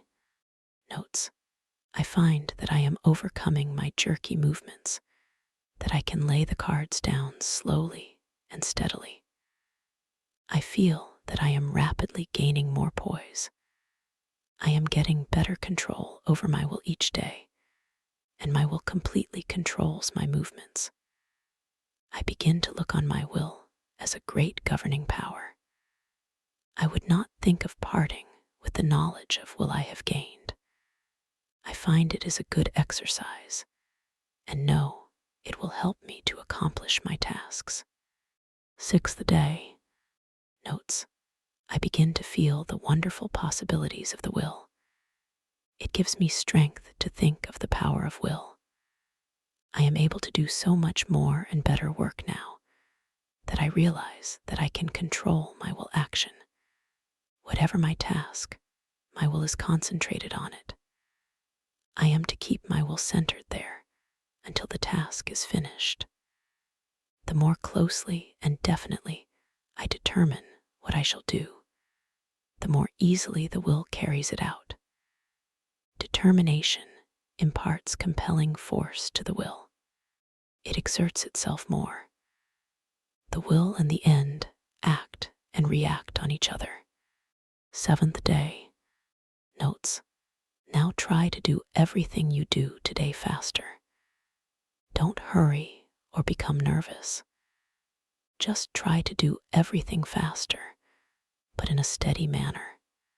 You will find that the exercises you have practiced in retardation have steadied your nerves and thereby made it possible to increase your speed.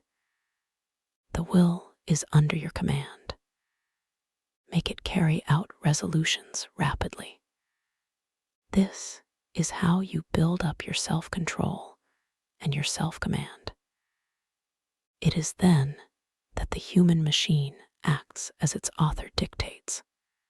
You certainly should now be able to judge of the great benefit that comes from writing out your introspections each day.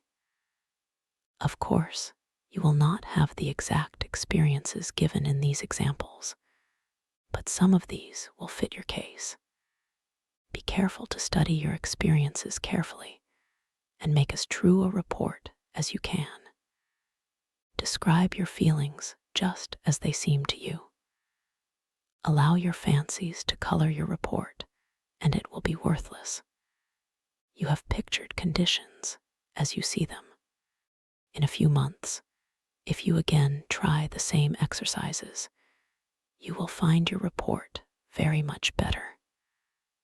By these introspections, we learn to know ourselves better, and with this knowledge can wonderfully increase our efficiency. As you become used to writing out your report, it will be more accurate.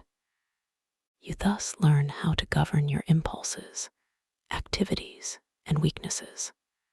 Each person should try to plan exercises that will best fit his needs. If not convenient for you to practice exercises every day, take them 2 or 3 times a week. But carry out any plan you decide to try. If you cannot devote 10 minutes a day to the experiments, start with 5 minutes and gradually increase the time. The exercises given are only intended for examples. Will training without exercise? There are many people that do not want to take the time to practice exercises, so the following instructions for training the will are given to them. By willing and realizing, the will grows. Therefore, the more you will, the more it grows and builds up power. No matter whether your task is big or small, make it a rule to accomplish it in order to fortify your will.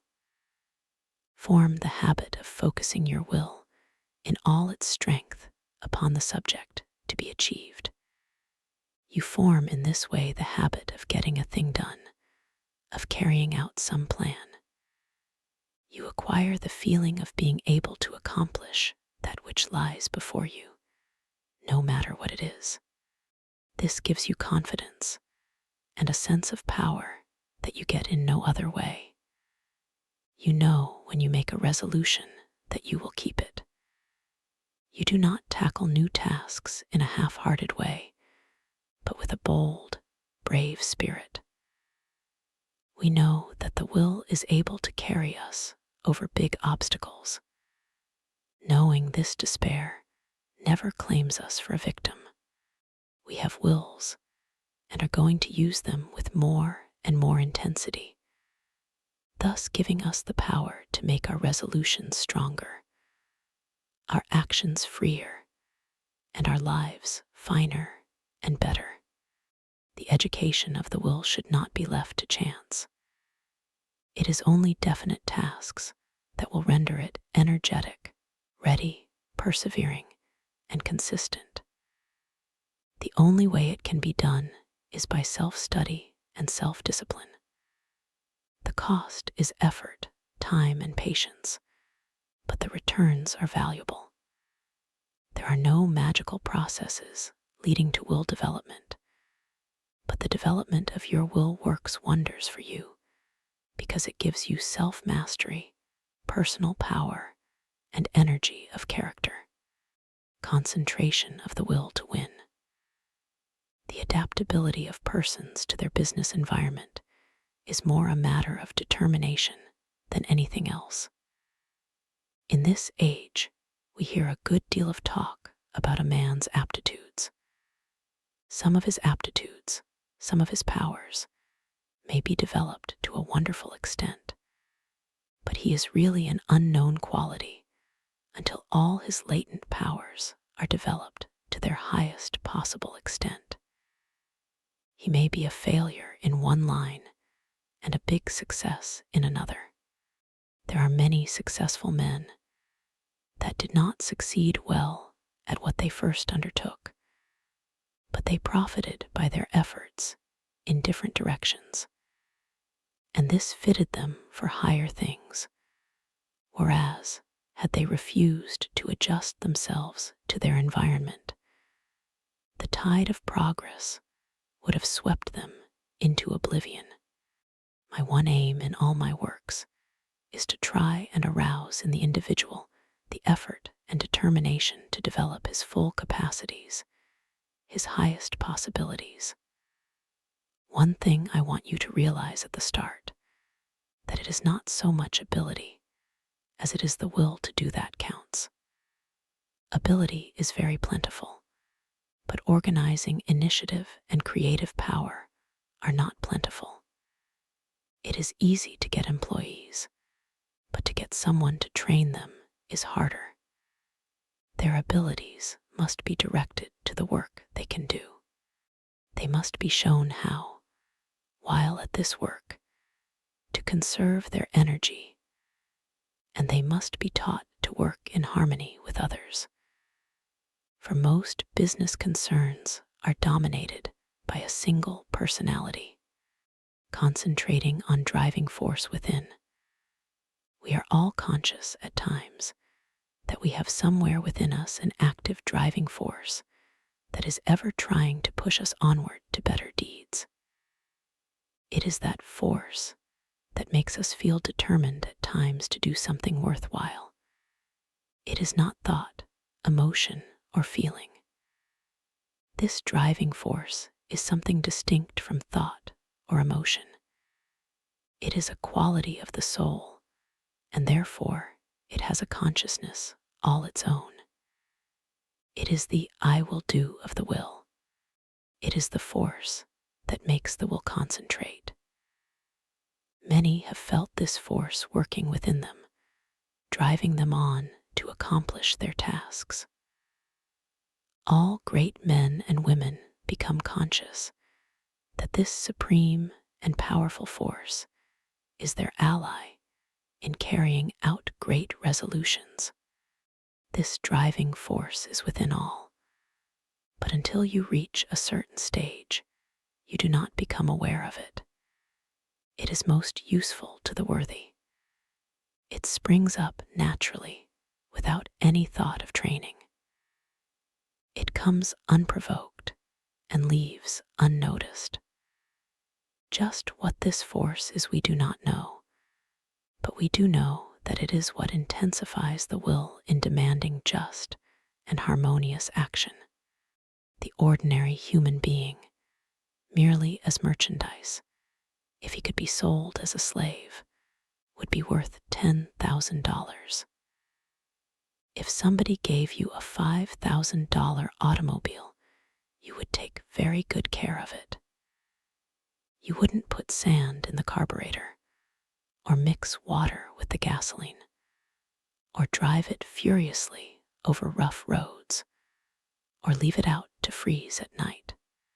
Are you quite sure that you take care of your own body, your own health, your only real property, as well as you would take care of a $5,000 automobile if it were given to you?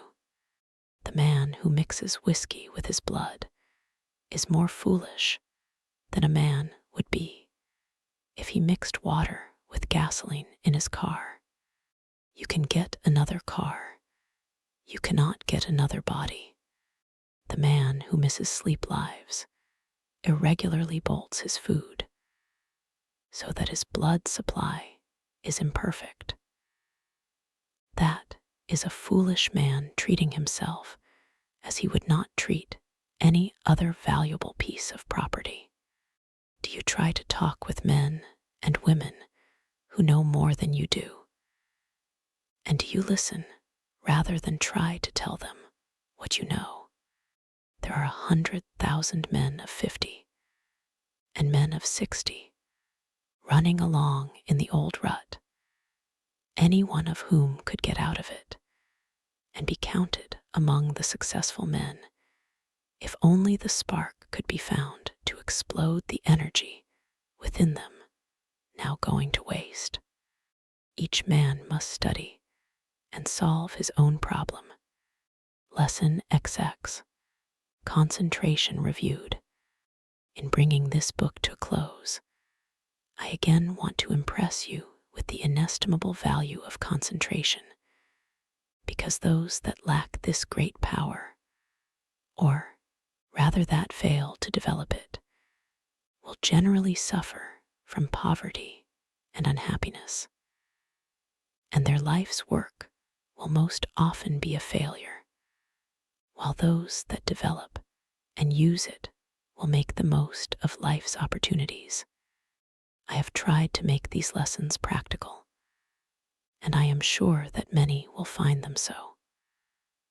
Of course, the mere reading of them will not do you a great deal of good, but if the exercises are practiced and worked out and applied to your own individual case, you should be able to acquire the habit of concentration in such measure as to greatly improve your work and increase your happiness. But remember, the best instruction can only help you to the extent to which you put it into practice. I have found it an excellent idea to read a book through first, and then reread it, And when you come to an idea that appeals to you, stop and think about it. Then, if applicable to you, repeat it over and over, that you will be impressed by it. In this way, you can form the habit of picking out all the good things you read, and these will have a wonderful influence on your character. In this closing chapter, I want to impress you to concentrate on what you do.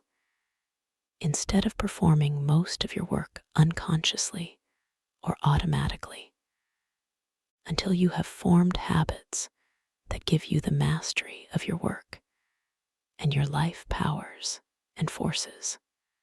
Very often, the hardest part of work is thinking about it. When you get right into it, it does not seem so disagreeable. This is the experience of many when they first commence to learn how to concentrate.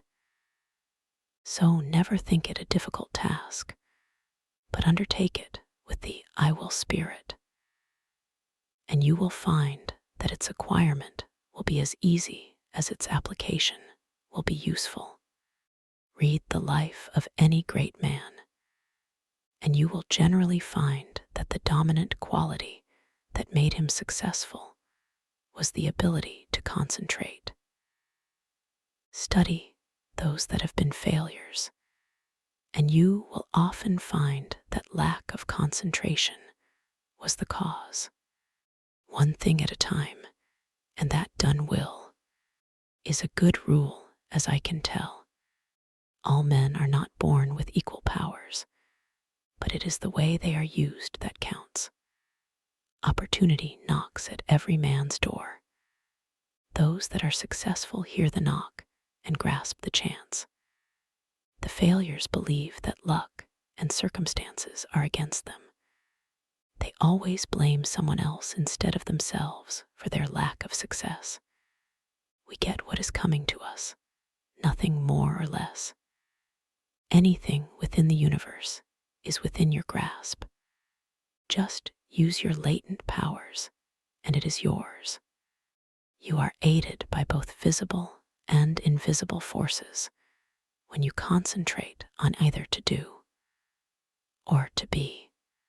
Everyone is capable of some concentration, for without it you would be unable to say or do anything. People differ in the power to concentrate because some are unable to will to hold the thought in mind for the required time. The amount of determination used determines who has the strongest will. No one's is stronger than yours. Think of this whenever you go against a strong opponent. Never say, "I can't concentrate today." You can do it just the minute you say, "I will." You can keep your thoughts from straying, just the same as you can control your arms. When once you realize this fact, you can train the will to concentrate on anything you wish. If it wanders, it is your fault. You are not utilizing your will. But don't blame it on your will and say it is weak. The will is just the same whether you act as if it were weak or as if it were strong. When you act as if your will is strong, you say, "I can." When you act as if it were weak, you say, "I can't." It requires the same amount of effort in each case. Some men get in the habit of thinking, "I can't," and they fail. Others think, "I can," and succeed. So remember, it is for you to decide whether you will join the army of "I can't" or "I can." The big mistake with so many is that they don't realize that when they say "I can't," they really say, "I won't try." You cannot tell what you can do until you try. Can't means you will not try. Never say you cannot concentrate, for when you do, you are really saying that you refuse to try. Whenever you feel like saying, "I can't," say instead, I possess all will, and I can use as much as I wish. You only use as much as you have trained yourself to use. An experiment to try. Before going to bed tonight, repeat, I am going to choose my own thoughts and to hold them as long as I choose. I am going to shut out all thoughts that weaken or interfere, that make me timid. My will is as strong as anyone's else. While going to work the next morning, repeat this over. Keep this up for a month, and you will find you will have a better opinion of yourself. These are the factors that make you a success. Hold fast to them always. Concentration is nothing but willing to do a certain thing. All foreign thoughts can be kept out by willing that they stay out. You cannot realize your possibilities until you commence to direct your mind. You then do consciously what you have before done unconsciously. In this way, you note mistakes, overcome bad habits, and perfect your conduct. You have at times been in a position that required courage, and you were surprised at the amount you showed. Now, when once you arouse yourself, you have this courage all the time, and it is not necessary to have a special occasion reveal it to you. My object in so strongly impressing this on your mind is to make you aware that the same courage, the same determination that you show at certain exceptional times you have at your command at all times.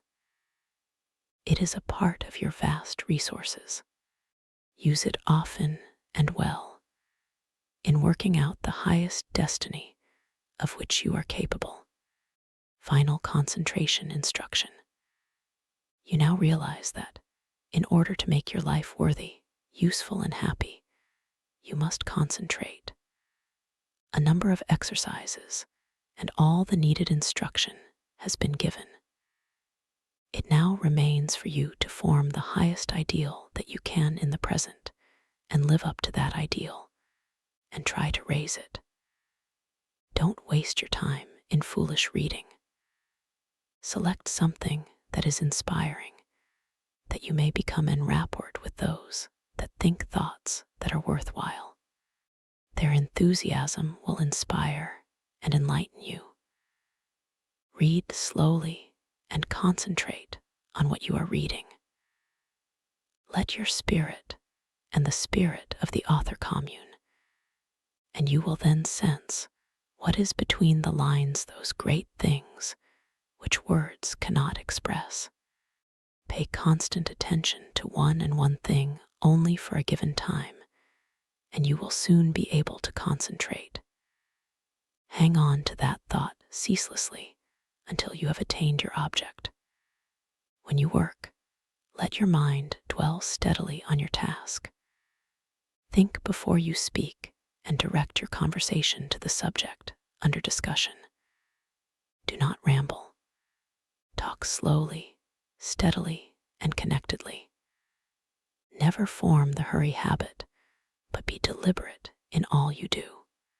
Assume static attitudes without moving a finger or an eyelid or any part of your body. Read books that treat of but one continuous subject. Read long articles and recall the thread of the argument.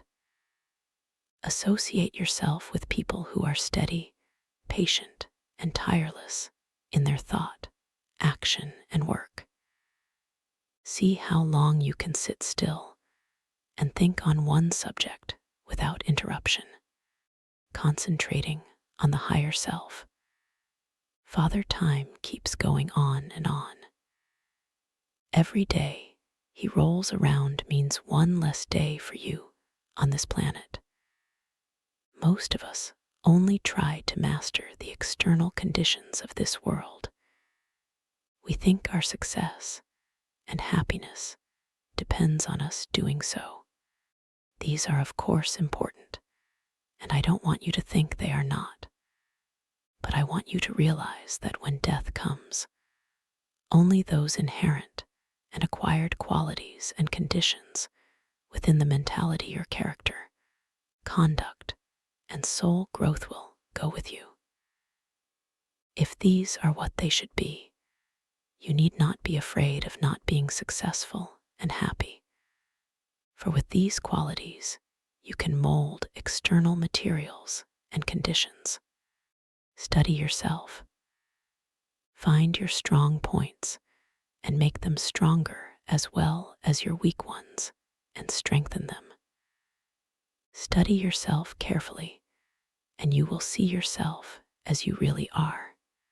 The secret of accomplishment is concentration, or the art of turning all your power upon just one point at a time. If you have studied yourself carefully, you should have a good line on yourself and should be able to make the proper interior readjustments. Remember first, last, and always, right thinking and right living necessarily results in happiness, and it is therefore within your power to obtain happiness. Anyone that is not happy does not claim their birthright.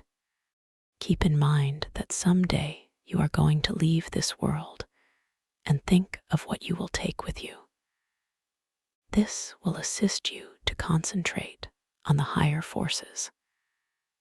Now start from this minute to act according to the advice of the higher self in everything you do. If you do, its ever harmonious forces will necessarily ensure to you a successful fulfillment of all your life purposes. Whenever you feel tempted to disobey your higher promptings, hold the thought, my higher self ensures to me the happiness of doing that which best answers my true relations to all others. You possess latent talents that, when developed and utilized, are of assistance to you and others. But if you do not properly use them, you shirk your duty, and you will be the loser and suffer from the consequences. Others will also be worse off if you do not fulfill your obligations. When you have aroused into activity your thought powers, you will realize the wonderful value of these principles in helping you to carry out your plans. The right in the end must prevail. You can assist in the working out of the great plan of the universe and thereby gain the reward, or you can work against the great plan and suffer the consequences. The all-consuming fires are gradually purifying all discordant elements. If you choose to work contrary to the law, you will burn in its crucible.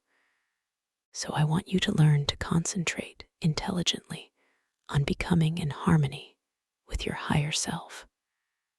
Hold the thought, I will live for my best. I seek wisdom, self-knowledge, happiness, and power to help others. I act from the higher self, therefore only the best can come to me. The more we become conscious of the presence of the higher self, the more we should try to become a true representative of the human soul in all its wholeness and holiness, instead of wasting our time dwelling on some trifling external quality or defect. We should try to secure a true conception of what we really are so as not to overvalue the external furnishings. You will then not surrender your dignity or self-respect when others ignorantly make a display of material things to show off. Only the person that realizes that he is a permanent being knows what the true self is.